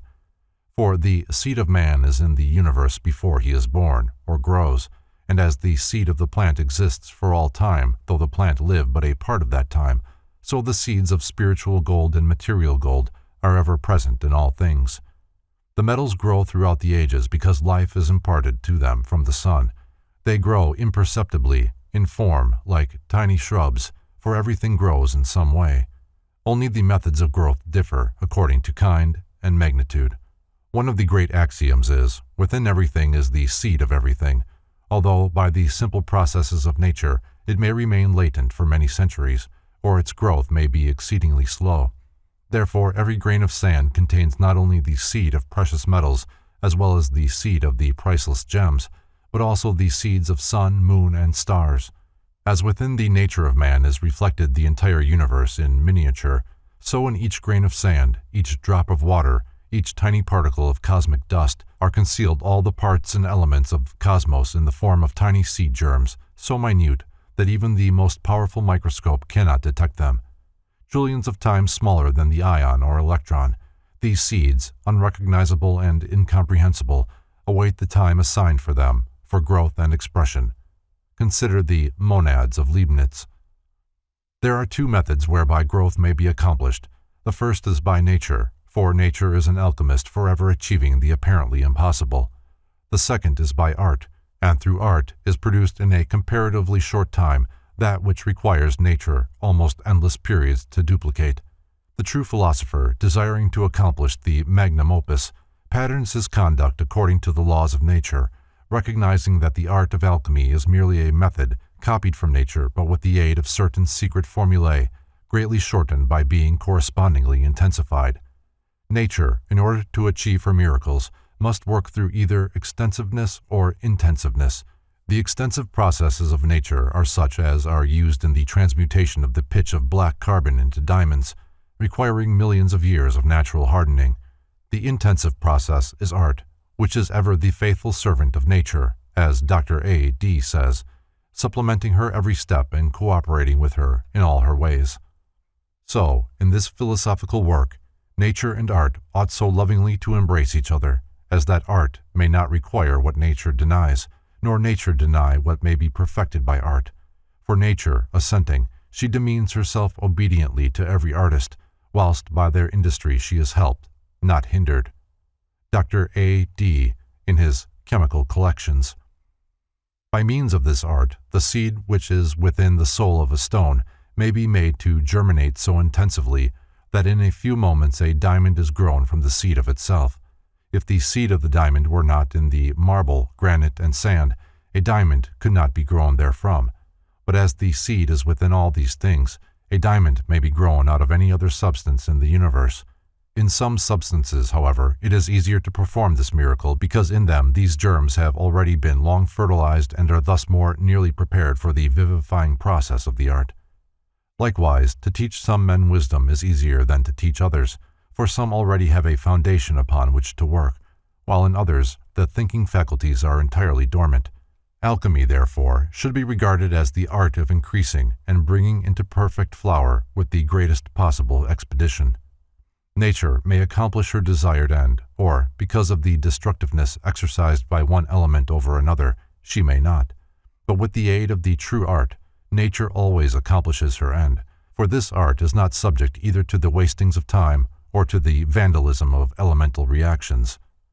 In his History of Chemistry, James Campbell Brown, late professor of chemistry in the University of Liverpool, sums up the ends which alchemists sought to achieve in the following paragraphs. This, therefore, was the general aim of the alchemists, to carry out in the laboratory as far as possible the processes which nature carried out in the interior of the earth. 7 leading problems occupied their attention. 1. The preparation of a compound named elixir, magisterium, medicine, or philosopher's stone, which possessed the property of transmuting the baser metals into gold and silver, and of performing many other marvelous operations. 2. The creation of homunculi, or living beings of which many wonderful but incredible tales are told. 3. The preparation of the alchest, or universal solvent, which dissolved every substance which was immersed in it. 4. Palingenesis, or the restoration of a plant from its ashes. Had they succeeded in this, they would have hoped to be able to raise the dead. Professor Brown takes a great deal for granted. 5. The preparation of spiritus mundi, a mystic substance possessing many powers, the principal of which was its capacity of dissolving gold. 6. The extraction of the quintessence or active principle of all substances. 7. The preparation of aurum potabile, liquid gold, a sovereign remedy, because gold being itself perfect could produce perfection in the human frame. Alchemical symbolism. In alchemy there are 3 symbolic substances, mercury, sulfur, and salt. To these was added a 4th mysterious life principle called azoth. Concerning the first 3, Herr von Welling has written, "There are 3 basic chemical substances which are called by the philosophers salt, sulfur, and mercury, but which are not to be confounded in any way with the crude salt, sulfur, and mercury taken from the earth or secured from the apothecary. Salt, sulfur, and mercury each has a triune nature, for each of these substances contains, in reality, also the other 2 substances, according to the secret arcanum of the wise. The body of salt is, therefore, threefold, namely salt, sulfur, and mercury, but in the body of salt one of the 3, salt, predominates. Mercury is likewise composed of salt, sulfur, and mercury, with the latter element predominating. Sulfur, similarly, is actually salt, sulfur, and mercury, with sulfur predominating. These 9 divisions, 3 times 3, plus azoth, the mysterious universal life force, equals 10. the sacred decad of Pythagoras. Concerning the nature of Azoth, there is much controversy. Some view it as the invisible, eternal fire, others as electricity, still others as magnetism. Transcendentalism refers to it as the astral light. The universe is surrounded by the sphere of the stars. Beyond that sphere is the sphere of Shamayim, which is the divine fiery water, the first outflow of the Word of God, the flaming river pouring from the presence of the Eternal. Shamayim, the fiery androgynous water, divides. The fire becomes the solar fire and the water becomes the lunar fire. Shamayim is the universal Mercury, sometimes called Azoth, the measureless spirit of life. The spiritual fiery original water, Shamayim, comes through Eden, in Hebrew, vapor, and pours itself into four main rivers, the elements. This is the river of living water, Azoth, the fiery, mercurial essence that flows out from the throne of God and the Lamb. In this Eden, vaporous essence or mist, is the spiritual earth, incomprehensible and intangible, or the dust, Ephar, out of which God formed Adam min Hadama, the spiritual body of man, which body must sometime become revealed. In another part of his writings, von Welling also says that there was no material universe until Lucifer, attempting to perform the cosmic alchemy, misused the Shamayim, or the divine fire. In order to reestablish the Shamayim which Lucifer had perverted, this universe was formed as a means of liberating it from the dark cloud within which it was locked by the failure of Lucifer's attempt to control it. These statements clearly emphasize the fact that the early philosophers recognized in the Bible a book of chemical and alchemical formulae. It is essential that this point be kept in mind at all times. Woe to the seeker who accepts as literal the rambling allegories of the alchemists. Such a one can never enter the inner sanctuary of truth. Elias Ashmole, in his Theatrum Chemicum Britannicum, thus describes the methods employed by the alchemists to conceal their true doctrines. Their chiefest study was to wrap up their secrets in fables and spin out their fancies in veils and shadows, whose radii seem to extend every way, yet so that they meet in a common center and point only at one thing. The fact that the scriptures reveal a hidden knowledge, if considered allegorically, is clearly demonstrated by a parable describing King Solomon, his wives, concubines, and virgins, which parable occurs in Geheime Figuren der Rosenkreutzer, published in Altona in 1785. Dr. Hartmann, who translated part of this work into English, declared that the wives of Solomon represented the arts, the concubines, the sciences, and the virgins, the still unrevealed secrets of nature. By order of the king, the virgins were forced to remove their veils, thus signifying that by means of wisdom, Solomon, the mystic arts were forced to disclose their hidden parts to the philosopher, while to the uninitiated world only the outside garments were visible. Such is the mystery of the veil of Isis. As the alchemist must do his work in four worlds simultaneously if he would achieve the magnum opus, a table showing the analogies of the three principles in the four worlds may clarify the relationship which the various parts bear to each other. The early masters of the art of alchemical symbolism did not standardize either their symbols or their terms. Thus, it required great familiarity with the subject combined with considerable intuitive power to unravel some of their enigmatical statements. The third and fourth divisions of the following table are given alternative renderings, owing to the fact that some authors did not draw a clear line between spirit and soul. According to the scriptures, spirit is indestructible, but soul is destructible. Obviously, then, they are not synonymous. It is clearly stated that the soul that sinneth, it shall die, but the spirit shall return unto God who gave it. The table of analogies, as nearly as they can be established, is as follows. The triune power in four worlds. 1. God. 2. Man. 3. Elements. 4. Chemicals. The alternative renderings of 3 and 4 are 3. Elements. 4. Chemicals.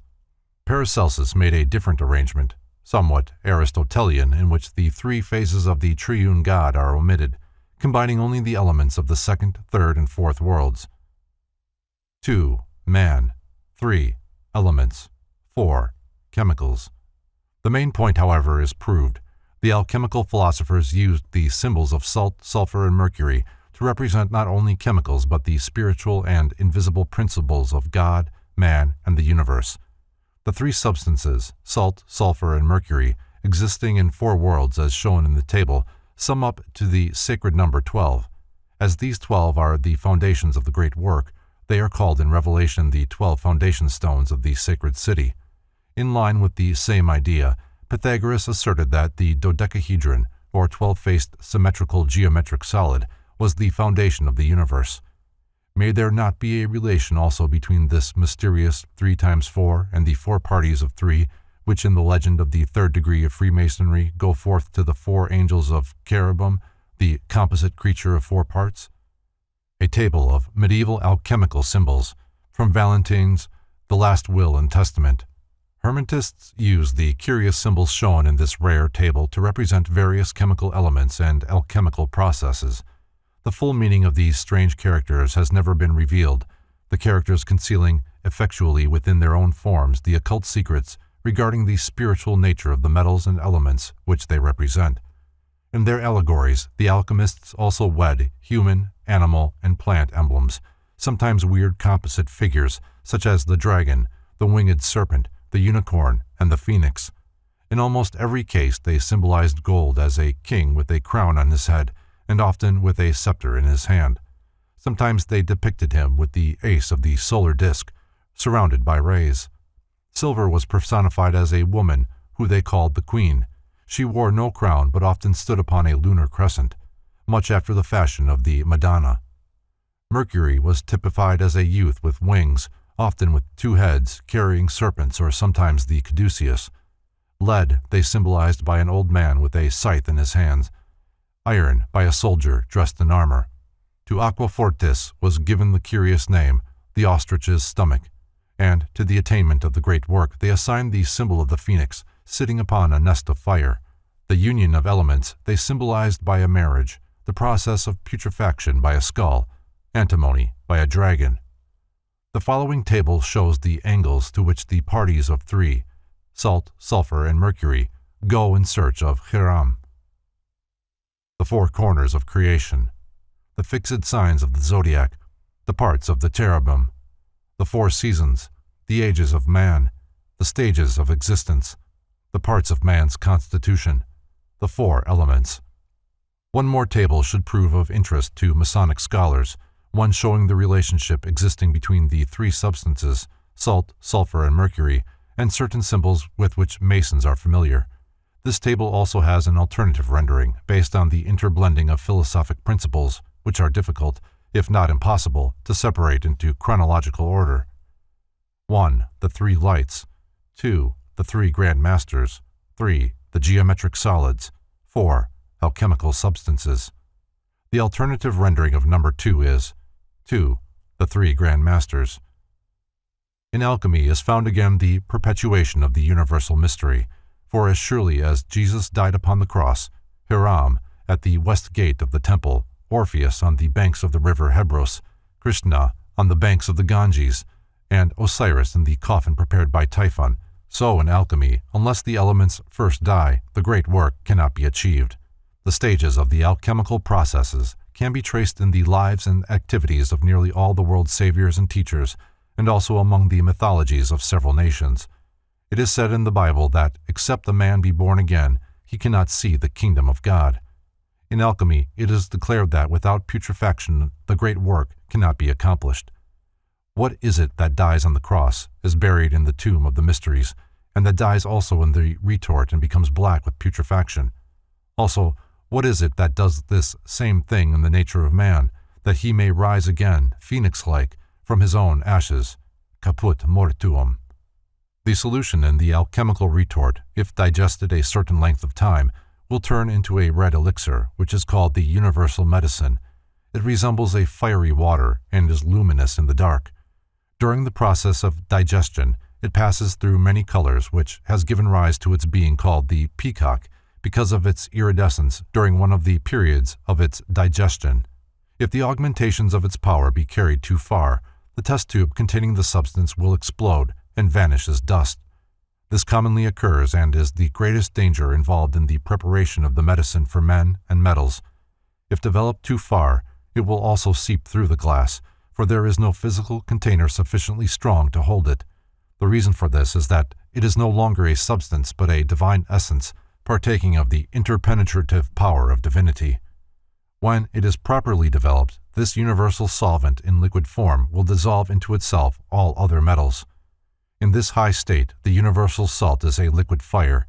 This salt dissolved with the proper amount of any metal and run through the different stages of digestion and rotations, of augmentations, will eventually become a medicine for the transmuting of inferior metals. The True Way of Nature by Hermes Trismegistus, given out by a genuine Freemason, ICH, describes the danger of over-augmenting the universal salt. But this multiplication cannot be carried on ad infinitum, but it attains completeness in the 9th rotation. For when this tincture has been rotated 9 times, it cannot be exalted any further because it will not permit any further separation. For as soon as it perceives only the smallest degree of material fire, it goes instantly into a flux and passes through the glass like hot oil through paper. In classifying the processes through which the chemical elements must pass before the Hermetic medicine is produced, lack of uniformity in terminology is evidence, for in the True Way of Nature, 7 stages are given, while in the Dictionnaire Mytho-Hermétique, 12 are noted. These 12 are linked with the signs of the zodiac in a manner worthy of consideration. 1. Aries, calcination. 2. Taurus, congelation. 3. Gemini, fixation. 4. Cancer, dissolution. 5. Leo, digestion. 6. Virgo, distillation. 7. Libra, sublimation. 8. Scorpio, separation. 9. Sagittarius, incineration. 10. Capricorn, fermentation. 11. Aquarius, multiplication. 12. Pisces, projection. This arrangement opens an interesting field of speculation which may be of great service if intelligently carried out. These 12 steps leading up to the accomplishment of the magnum opus are a reminder of the 12 degrees of the ancient Rosicrucian mysteries.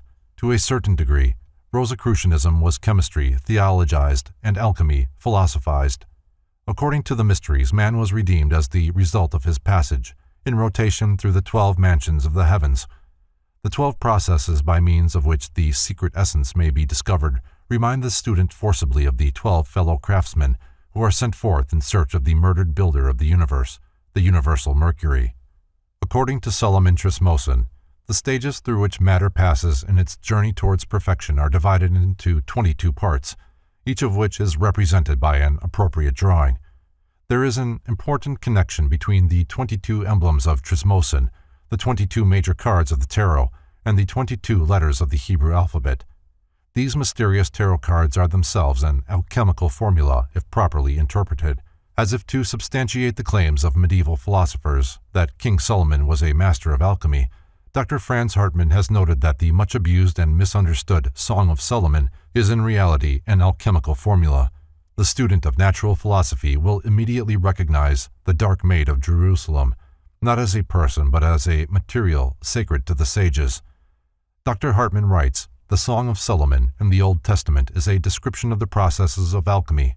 In this song, the subjectum is described in Canticle 1:5, the Lilium Artis in Canticle 2:1, the preparation and purification in Canticle 2:4, the fire in Canticle 2:7 and Canticle 4:16, the putrefaction in Canticle 3:1, sublimation and distillation in Canticle 3:6, coagulation and change of colors, Canticle 5:9-14, fixation, Canticle 2:12, and Canticle 8:4, multiplication, Canticle 6:7, augmentation and projection, Canticle 8:8, etc., etc.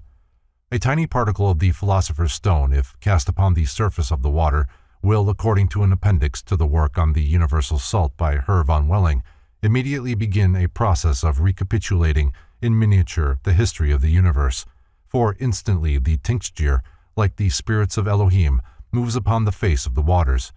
A miniature universe is formed which the philosophers have affirmed actually rises out of the water and floats in the air, where it passes through all the stages of cosmic unfoldment and finally disintegrates into dust again. Not only is it possible to prepare a medicine for metals, it is also possible to prepare a tincture for minerals by means of which pieces of granite and marble can be turned into precious stones. Also, stones of inferior quality may be improved. As one of the great alchemists fittingly observed, man's quest for gold is often his undoing, for he mistakes the alchemical processes, believing them to be purely material. He does not realize that the philosopher's gold, the philosopher's stone, and the philosopher's medicine exist in each of the four worlds, and that the consummation of the experiment cannot be realized until it is successfully carried on in four worlds simultaneously according to one formula. Furthermore, one of the constituents of the alchemical formula exists only within the nature of man himself, without which his chemicals will not combine, and though he spend his life and fortune in chemical experimentation, he will not produce the desired end. The paramount reason why the material scientist is incapable of duplicating the achievements of the medieval alchemists, although he follow every step carefully and accurately, is that the subtle element which comes out of the nature of the illuminated and regenerated alchemical philosopher is missing in his experimentation. On this subject, Dr. Franz Hartmann, in a footnote to his translation of extracts from Paracelsus, clearly expresses the conclusions of a modern investigator of alchemical lore. I wish to warn the reader, who might be inclined to try any of the alchemical prescriptions, not to do so unless he is an alchemist, because, although I know from personal experience that these prescriptions are not only allegorically, but literally true, and will prove successful in the hands of an alchemist, they would only cause a waste of time and money in the hands of one who has not the necessary qualifications. A person who wants to be an alchemist must have in himself the magnesia, which means the magnetic power to attract and coagulate invisible astral elements. In considering the formulae on the following pages, it must be recognized that the experiments cannot be successfully conducted unless the one who performs them be himself a magus. If two persons, one an initiate and the other unilluminated in the supreme art, were to set to work, side by side, using these same vessels, the same substances, and exactly the same modus operandi, the initiate would produce his gold, and the uninitiated would not.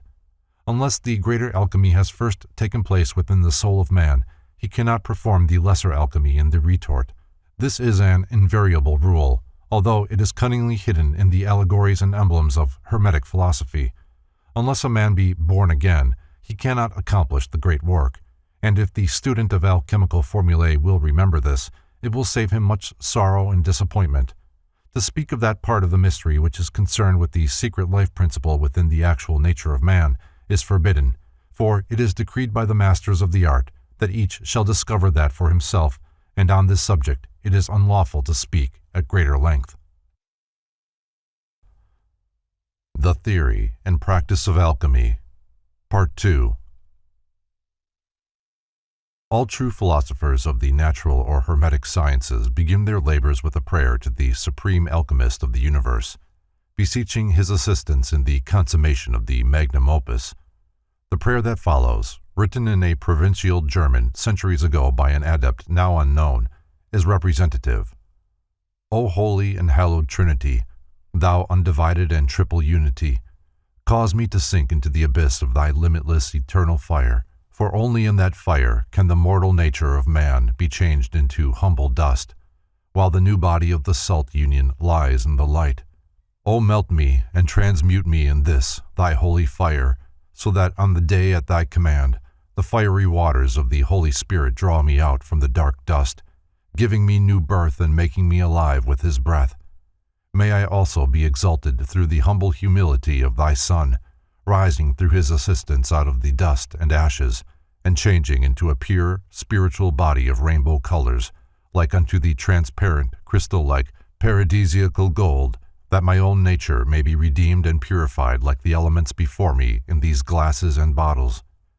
Diffuse me in the waters of life as though I were in the wine cellar of the eternal Solomon. Here the fire of thy love will receive new fuel, and will blaze forth so that no streams can extinguish it. Through the aid of this divine fire, may I, in the end, be found worthy to be called into the illumination of the righteous. May I then be sealed up with the light of the new world, that I may also attain unto the immortality and glory, where there shall be no more alternation of light and darkness. Amen.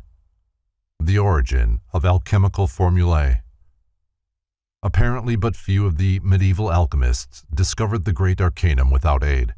some authors declaring that none of them attained the desired end without the assistance of a master or teacher. In every instance, the identity of these masters has been carefully concealed, and even during the Middle Ages, speculation ran rife concerning them. It was customary to call such illuminated sages adepts, a title which indicated that they possessed the true secrets of transmutation and multiplication. These adepts were polyonymous individuals who unexpectedly appeared and disappeared again, leaving no trace of their whereabouts. There are indications that a certain degree of organization existed among them. The most powerful of the alchemical organizations were the Rosicrucians, the Illuminati, and certain Arabian and Syrian sects. In the documents which follow, references are made to the brethren, or brothers. These are to signify that those who had actually accomplished the magnum opus were banded together and known to each other by cipher codes and secret signs or symbols. Apparently, a number of these illuminated adepts dwelt in Arabia, for several of the great European alchemists were initiated in Asia Minor. When a disciple of the alchemical arts had learned the supreme secret, he guarded it jealously, revealing to no man his priceless treasure. He was not permitted to disclose it, even to the members of his immediate family. As the years passed, one who had discovered the secret, or more properly, one to whom it had been revealed, sought for some younger man worthy to be entrusted with the formulae. To this one, and to this one only, as a rule, the philosopher was permitted to disclose the arcanum. The younger man then became the philosophical son of the old sage, and to him the latter bequeathed his secrets. Occasionally, however, an adept, on finding a sincere and earnest seeker, would instruct him in the fundamental principles of the art, and if the disciple persisted, he was quietly initiated into the august fraternity of the brethren. In such manner, the alchemical processes were preserved, but the number of those who knew them did not increase rapidly. During the 16th, 17th, and 18th centuries, a considerable number of alchemical adepts made their way from place to place throughout Europe, appearing and disappearing apparently at will. According to popular tradition, these adepts were immortal and kept themselves alive by means of the mysterious medicine that was one of the goals of alchemical aspiration. It asserted that some lived hundreds of years taking no food except this elixir, a few drops of which would preserve their youth for a long period of time. That such mysterious men did exist there can be little doubt, as their presence is attested by scores of reliable witnesses. It is further asserted that they are still to be found by those who have qualified themselves to contact them. The philosophers taught that like attracts like, and that when the disciple has developed a virtue and integrity acceptable to the adepts, they will appear to him and reveal those parts of the secret processes which cannot be discovered without such help. Wisdom is as a flower from which the bee its honey makes, and the spider poison, each according to its own nature. By an unknown adept. The reader must bear in mind at all times that the formulae and emblems of alchemy are to be taken primarily as allegorical symbols, for until their esoteric significance has been comprehended, their literal interpretation is valueless. Nearly every alchemical formula has one element purposely omitted, it being decided by the medieval philosophers that those who could not with their own intelligence discover that missing substance or process were not qualified to be entrusted with secrets which could give them control over great masses of humanity, and likewise subject to their will the elemental forces of nature. The Emerald Table of Hermes. The oldest and most revered of all the alchemical formulae is the sacred Emerald Tablet of Hermes. Authorities do not agree as to the genuineness of this table, some declaring it to be a post-Christian fraud, but there is much evidence that, regardless of its author, the table is of great antiquity. While the symbol of the Emerald Table is of special Masonic import, relating as it does to the personality of Hiram, it is first and fundamentally an alchemical formula, relating both to the alchemy of the base metals and the divine alchemy of human regeneration. The key to alchemy, according to the Egyptians, from Kircher's Oedipus Egypticus. The priests of Egypt not only used the scarab as a symbol of regeneration, but also discovered in its habits many analogies to the secret process whereby base metals could be transmuted into gold. They saw in the egg of the scarab the seed of the metals, and the above figure shows the path of this seed through the various planetary bodies until, finally reaching the center, it is perfected and then returns again to its source. The words in the small spiral at the top read, "The spiral progress of the mundane spirit." After the scarab has wound its way around the spiral to the center of the lowest part of the figure, it returns to the upper world along the path bearing the words, "Return of the Spirit to the Center of Unity." In Dr. Sigismund Backstrom's collection of alchemical manuscripts is a section devoted to the translations and interpretations of this remarkable tablet, which was known to the ancients as the Tabula Smaragdina. Dr. Backstrom was initiated into the Brotherhood of the Rose Cross on the island of Mauritius by one of those unknown adepts who at that time called himself Comte de Chazal. Dr. Backstrom's translations and notes on the Emerald Tablet are, in part, as follows, the actual text being reproduced in capital letters.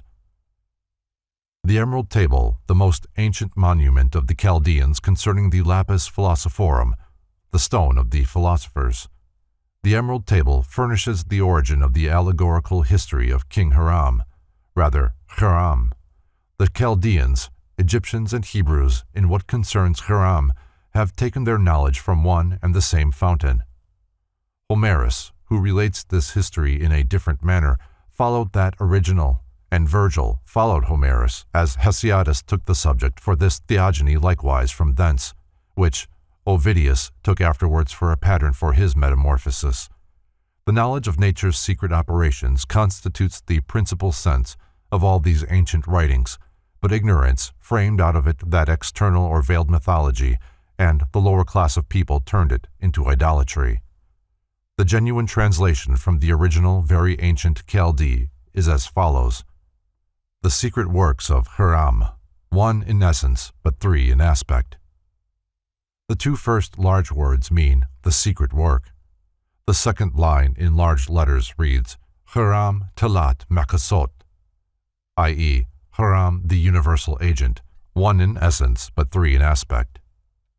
It is true, no lie, certain, and to be depended upon, the superior agrees with the inferior, and the inferior with the superior, to effect that one truly wonderful work. As all things owe their existence to the will of the only one, so all things owe their origin to the one only thing, the most hidden, by the arrangement of the only God. The father of that one only thing is the sun, its mother is the moon. The wind carries it in its belly, but its nurse is a spiritus earth. That one only thing, after God, is the father of all things in the universe. Its power is perfect, after it has been united to a spiritus earth. Process. First, distillation. Separate that spiritus earth from the dense or crude by means of a gentle heat, with much attention. Last, digestion. In great measure it ascends from the earth up to the heaven, and descends again, newborn, on the earth, and the superior and the inferior are increased in power. The azoth ascends from the earth, from the bottom of the glass, and redescends in veins, and drops into the earth, and by this continual circulation, the azoth is more and more subtilized, volatilizes soul, and carries the volatilized solar atoms along with it, and thereby becomes a solar azoth, i.e., our third and genuine Sophic Mercury, and this circulation of the solar azoth must continue until it ceases of itself, and the earth has sucked it all in, when it must become the black, pitchy matter, the toad, the substances in the alchemical retort, and also the lower elements in the body of man, which denotes complete putrefaction or death of the compound. By this thou wilt partake of the honors of the whole world. Without doubt, as the black, pitchy matter will and must of necessity become white and red, and the red having been carried to perfection, medicinally and for metals, is then fully capable to preserve mentem sanum in corpore sano, until the natural period of life and promise us ample means, in infinitum multipliable, to be benevolent and charitable without any diminution of our inexhaustible resources. Therefore well may it be called the glory, honors, of the whole world, as truly the study and contemplation of the LP, lapis philosophorum, harmonizing with divine truths, elevates the mind to God our Creator and merciful Father, and if He should permit us to possess it practically, must eradicate the very principle of avarice, envy, and evil inclinations, and cause our hearts to melt in gratitude toward Him that has been so kind to us. Therefore, the philosophers say with great truth that the LP either finds a good man or makes one. And darkness will fly from thee. By invigorating the organs, the soul makes use for communicating with exterior objects. The soul must acquire greater powers not only for conception, but also for retention, and therefore, if we wish to obtain still more knowledge, the organs and secret springs of physical life, being wonderfully strengthened and invigorated, the soul must acquire new powers for conceiving and retaining, especially if we pray to God for knowledge, and confirm our prayers by faith. All obscurity must vanish, of course. That this has not been the case with all possessors was their own fault, as they contented themselves merely with the transmutation of metals. Use. This is the strength of all powers. This is a very strong figure to indicate that the LP positively does possess all the powers concealed in nature, not for destruction, but for exaltation and regeneration of matter in the three departments of nature. With this thou wilt be able to overcome all things, and to transmute all what is fine and what is coarse. It will conquer every subtle thing, of course, as it refixes the most subtle oxygen into its own fiery nature, and that with more power, penetration, and virtue, in a tenfold ratio, at every multiplication, and each time in a much shorter period, until its power becomes incalculable, which multiplied power also penetrates, or overcomes, every solid thing, such as unconquerable gold and silver, the otherwise unalterable mercury, crystals and glass fluxes, to which it is able to give natural hardness and fixity, as Philaletha does attest, and is proved by an artificial diamond, in my father's time, in possession of Prince Liechtenstein in Vienna, valued at 500,000 ducats, fixed by the lapis, philosopher's stone. In this manner the world was created. The arrangements to follow this road are hidden. For this reason I am called Haram Talat Mekaset, one in essence, but three in aspect. In this trinity is hidden the wisdom of the whole world, i.e., in Haram and its use. It is thought that Hermes was Moses or Zoroaster, otherwise Hermes signifies a serpent, and the serpent used to be an emblem of knowledge or wisdom. The serpent is met with everywhere amongst the hieroglyphics of the ancient Egyptians. So is the globe with wings, the sun and moon, dragons and griffins, whereby the Egyptians denoted their sublime knowledge of the lapis philosophorum, according to Suidas, the hints in the scriptures, and even Denan, where he speaks of the sanctuaries of the ancient Egyptian temples. It is ended now what I have said concerning the effects of the sun, finish of the tabula smaragdina. What I have said or taught of the solar work is now finished, the perfect seed, fit for multiplication. This I know is acknowledged to be the genuine tabula smaragdina hermetis. A letter from the brothers of R.C., Rose Cross. Although Eugenius Philalethes disclaimed membership in the Rosicrucian fraternity, it is believed that for a number of years he was the head of that order. In a little work called Lumen de Lumine, or A New Magical Light Discovered and Communicated to the World, published in London in 1651, Eugenius Philalethes gives a remarkable letter, presumably from the Rosicrucian order. Accompanying the letter is an emblematic figure setting forth in symbolic form the processes and formulae of the philosopher's stone. This epistle is an excellent example of the Rosicrucian system of combining abstract theological speculations with concrete chemical formulae. With the aid of the material contained in various parts of this present book, the student would do well to set himself the task of solving the riddle contained in this hieroglyph. A letter from the brothers of R.C. concerning the invisible, magical mountain and the treasure therein contained. Every man naturally desires a superiority, to have treasures of gold and silver, intellect and soul, and to seem great in the eyes of the world. God indeed created all things for the use of man, that he might rule over them, and acknowledge therein the singular goodness and omnipotence of God. Give him thanks for his benefits, honor him, and praise him. But there is no man looks after these things otherwise than by spending his days idly. They would enjoy them without any previous labor or danger. Neither do they look them out of that place where God hath treasured them up, who expects also that man should seek for them there, and to those that seek will he give them. But there is not any that labors for a possession in that place, and therefore these riches are not found. For the way to this place, and the place itself, hath been unknown for a long time, and it is hidden from the greatest part of the world. But notwithstanding it be difficult and laborious to find out this way and place, yet the place should be sought after. But it is not the will of God to conceal anything from those that are his, and therefore in this last age, before the final judgment comes, all these things shall be manifested to those that are worthy, as he himself, though obscurely lest it should be manifested to the unworthy, hath spoken in a certain place, There is nothing covered that shall not be revealed, and hidden that shall not be known. We therefore, being moved by the Spirit of God, do declare the will of God to the world, which we have also already performed and published in several languages. But most men either revile or contend that our manifesto, the Fama and Confessio Fraternitatis, or else waiving the Spirit of God, they expect the proposals thereof from us, supposing we will straightway teach them how to make gold by art, or furnish them with ample treasures, whereby they may live pompously in the face of the world, swagger, and make wars, turn usurers, gluttons, and drunkards, live unchastely, and defile their whole life with several other sins, all which things are contrary to the blessed will of God. These men should have learnt from those 10 virgins, whereof 5 that were foolish demanded oil for their lamps, from those 5 that were wise, how that the case is much otherwise. It is expedient that every man should labor for this treasure by the assistance of God, and his own particular search and industry. But the perverse intentions of these fellows we understand out of their own writings, by the singular grace and revelation of God.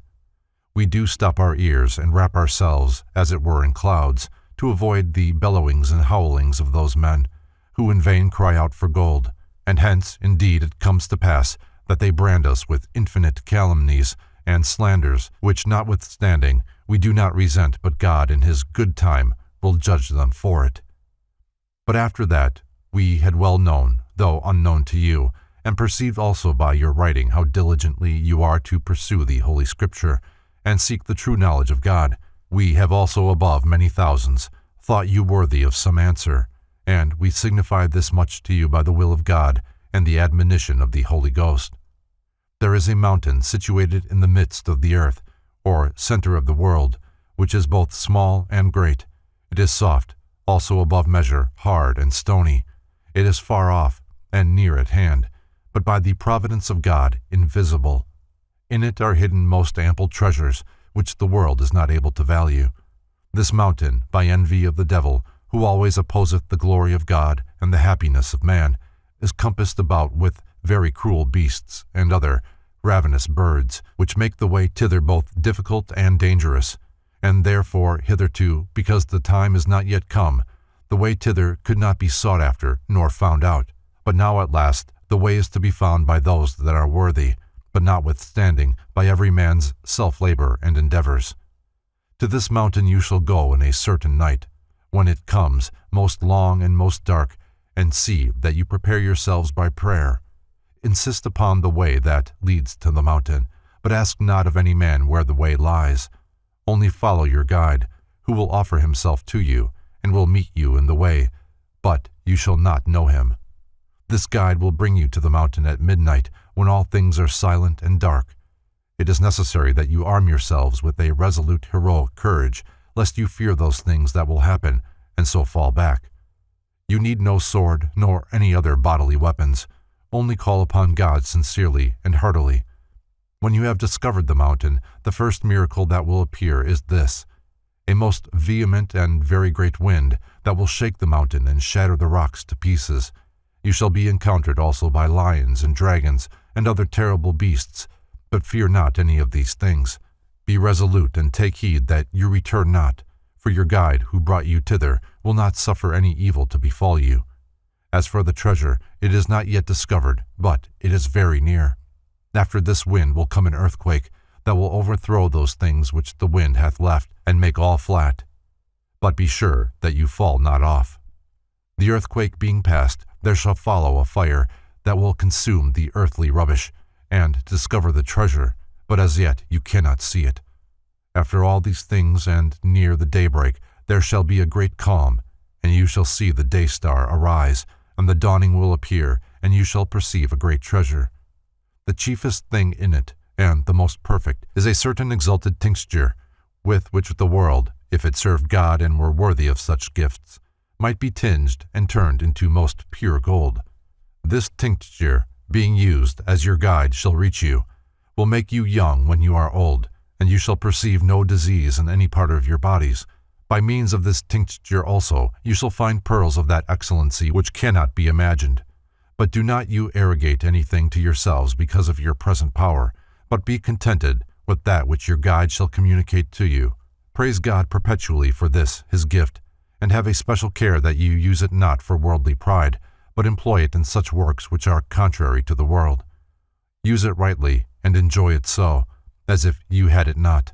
Live a temperate life, and beware of all sin, otherwise your guide will forsake you, and you shall be deprived of this happiness.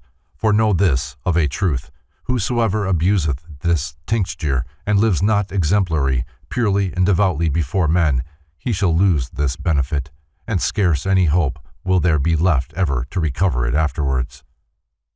If, as the Transcendentalists believe, the initiations into the fraternity of the Rose Cross were given in the invisible worlds which surround and interpenetrate the visible universe, it is not beyond the range of possibility that this allegory is to be considered in the light of an initiatory ritual, as well as an alchemical formula.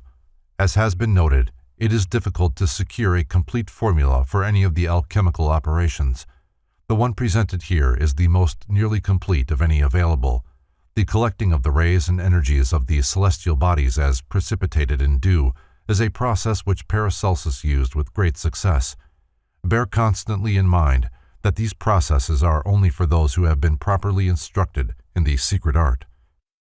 A true revelation of the manual operation for the universal medicine commonly called the Philosopher's Stone, by the celebrated philosopher of Leyden, as attested upon his deathbed with his own blood, Anno Domini 1662, to my loving cousin and son, the true Hermetic philosopher. Dear loving cousin and son, although I had resolved never to give in writing to any person the secret of the ancient sages, yet notwithstanding out of peculiar affection and love to you, I have taken it upon me, to which the nearness of our relation obliges me, and especially because this temporal life is short, and art is very dark, and you may therefore not attain the wished-for end. But, my son, because so precious a jewel belongs not to swine, and also this great a gift of God, may be treated carefully and Christian-like, in consideration thereof I do so largely declare myself to thee. I conjure thee with hand and mouth sacredly, first, that most especially thou faithfully keep the same from all wicked, lustful, and criminal persons. Secondly, that thou exalt not thyself in any way. Thirdly, that thou seek to advance the honor of thy Creator in all things, and the good of thy neighbor. Preserve it sacredly, that thy Lord may not have cause to complain of thee at the last day. I have written here in this treatise such a part of the kingdom of heaven, just as I myself have worked this treasure, and finished it with my fingers. Therefore I have subscribed all this work with my blood, lying on my deathbed in Leyden. The process. In the name of God, take of the purest and cleanest salt, sea salt, so as it is made by the sun itself, such as is brought by shipping from Spain. I used salt that came from St. Hubert.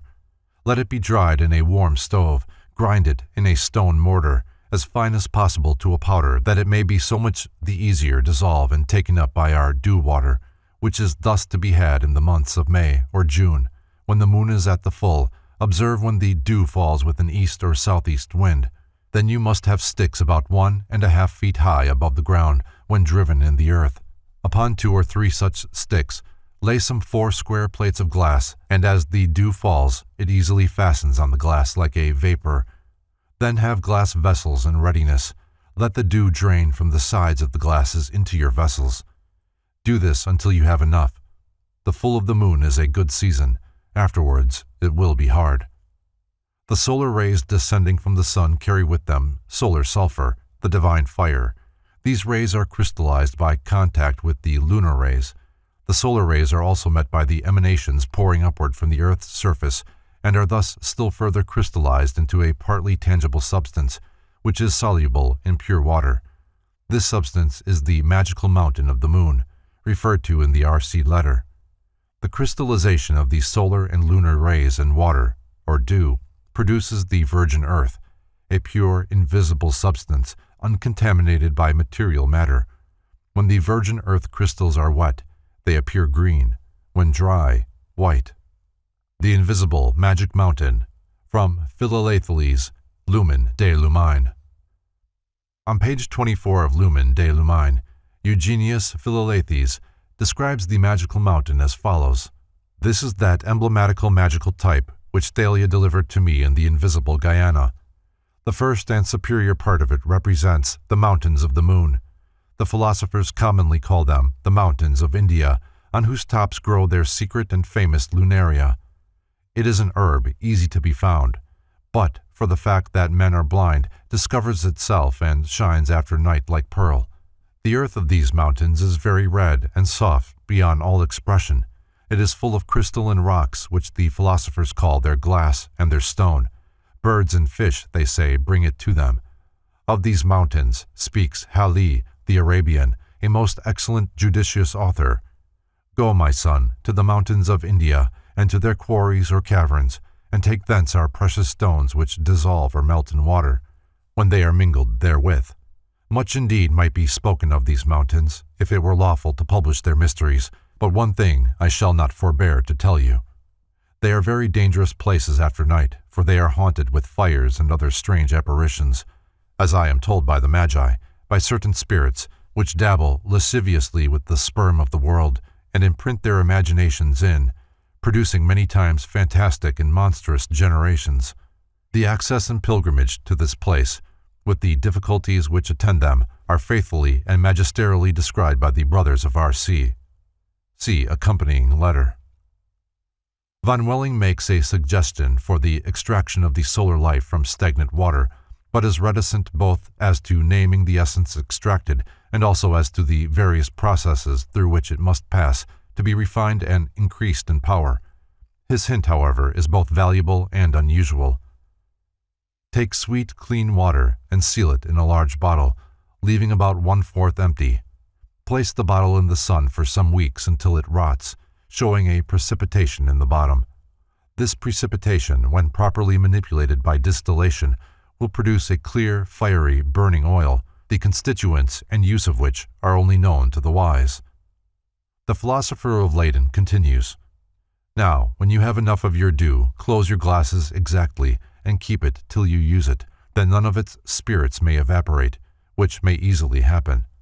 Set it therefore in a cool place, that no warmth may come to it, or else the subtle spirit will rise and be gone, which will not so happen, if after you have fulfilled your glasses with dew quite full, you close them very well with wax. Now, in the name of God, take this dew water as much as thou wilt. Put in a clean dissolving glass, then cast a little of your aforementioned powdered salt into it to be dissolved, and continue to put it in till your dew water will dissolve no more, or till the salt lies in it 4 days without being dissolved. Then it has enough, and unto your dew is given its proper powder. Of this compounded water take as much as thou wilt. I took about 1.5 pounds, and put it into a round vial with a short neck. Fill it without water, and lute it with a good lute, a cover and stopple that fits it well, that the subtle and living spirit of the dew may not fume away, for if they should, the soul of the salt will never be stirred up, nor the work ever brought to a right end. Let the lute dry very well of itself, and set it in the furnace of B.M. to putrefy. Make a slow fire, and let it digest for 40 days, or 50, and that the fume of the water be continually round about it, and you will see your matter grow black, which is a token of its putrefaction. As soon as you have taken it out, have your dry furnace ready. Set your glass with the matter into an inner globe to coagulate. Give it a slow degree of fire. Continue it equally for 12 or 15 days, and your matter will begin to coagulate and to fasten round about your glass like a gray salt, which as soon as you see and before it 2 days, slacken the fire that it may cool leisurely. Then have in readiness your putrefying furnace as before. Set your glass therein, and give the same degree of fire as before. Let it stand 12 days, and again you will see the matter resolve, and open as before, and open itself, but you must every time see that the lute and your glass is not hurt. When you set your glass in the putrefying furnace, take care that the neck of your glass is covered with a wooden or glass stopper that fits it exactly, that the moisture of the water may not come at it. When you see it black, set your glass before to coagulate, and when it begins to be of a grayish color and whitish, set it in a 3rd time to putrefy, and coagulate to the 5th time until you see that your water in its dissolution is clean, pellucid, and clear, and that it appears in its calcination of a fine white, like snow. Then it is prepared and becomes a salt fixed, which will melt on a hot silver plate like wax. But before you set this, your salt out, set it again in the furnace of putrefaction, that it may dissolve of itself. Then let it cool. Open your glass, and you will find your matter lessened a 3rd part. But instead of your former salt water, you will have a fine, sweet, and very penetrating water, which the philosophers have hid under very wonderful names. It is the mercury of all true philosophers, the water out of which comes gold and silver, for they say its father is gold and its mother is silver. Thus hast thou the strength of both of these luminaries conjoined in this water, most true in its right pondus. Prescription: 5 drops of this water taken inwardly strengthens the understanding and memory, and opens to us most wonderful and sweet things, of which no man hath heard, and of which I dare not further write, because of the oath I made God to the contrary. Time and the holy use of this blessed water will teach us, as soon as you have taken it inwardly, such influence will happen to thee, as if the whole heavens and all the stars with their powers are working in thee. All knowledge and secret arts will be open to thee as in a dream, but the most excellent of all is, you will perfectly learn rightly to know all creatures and their nature, and by means thereof the true understanding of God, the Creator of us, heaven and earth, like David and Moses and all the saints of God, for the wisdom of our fountain of living water will instruct thee as it did Solomon and the brethren of our fraternity. In his rare treatise on salt, sulfur, and mercury, Von Welling discloses a secret not generally revealed in alchemical writings, namely that the alchemists were concerned not only with the transmutation of metals, but had a complete cosmological and philosophical system based upon the Kabbalah. According to Von Welling, the universal salt, in watery form, is a positive cure for all the physical ailments of mankind. It is in every living thing, but from some things it is more easily secured than from others. Especially is this true of virgin earth. It is the universal solvent, the alkahest. The same writer also states that in the first stages of its preparation, this salt will cure any and all diseases of the heart. The anonymous philosopher of Leyden continues, "Would you now proceed further with our blessed water to the forementioned intention of preparing a tincture for metals? Hearken, my son. Take in the name of the Lord, of thy paradisiacal water, of heavenly water of mercury, as much as thou wilt. Put it into a glass to dissolve, and set it in a slow heat of ashes, that it may just feel the warmth. Then have ready well purified gold for the red, or silver for the white elixir, for in both the processes are the same. Let your gold or silver be beaten as thin as leaf gold. Cast it by degrees into your dissolving glass that contains your blessed water, as you did in the beginning with your salt, and it will melt like ice in warm water, and continue so to do till your gold or silver lie therein 4 days without dissolving. Then it has received its due pondus. Then put this dissolution as before into a round glass, fill it 2/3 parts full, seal it hermetically as before, let your sigillum be well dried. Set it in the furnace of balneum vapori, make a fire and let it remain 40 days, as before. Then will the gold or silver be dissolved radically, and will turn of the deepest black in the world, which, as soon as you see, have your other drying furnace in readiness."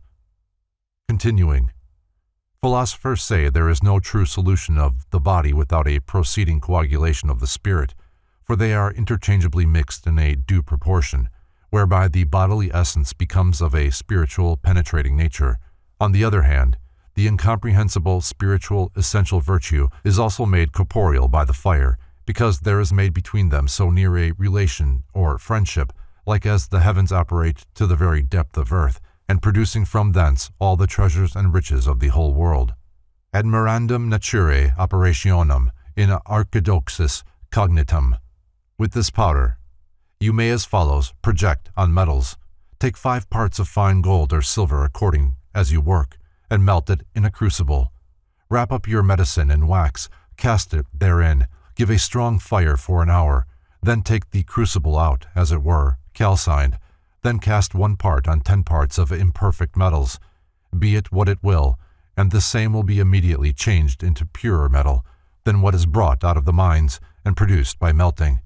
And when you augment it in strength and virtue by resolving and coagulating, the 5th time it will resolve itself in 3 days and be coagulated in 24 hours' time to an incredible and most highly pellucid stone or red shining burning coal. For the white work it will become like a white stream of lightning.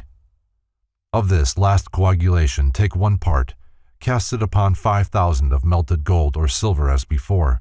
It changes the same into perfect medicine, 1 part whereof will tinge 100,000 parts of melted imperfect metals into the very finest gold or silver.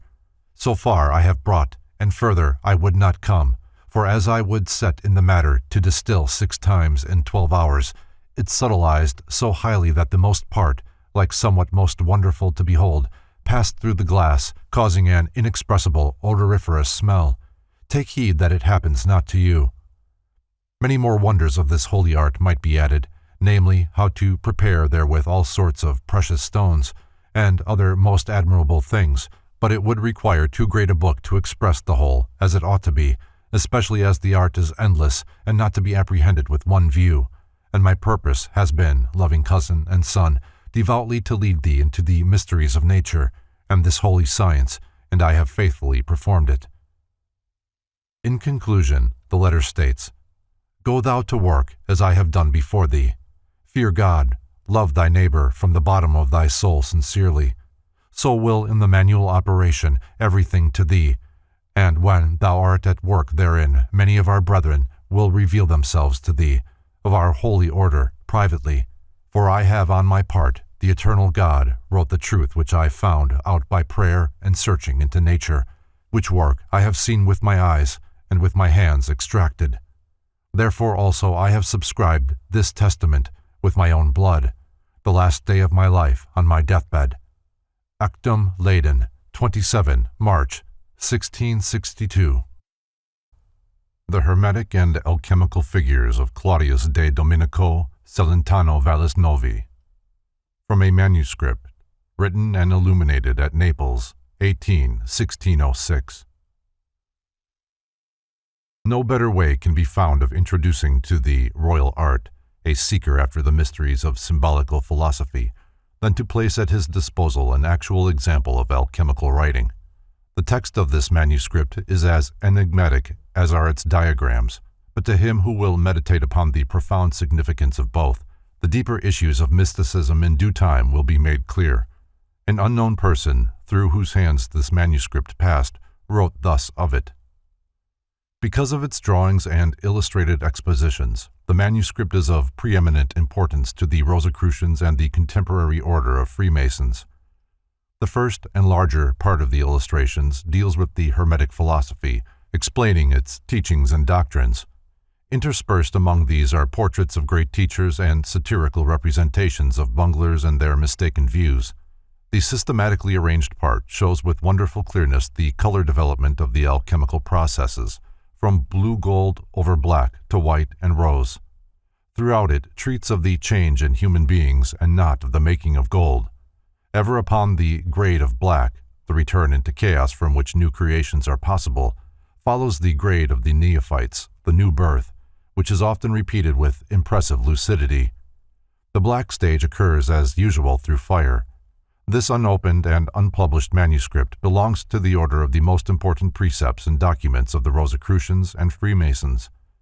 A search through the museums and library collections of Germany has failed to reveal any item of even a similar character. In addition to the 26 leaves here reproduced, there are 10 bottles, or retorts, each half filled with vari-colored substances. These bottles can be so easily described that it is unnecessary to reproduce them. The first bottle, from the mouth of which issues a golden shrub with 3 blossoms, contains a bluish-gray liquid, the entire figure being called our quicksilver. Under the vessel is a verse containing the significant words, "He will have white garments for black, and then red." The second bottle, from the neck of which rise 4 golden flowers, also contains the bluish-gray substance termed quicksilver. Below the bottle is the admonition to make spirit of the body and grace of the gross, that the corporeal may become incorporeal. The third bottle is entirely black, save for a golden tree trunk having 6 lopped-off branches and terminating in 5 branches, which end in knobs and protrude from the neck of the bottle. The state of the substance is termed blackness showing through the head of the raven. Under the bottle occurs the statement that the tincture of the philosophers is hidden in the air like the soul in the human body. The fourth bottle is of the deepest blackness and is called the head of the raven. Nothing rises from the neck of the vessel, for the earth, its contents, is described as submerged in chaos. The bottom of the fifth bottle contains a bluish-gray, spotted liquid, the upper part being filled with a brick-colored substance. Above are the words, "Sixth raven's head." Below is added, "At the bottom of the vessel, worms are born." The lower half of the sixth bottle is of a bluish-gray, the upper half black, the entire figure being termed seventh raven's head.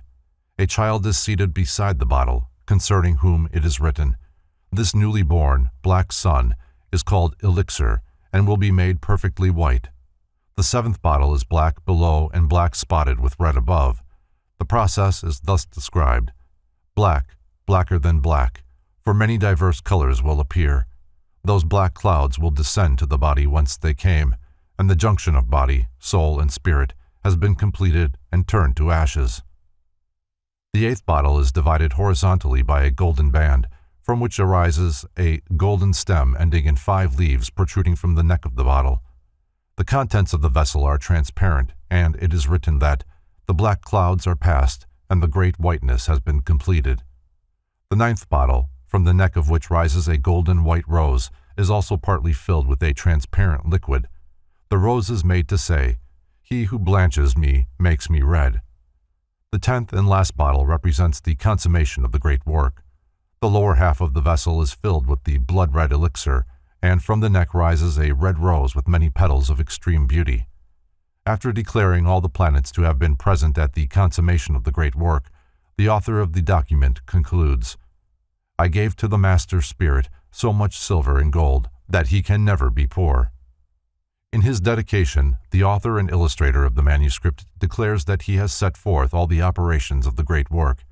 He prays to the Holy Spirit that he may be included in the number of those who have pursued this most noble of the sciences, and that he may be set always in the path of righteousness.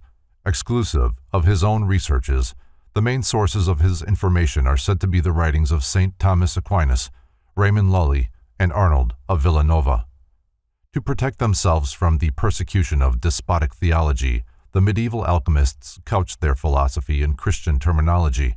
Although the great secrets of the art were derived largely from Egyptian or Arabian adepts, the Mohammedans were master of the Hermetic secrets, and even the great Paracelsus secured from them the major part of his knowledge. In their manifestos, the Rosicrucians also disclosed the Arabian source of their secret doctrine. Hence, it should be borne in mind that the relating of the alchemical teachings to biblical symbolism was a gesture of expediency. In their search of the scriptures for the arcana of Israel, the Kabbalists substantiated in great measure the alchemical interpretations of the Bible, for the soul of alchemy is one with that of Kabbalism. Both schools have a common end, being wholly concerned with the mystery of human regeneration, despite apparent discrepancies in their symbolism. The publication of this manuscript places at the student's disposal the most profound secrets of the Hermetic art. At first, the task of decipherment may seem hopeless, and superficially minded will be tempted to scoff at the possibility of real knowledge being perpetuated in such unconventional fashion. The scoffer will not realize that one of the purposes of the document is to awaken ridicule and thus preserve more effectually its arcana from the profane. A few sheets, such as those here reproduced, represent the life work of one who has consecrated himself to the task of tearing aside the veil of the world virgin. Years of research and experimentation, days of incessant labor, nights of prayer and meditation, and at last comes the realization of the accomplishment. This is the real story told by the grotesque figures drawn so painstakingly upon the faded, worm-eaten pages. Those who have glimpsed the greater realities of being realize that the fundamental verities of life find at best only imperfect expression through physical symbols. Only those who have passed through a travail of spiritual birth can adequately comprehend and properly reverence the pathetic efforts to portray for others that knowledge necessarily locked within the heart of the one who knows. Leaf 1. The top line reads, "Our earliest medicine was made of natural objects." About the king and queen appears the statement that to them a son shall be born in 2 trees of the vine, resembling his father and without equal in all the world. About the vase is written green and white, the vase flame color, the flowers green. Our water, our silver. The lines below read, "The material of the philosopher's stone is that thick, viscous water which either heat or cold congeals. It is mercury boiled down and thickened, cooked in neutral earth with sulphurous heat, and is called the prime material of the metals. In caverns yet dark and forbidding mountains, if a stone be found which 1,000 years ago nature made out of her fruits, it will bring him that has it out of trouble. Listen carefully to all my verses. I speak them without veil and without deception." Leaf 2.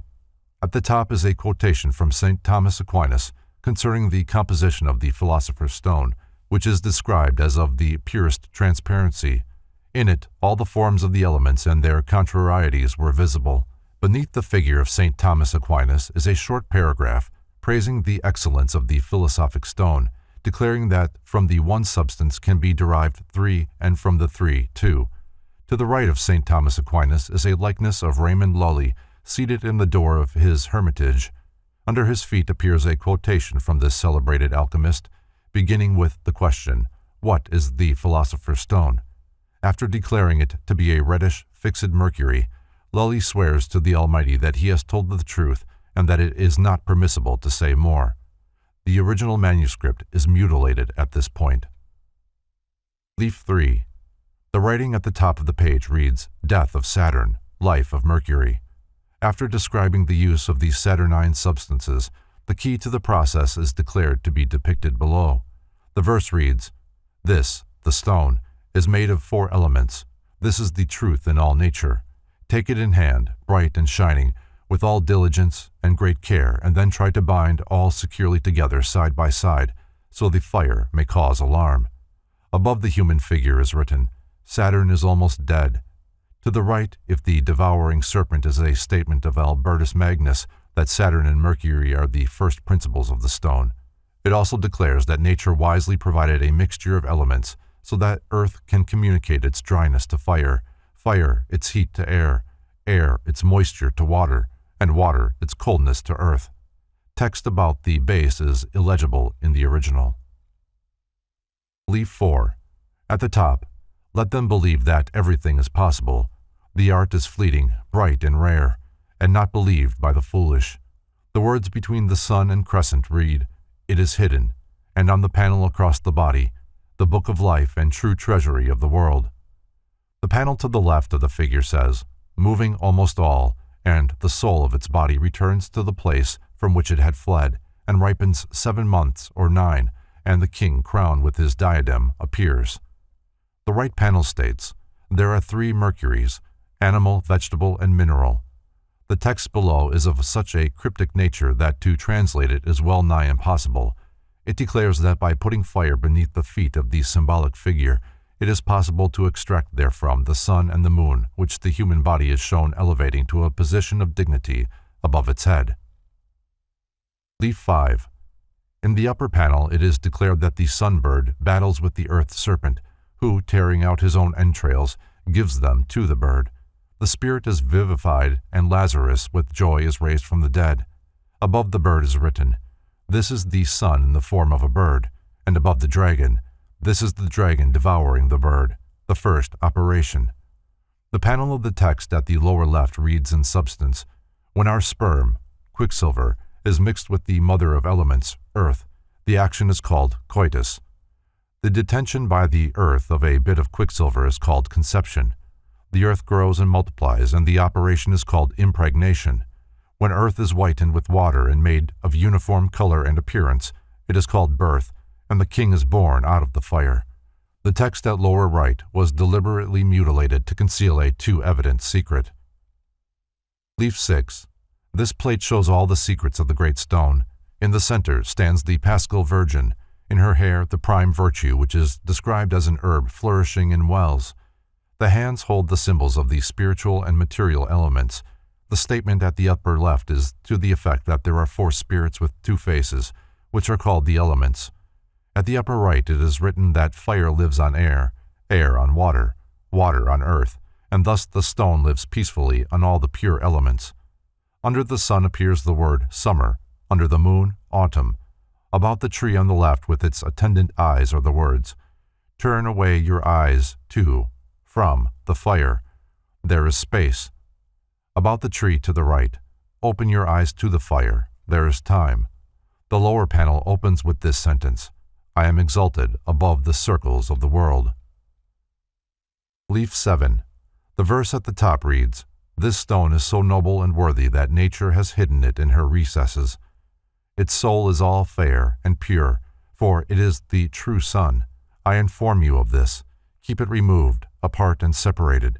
Whatever boon you crave, it will come to you bounteously, without sin, with pleasure and delight. The seated figure on the left, holding aloft the hammer, is described as breaking hard stone, while the words beside the man with the retort read, breaking of stone, our replenishment. Between the standing figures below is the exclamation, O sages, seek, and ye shall find my stone. Under the outstretched hand of the man with a basket appear the words, draw out, sorarum, in the bottom. Below the pool which the man on the left is stirring appears the simple statement, our healing water. The faces of the 4 men are extremely well drawn. Leaf 8. Under the sun, moon, and Mercury are the words 3 and 1, an inference that the 3 are one. The words under the flower stems reads, whiteness, 40 days after ashes. Under the blossoms it is written, left, minor time of the stone. Right, the selected red. Between the arms of the central figure appears, let 1 pound of mercury be placed. To the left is written, if you who read shall have known this figure, you will possess the whole science of the stone. To the right, and if you do not acknowledge it, you will be stiff-necked and dull. Above the sun is the word, Father. Above the Seder, ferment of the work. Beside the child is the sentence, the son of the moon would throw the stone into the fire, his mother. Above the flaming basket is written, I am the true stone. Under the central figure of the words, a moderate fire is the master of the work. Leaf 9. In the upper left it is written that without the light of the moon, the sun does not heat the earth, and that into the moon the sun emits its fruits. In the upper right, the true herb of the philosophers is described, and it is thus declared that whoever believes in, and it shall be spiritually rich. The panel concludes thus, understand thoroughly what it is that the man has in either hand if you wish to be enlightened. The text to the left above the sun reads, entirely without the sun and moon, make die, dissolve, congeal, and like produces for itself like. The words to the right of the man holding the philosopher's herb declare sublimation to be the beginning, the middle, and the end of the great work. The last sentence reads, out of the sun and moon make a thing of equal parts, and by their union, God willing, let the philosopher's stone be made. Leaf 10. The 2 short lines of text at upper left read, some take a recent stone. The lines to the right of the symbol of Mars, iron, admonish the student to control his appetites and apply his mind to the accumulation of knowledge. No satisfactory translation can be found for the words under the outstretched arm of the man holding the upper part of the tree. The lower panel reads thus, after the stone has been well refined, it will appear to penetrate thoroughly. It should be put into its vessel with its water. Close it well with a little fire, and await the wonders of nature. The large red oval filling the lower half of the leaf is evidently the egg or vessel of the sages.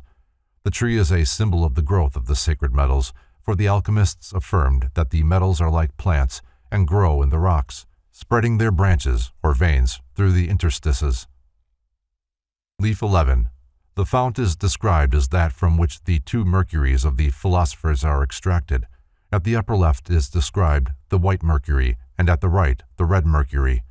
The text about the fountain declares that Saturn collects the white mercury, which is called the water of earth, and the earth collects the red mercury, which is called the water of heaven. The text to the left of the frog reads, "Through him who created the heavens and the earth, I am the philosopher's stone, and in my body I carry something the wise seek. If such a charm be extracted from me, it will be a sweet refreshment for you. I am an animal having father and mother were created, and in my body are contained the 4 elements, and I am before father and mother, and I am a poisonous animal." The lines at the right describe distilling and calcining processes.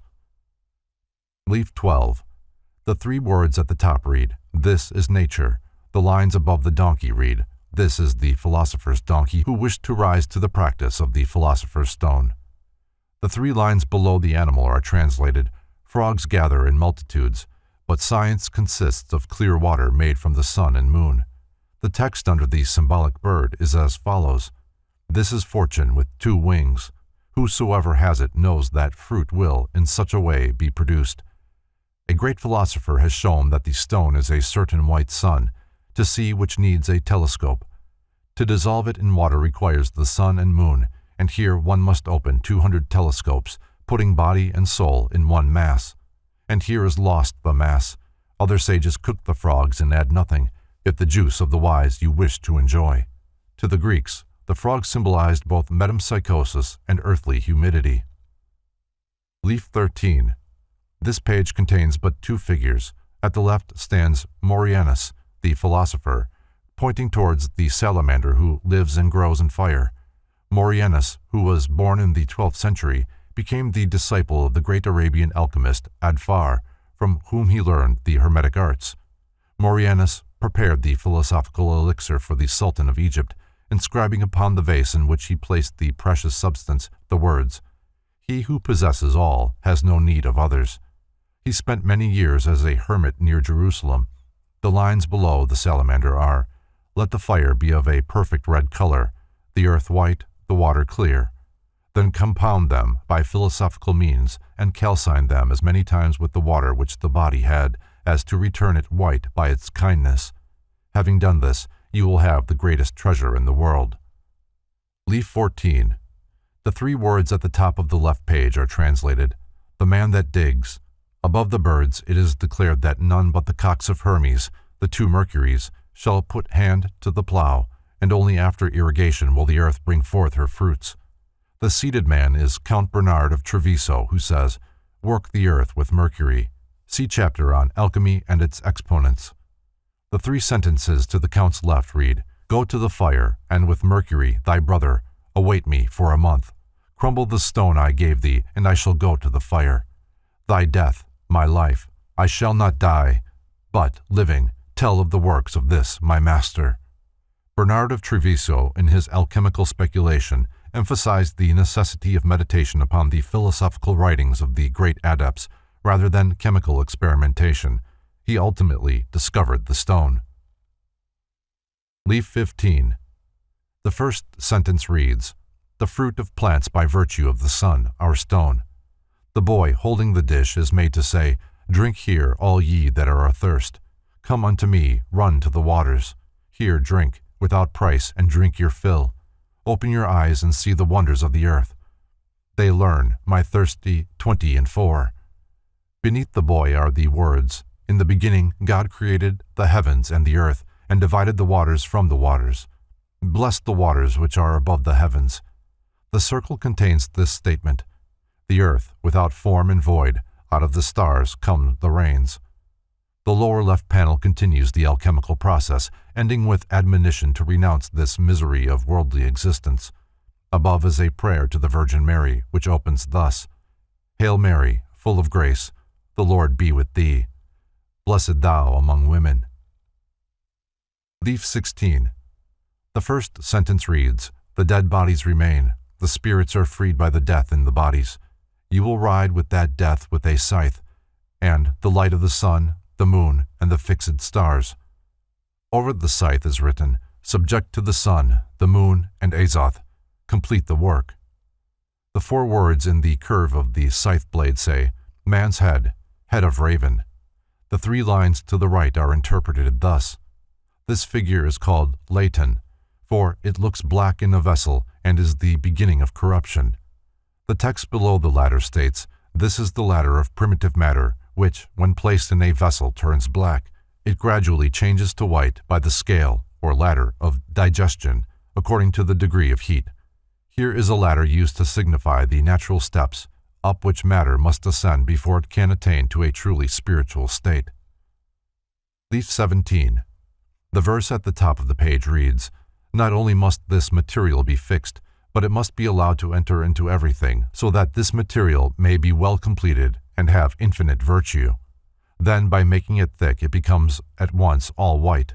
Sublimation from white, it becomes shining. Above the sun are the words, God and nature do nothing in vain. The man on the left is a medieval conception of Hermes, the great Egyptian philosopher. The one on the right is Christopher, the philosopher of Paris. Above the latter is written, if the stone is black, it is not useless. The words over the retort are, there is air, fire, water, and earth. Below is added, a dissolution of the body is the first step. The curious chemical apparatus must be considered purely symbolic in this work, and, as its author himself says, is intended to give only a hint of the art. Leaf 18. At the left, holding a book, stands Aristotle, who is described as the most learned of all the Greeks. The tree surmounted by the sun and moon is accompanied by the words, when the stone is dead, that is changed to water. In this it will produce flowers. Beneath Aristotle and the prostrate human figure from which rises the flowering tree are these statements.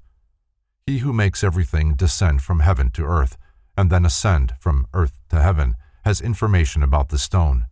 For in Mercury there is something the wise seek, not invoked except by white or red ferment. The first part of this quotation is based upon the emerald tablet of Hermes. In ordinary man, the spirit is figuratively absorbed by the body, but in the true philosopher, the spirit is so greatly increased in power that it absorbs into itself and is nourished by man's corporeal body. Leaf 19. At the top it reads, he that comes to know this figure will have knowledge of the stone. The seated man probably represents Paracelsus. To his right are the words, I am neither tree nor animal, nor stone nor vegetable, but the philosopher's stone, trampled on by men, cast into the fire by my Father, and in fire I rejoice. The 4 words to the left say, in dryness is the stone. Below the man is the philosophic egg, containing the words, it is the end in which the beginning rests. The capital T stands for tincture. The text to the right states, in stone it is formed, as Gerber writes in his book very learnedly, and possessing so much of its nature that it changes into clear, living water, and it has the power to make folks rich, satisfied, and free from all cares, so they will be always happy if they attain by their wit to the secret. Leaf 20. At the top is written, rains are made by 6 stars. Under the inverted man it reads, receive new spirit, arise, for you are asleep. The 2 sentences about the large figure read, remember Mercury, for ashes thou art, and unto ashes thou shalt return. I thirst, and am dead. Above the 7 globes at the left is the admonition, if he thirst, give him a drink, and he shall live. Over the man is written, Hermes, the father of philosophers. The curved line of writing to which Hermes points says, the measure of the drink. Under the central pedestal appears, the light of my eyes is a lantern to my feet.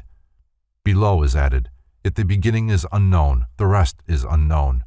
Above the figure rising from the flames on the right is the statement, he was resurrected after new moon, and under the eagle, thou shalt not fly further with me. Leaf 21. The upper line reads, 2 things undouble, but finally one is dissolved into the first, and they make sperm. The 4 capitals, IAAT, are the initial letters of the names of the elements: Ignis, air, aqua, and terra. The writing under them reads, "Our fire is water. If you can give fire to fire, fire and mercury will suffice." Along the arm appear the words, "The art of the stone is," and on the ribbon, "Swift, brief, bright, and rare." The two lines under the ribbon read, "Every hand is a key because it was called the herb, celandine. Under the sun, I am the gift of God."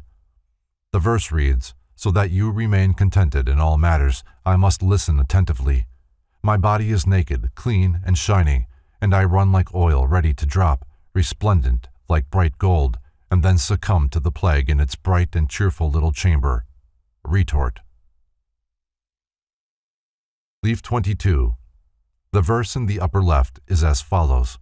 This group is composed of 3 stones: lunar, solar, and mercurial. In the lunar is white sulfur, in the solar, red sulfur, in the mercurial, both, i.e. white and red, and this is the strength of all instruction. In the bottle at the left are the words, dissolving, calcination, sublimation complete the instruction, and, at the base, wash, congeal, and coagulate. Under the central tower is written, metallic salts, however, are hidden by 1 letter. Around the bottom of the red circle, dryness, coldness, humidity, heat, and dryness. On the points below are the names of the 4 elements. The initial IAAT appear 4 times with the same meaning as that already given. The 3 powers of the Philosopher's Stone are symbolized by the heads of the cherubs in the circle in the upper left corner. Leaf 23. The writing at the upper left is, in substance, the Lord's Prayer, with the addition of the words Jesus and Mary at the end. The inverted words in the banner read, "Ye can do nothing without me, for God has so promised, saying, so be it." The text under the angel reads, "By this plague he will be damned who knows he is dead, all cold in a black body. And let this be thy first comfort, then he will burn unto calcination. When I have reduced him within this door, know for certain that I shall be blessed if I know how to cultivate the garden." The main part of the leaf is devoted to an elaborate symbolic drawing of alchemical equipment, under which are the words, the furnace of distillation, congealing, rectification, perfection, fixation, quintessence of the philosophers. By quintessence should be understood the 5th essence of the most wise. Leaf 24. The words at the top read, "I, the bird, the adept, speak into thine ears from the sun, moon, and Azoth. The work is perfected with little labor." The panel to the left describes the nature of primordial matter and the drink of the philosophers. The text to the right reads, "This is my beloved Son whom I saw and loved. If he be resurrected, he will remain at home, and in that house the spirit will be the soul and the body, for Mercury may be called the son of the sun and the moon." Under the child's figure is added, "If he were not dead, I should not have been his mother. I bore him after death, before he was born in the world. Under my feet I have what was his, and out of me and my son and the foundation of my feet, the Philosopher's Stone is made." At the lower left, the 3 constituents of the stone are shown elevated upon a pedestal to signify their dignity. Leaf 25. Above the figure of the Queen are 3 lines stating, in substance, that in the beginning of the book it was written of her that from her maternal breasts she nourished the sun, and that he who was capable of converting her into primal matter possessed rare skill. Opposite the Queen's head are the words, "In the highest mountains this water," and "I am the light of the philosophers." To the left of the Queen is an admonition to strike the sons whom she bears. She calls herself the mother of the sun, the sister of the moon, and the servant and spouse of Mercury. On the right she is made to exclaim, "I cannot be crowned unless these sons of mine become ashes." The sons are shown directly below. The verse under the Queen continues the alchemical processes, describing the method in which the exudations from the substance should be preserved. Leaf 26. This page, which concludes that part of the Hermetic manuscript bearing the symbols of the secret work, contains a number of emblems not directly correlated. At the top is the head of the king, the most common of alchemical figures. To the right of the king is an alchemical vessel designated the Hermetic seal. Below is the head of a ferocious bird, here designated a griffin. To the left of the king is a headless figure elevating a sun or spiritual face. This figure is the world, which must be headless, since its spiritual and rational part is not material and consequently is invisible. Below is a circle unaccompanied by descriptive matter. Directly under the king's head is a vase of flowers, in which rises the golden plant of the philosophers. At the bottom of the page is additional alchemical equipment, this also being termed a Hermetic seal. The Chemical Marriage. The self-admitted author of The Chemical Marriage, Johann Valentin Andrei, born in Württemberg in 1586, was 28 years of age when that work was first published. It was presumably written about 12 years prior to its publication, or when the author was 15 or 16 years old. The fact is almost incredible that one so young could produce a volume containing the wealth of symbolic thought and philosophy hidden between the lines of The Chemical Marriage. This book makes the earliest known reference to Christian Rosenkreuz and is generally regarded as the third of the series of original Rosicrucian manifestos. As a symbolic work, the book itself is hopelessly irreconcilable with the statements made by Andrei concerning it. The story of The Chemical Marriage relates in detail a series of incidents occurring to an aged man, presumably the Father CRC of the Fama and Confessio. If Father CRC was born in 1378, as stated in the Confessio, and is identical with the Christian Rosenkreuz of The Chemical Marriage, he was elevated to the dignity of a Knight of the Golden Stone in the 81st year of his life, 1459. In the light of his own statements, it is inconceivable that Andrei could have been Father Rosicrucian. Many figures found in the various books on symbolism published in the early part of the 17th century bear a striking resemblance to the characters and episodes in The Chemical Marriage. The alchemical wedding may prove to be the key to the riddle of Baconian Rosicrucianism. The presence in the German text of The Chemical Marriage of some words in English indicates its author to have been conversant also with that language. The following summary of the main episodes of the 7 days of The Chemical Marriage will give the reader a fairly comprehensive idea of the profundity of its symbolism. The first day.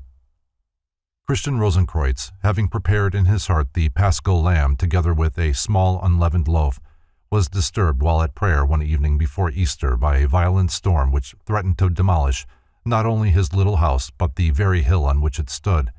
In the midst of the tempest he was touched on the back, and, turning, he beheld a glorious woman with wings filled with eyes and robed in sky-colored garments spangled with stars. In one hand she held a trumpet, and in the other a bundle of letters in every language. Handing a letter to CRC, she immediately ascended into the air, at the same time blowing upon her trumpet a blast which shook the house. Upon the seal of the letter was a curious cross and the words, "In hoc signo vinces." Within, traced in letters of gold on an azure field, was an invitation to a royal wedding. CRC was deeply moved by the invitation because it was the fulfillment of a prophecy which he had received 7 years before, but so unworthy did he feel that he was paralyzed with fear. At length, after resorting to prayer, he sought sleep. In his dreams he found himself in a loathsome dungeon with a multitude of other men, all bound and fettered with great chains. The grievousness of their sufferings was increased as they stumbled over each other in the darkness. Suddenly, from above came the sound of trumpets. The cover of the dungeon was lifted, and a ray of light pierced the gloom. Framed in the light stood a hoary-headed man, who announced that a rope would be lowered 7 times, and whoever could cling to the rope would be drawn up to freedom. Great confusion ensued. All sought to grasp the rope, and many were pulled away from it by others. CRC despaired of being saved, but suddenly the rope swung towards him, and, grasping it, he was raised from the dungeon. An aged woman called the Ancient Matron wrote in a golden yellow book the names of those drawn forth, and each of the redeemed was given for remembrance a piece of gold bearing the symbol of the sun and the letters DLS. CRC, who had been injured while clinging to the rope, found it difficult to walk. The aged woman bade him not to worry, but to thank God who had permitted him to come into so high a light. Thereupon trumpets sounded, and CRC awoke. but so vivid was the dream that he was still sensible of the wounds received while asleep. With renewed faith, CRC arose and prepared himself for the Hermetic marriage. He donned a white linen coat and bound a red ribbon crosswise over his shoulders. In his hat he stuck 4 roses, and for food he carried bread, water, and salt. Before leaving his cottage, he knelt and vowed that whatever knowledge was revealed to him he would devote to the service of his neighbor. He then departed from his house with joy. The second day. As he entered the forest surrounding his little house, it seemed to CRC that all nature had joyously prepared for the wedding. As he proceeded singing merrily, he came to a green heath in which stood 3 great cedars, one bearing a tablet with an inscription describing the 4 paths that led to the palace of the king. The first short and dangerous, the second circuitous, the third a pleasant and royal road, and the 4th suitable only for incorruptible bodies. Weary and perplexed, CRC decided to rest, and cutting a slice of bread, was about to partake thereof when a white dove begged it from him. The dove was at once attacked by a raven, and in his efforts to separate the birds, CRC unknowingly ran a considerable distance along one of the 4 paths, that leading southward. A terrific wind preventing him from retracing his steps, the wedding guest resigned himself to the loss of his bread and continued along the road until he espied in the distance a great gate. The sun being low, he hastened toward the portal, upon which, among other figures, was a tablet bearing the words, Procul hinc procul ite profani. A gatekeeper in sky-colored habit immediately asked CRC for his letter of invitation, and, on receiving it, bade him enter and requested that he purchase a token. After describing himself as a brother of the Red Rosy Cross, CRC received in exchange for his water bottle a golden disc bearing the letters S.C. Night drawing near, the wanderer hastened on to a second gate, guarded by a lion, and to which was affixed a tablet with the words, Det et debitur volis, where he presented a letter given him by the first gatekeeper. Being urged to purchase a token bearing the letters S.M., he gave his little package of salt, and then hastened on to reach the palace gates before they were locked for the night. A beautiful virgin called Virgo Lucifera was extinguishing the castle lights as CRC approached, and he was barely able to squeeze through the closing gates. As they closed, they caught part of his coat, which he was forced to leave behind. Here his name was written in the Lord Bridegroom's little vellum book, and he was presented with a new pair of shoes, and also a token bearing the letters S.P.N. He was then conducted by pages to a small chamber where the ice-gray locks were cut from the crown of his head by invisible barbers, after which he was ushered into a spacious hall where a goodly number of kings, princes, and commoners were assembled. At the sound of trumpets, each seated himself at the table, taking a position corresponding to his dignity, so that CRC received a very humble seat. Most of these pseudo-philosophers present being vain pretenders, the banquet became an orgy, which, however, suddenly ceased at the sound of stately and inspired music. For nearly half an hour no one spoke. Then, amidst a great sound, the door of the dining hall swung open and thousands of lighted tapers, held by invisible hands, entered. These were followed by the 2 pages lighting the beautiful Virgo Lucifera, seated on a self-moving throne. The white and gold-robed virgin then rose and announced that, to prevent the admission of unworthy persons to the mystical wedding, a set of scales would be erected the following day, upon which each guest would be weighed to determine his integrity. Those unwilling to undergo this ordeal, she stated, should remain in the dining hall. She then withdrew, but many of the tapers stayed to accompany the guests to their quarters for the night. Title page of 1616 edition of Chemisch Hochzeit, Christian Rosenkreuz, from Rosenkreuz's Chemical Marriage. The most remarkable of all the publications involved in the Rosicrucian controversy is that of the Chemical Marriage, published in Strasbourg. This work, which is very rare, should be reproduced in exact facsimile to provide students with the opportunity of examining the actual text for the various forms of cipher employed. Probably no other volume in the history or literature created such a profound disturbance as this unpretentious little book.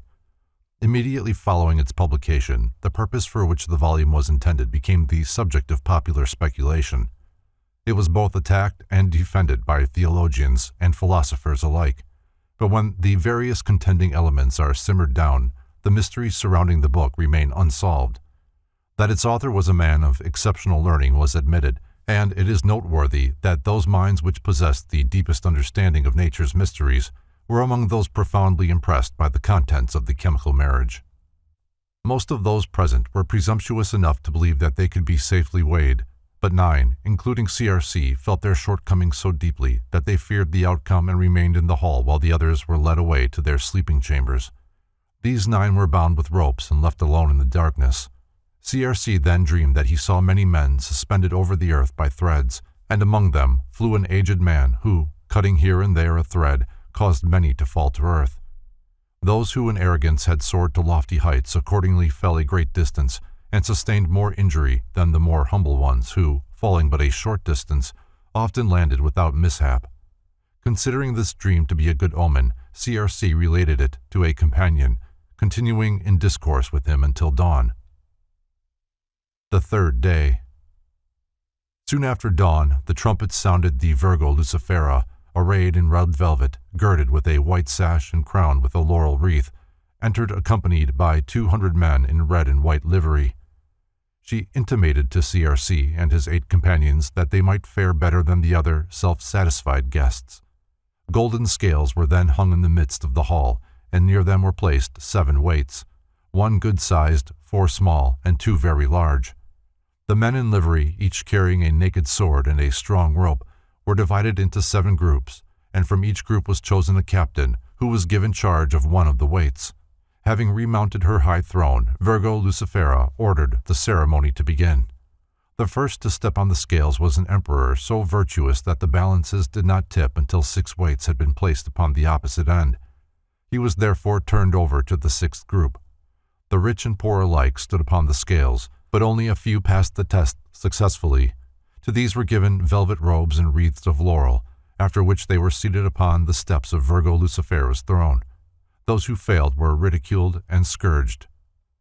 The Inquisition being finished, one of the captains begged Virgo Lucifera to permit the 9 men who had declared themselves unworthy also to be weighed, and this caused CRC anguish and fear. Of the first 7, 1 succeeded and was greeted with joy. CRC was the 8th, and he not only withstood all the weights, but even when 3 men hung on the opposite end of the beam, he could not be moved. A page cried out, "That is he!" CRC was quickly set at liberty and permitted to release one of the captives. He chose the first emperor. Virgo Lucifera then requested the red roses that CRC carried, which he immediately gave her. The ceremony of the scales ended about 10 o'clock in the forenoon. After agreeing upon the penalties to be imposed upon those whose shortcomings had thus been exposed, a dinner was served to all. The few successful artists, including CRC, were given the chief seats, after which the golden fleece and a flying lion were bestowed upon them in the name of the bridegroom. Virgo Lucifera then presented a magnificent goblet to the guests, stating that the king had requested all to share its contents. Following this, CRC and his companions were taken out upon a scaffolding where they beheld the various penalties suffered by those who failed. Before leaving the palace, each of the rejected guests was given a draught of forgetfulness. The elect then returned to the castle, where to each was assigned a learned page, who conducted them through the various parts of the edifice. CRC saw many things his companions were not privileged to behold, including the royal sepulchre, where he learned more than is extant in all books. He also visited a magnificent library and an observatory containing a great globe 30 feet in diameter and with all the countries of the world marked upon it. At supper, the various guests propounded enigmas, and CRC solved the riddle which Virgo Lucifera asked concerning her own identity. Then entered the dining hall 2 youths and 6 virgins beautifully robed, followed by a 7th virgin wearing a coronet. The latter was called the Duchess and was mistaken for the Hermetic bride. The Duchess told CRC that he had received more than the others, therefore should make a greater return. The Duchess then asked each of the virgins to pick up one of the 7 weights which still remained in the room. To Virgo Lucifera was given the heaviest weight, which was hung in the queen's chamber during the singing of a hymn. In the 2nd chamber, the first virgin hung her weight during a similar ceremony. Thus they proceeded from room to room until the weights had been disposed of. The Duchess then presented her hand to CRC and his companions, and, followed by her virgins, withdrew. Pages then conducted the guests to their sleeping chambers. The one assigned to CRC was hung with rare tapestries and with beautiful paintings. The fourth day. After washing and drinking in the garden from a fountain which bore several inscriptions, among them one reading, "Drink, brothers, and live," the guests, led by Virgo Lucifera, ascended the 365 steps of the royal winding stairs. The guests were given wreaths of laurel and, a curtain being raised, found themselves in the presence of the king and queen. CRC was awestruck by the glory of the throne room, and especially by the magnificence of the queen's robes, which were so dazzling that he could not gaze upon them. Each guest was presented to the king by one of the virgins, and after this ceremony the Virgo Lucifera made a short speech in which she recited the achievements of the honest artists and begged that each be questioned as to whether she had properly fulfilled her duty. Old Atlas then stepped forward and in the name of their royal majesties greeted the intrepid band of philosophers and assured Virgo Lucifera that she should receive a royal reward. The length of the throne room was 5 times its width. To the west was a great porch in which stood 3 thrones, the central one elevated. On each throne sat 2 persons. On the first, an ancient king with a young consort. On the third, a black king with a veiled matron beside him. And on the central throne, 2 young persons over whose heads hung a large and costly crown, about which hovered a little Cupid who shot his arrows first at the 2 lovers, and then about the hall.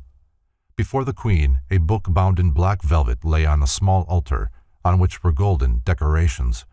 Beside this were a burning candle, a celestial globe, a small striking watch, a little crystal pipe from which ran a stream of clear blood-red liquor, and a skull with a white serpent crawling in and out of the orbits. After their presentations, the guests retired down the winding stairs to the great hall. Key to the Great Philosophical Secret, from Ashmole's Theatrum Chemicum Britannicum. This plate, which is the key to mystic Christian alchemy, is missing from almost every copy of the Theatrum Chemicum Britannicum, a work compiled by Elias Ashmole and containing about a score of pieces by English poets treating of the Philosopher's Stone and the Hermetic mysteries. In view of the consistent manner in which the plate disappeared, it is possible that the diagram was purposefully removed because it revealed too plainly the Rosicrucian arcana. Worthy of notice also is the care with which owners' names have been effaced from early books pertaining to alchemy and Hermeticism. The original names are usually rendered illegible, being covered with heavy ink lines, the procedure often seriously defacing the volume. While an occasional exception is found, in practically every instance the mutilated books either deal with Rosicrucianism or contain cryptic writings of suspected Rosicrucian origin. It is presumed that this practice of obliterating the owners' names was to prevent the early Rosicrucians and Hermetists from being discovered through the volumes composing their libraries. Elias Ashmole's plate shows the analogies between the life of Christ and the 4 grand divisions of the alchemical process. Herein is also revealed the teaching that the Philosopher's Stone itself is a macrocosm and a microcosm, embodying the principles of astronomy and cosmogony, both universal and human. Later, the Virgo Lucifera announced that a comedy was to be performed for the benefit of the 6 royal guests in a building called the House of the Sun. CRC and his companions formed part of the royal procession, which after a considerable walk arrived at the theater.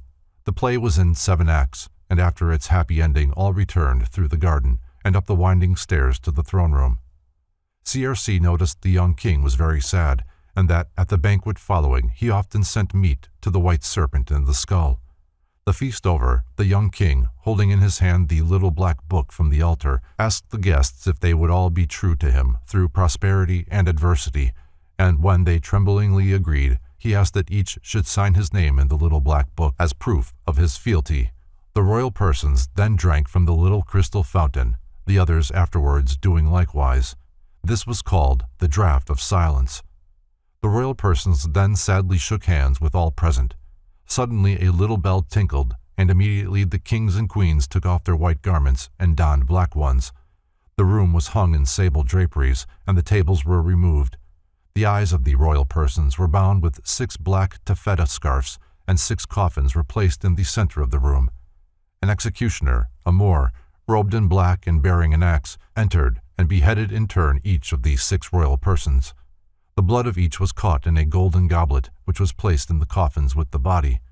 The executioner was also decapitated, and his head placed in a small chest.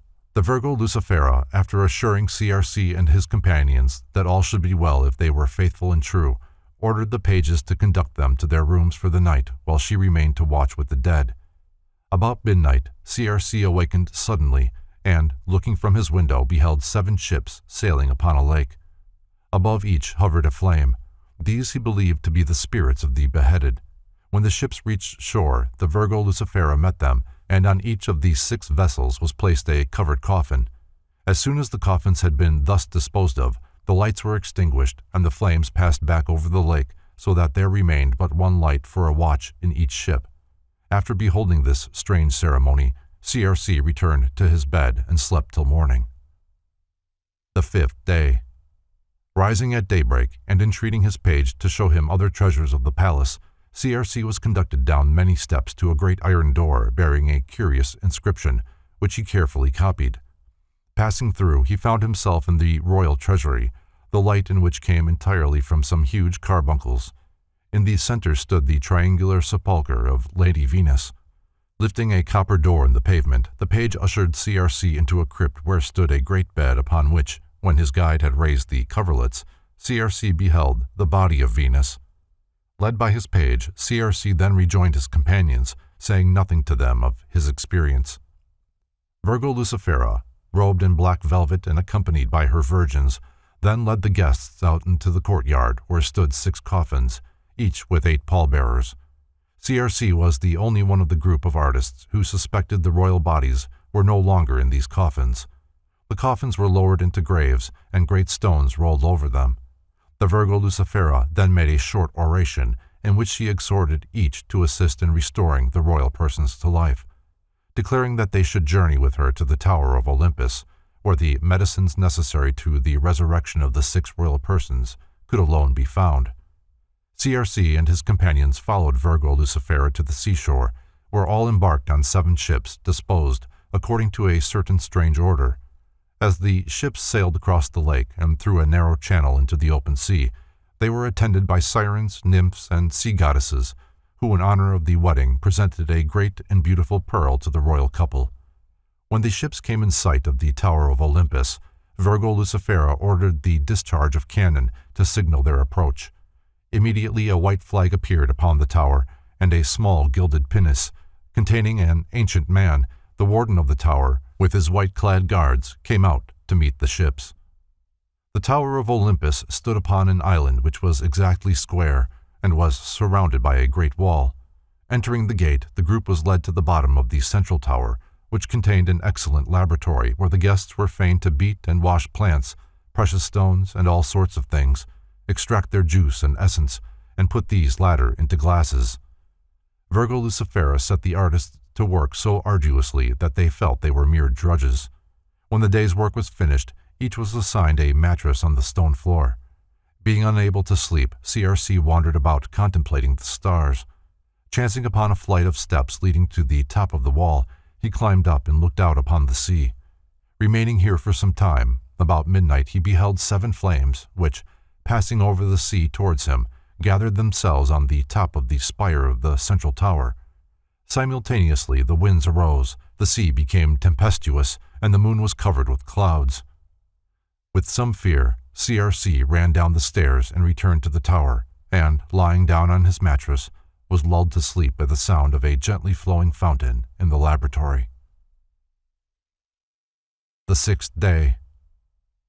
The next morning the aged warden of the tower, after examining the work performed by the wedding guests in the laboratory and finding it satisfactory, caused ladders, ropes, and large wings to be brought forth, and addressed the assembled artists thus: "My dear sons, one of these 3 things must each of you this day constantly bear about with him."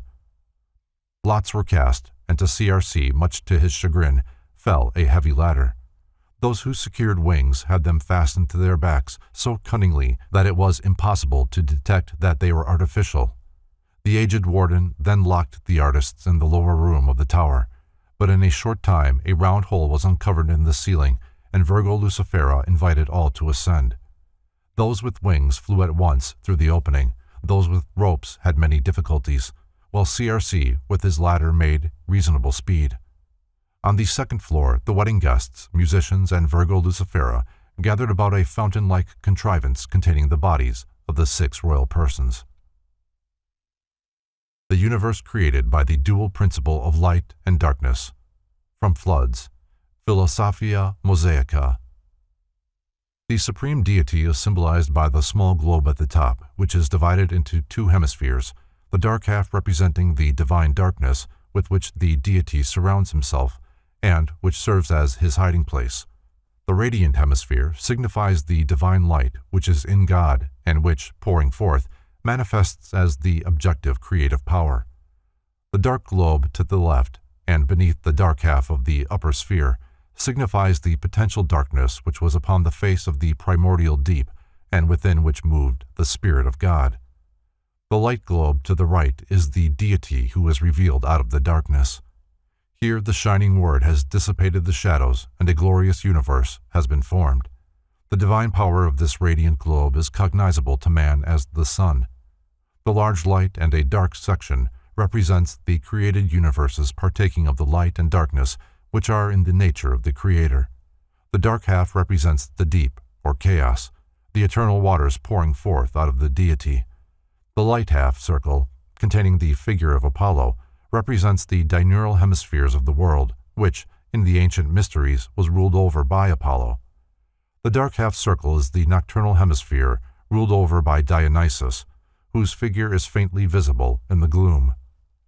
Virgo Lucifera then placed the Moor's head in a kettle-like receptacle in the upper part of the fountain and poured upon it the substances prepared on the previous day in the laboratory.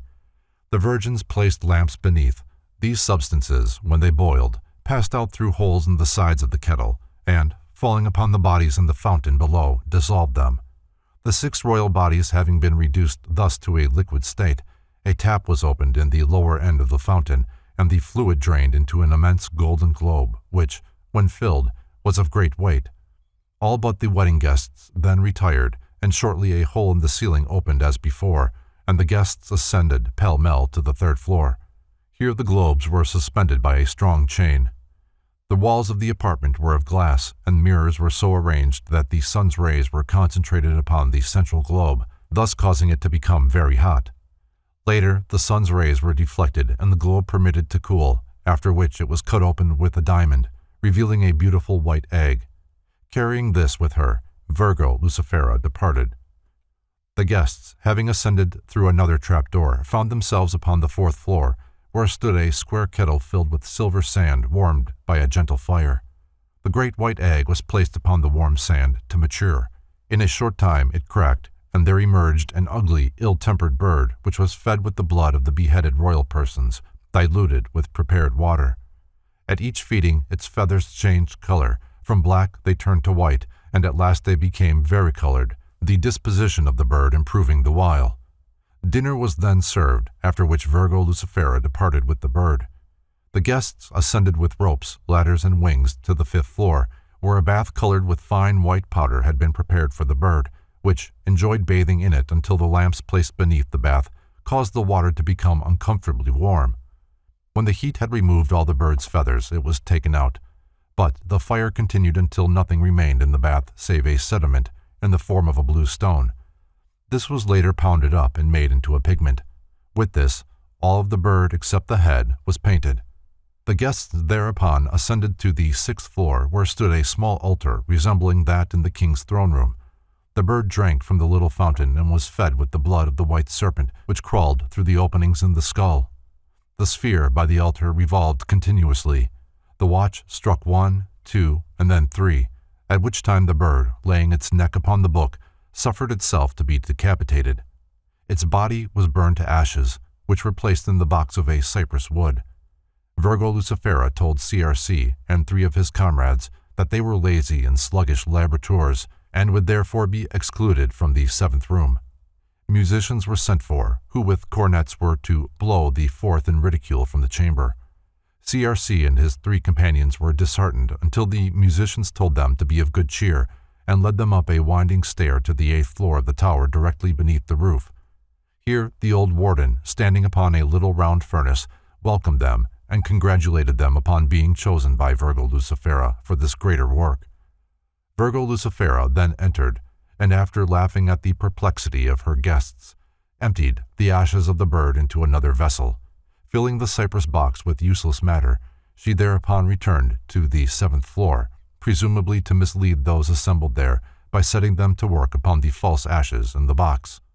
CRC and his 3 friends were set to work moistening the bird's ashes with specially prepared water until the mixture became of dough-like consistency, after which it was heated and molded into 2 miniature forms. Later, these were opened, disclosing 2 bright and almost transparent human images about 4 inches high, homunculi, one male and the other female. These tiny forms were laid upon satin cushions and fed drop by drop with the blood of the bird until they grew to normal size and of great beauty. Though the bodies had the consistency of flesh, they showed no signs of life, for the soul was not in them. The bodies were next surrounded with torches and their faces covered with silk. Virgo Lucifera then appeared, bearing 2 curious white garments. The virgins also entered, among them 6 bearing great trumpets. A trumpet was placed upon the mouth of one of the 2 figures, and CRC saw a tiny hole open in the dome of the tower and a ray of light descend through the tube of the trumpet and enter the body. This process was repeated 3 times on each body. The 2 newly ensouled forms were then removed upon a traveling couch. In about half an hour the young king and queen awakened, and the Virgo Lucifera presented them with the white garments. These they donned, and the king in his own person most graciously returned thanks to CRC and his companions, after which the royal persons departed upon a ship. CRC and his 3 privileged friends then rejoined the other artists, making no mention of that which they had seen. Later, the entire party were assigned handsome chambers, where they rested till morning. The 7th day. In the morning, Virgo Lucifera announced that each of the wedding guests had become a Knight of the Golden Stone. The aged warden then presented each man with a gold medal, bearing on one side the inscription, At Not Me, and on the other, Tem Na F. The entire company returned in 12 ships to the king's palace. The flags on the vessels bore the signs of the zodiac, and CRC sat under that of Libra. As they entered the lake, many ships met them, and the king and queen, together with their lords, ladies, and virgins, rode forth on a golden barge to greet the returning guests. Atlas then made a short oration in the king's behalf, also asking for the royal presence. In reply, the aged warden delivered to Cupid, who hovered about the royal pair, a small, curious-shaped casket. CRC and the old lord, each bearing a snow-white ensign with a red cross on it, rode in the carriage with the king. At the first gate stood the porter with blue clothes, who, upon seeing CRC, begged him to intercede with the king to release him from that post of servitude. The king replied that the porter was a famous astrologer, who was forced to keep the gate as a punishment for the crime of having gazed upon Lady Venus reposing upon her couch. The king further declared that the porter could be released only when another was found who had committed the same crime. Upon hearing this, CRC's heart sank, for he realized himself to be the culprit, but he remained silent at that time.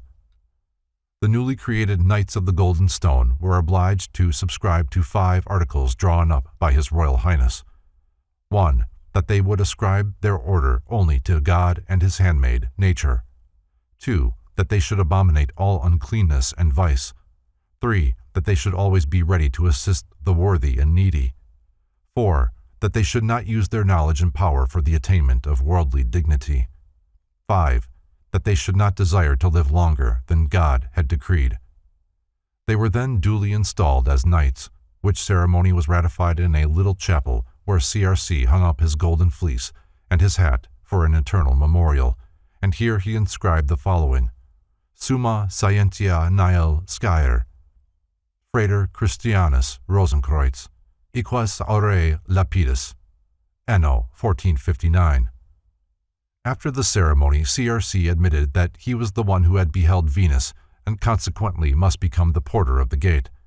The king embraced him fondly, and he was assigned to a great room containing 3 beds, one for himself, one for the aged lord of the tower, and the third for old Atlas.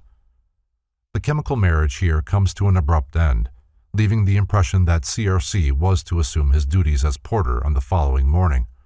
The book ends in the middle of a sentence, with a note in italics, presumably by the editor.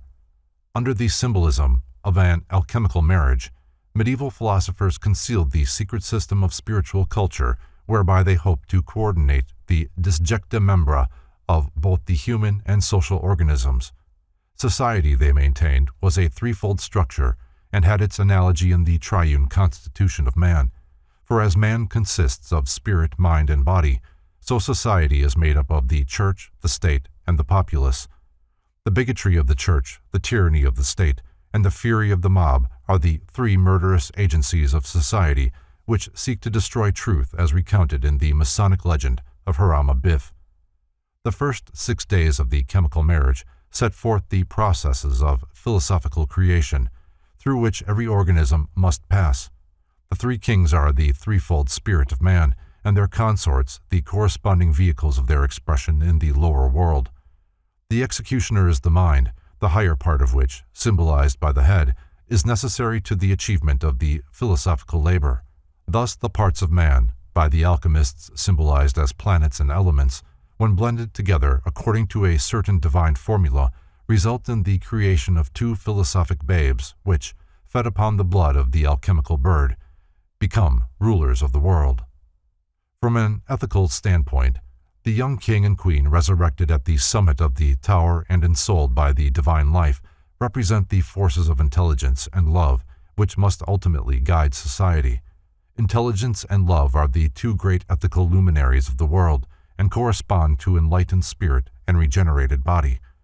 The bridegroom is reality, and the bride the regenerated being who attains perfection by becoming one with reality through a cosmic marriage wherein the mortal part attains immortality by being united with its own immortal source.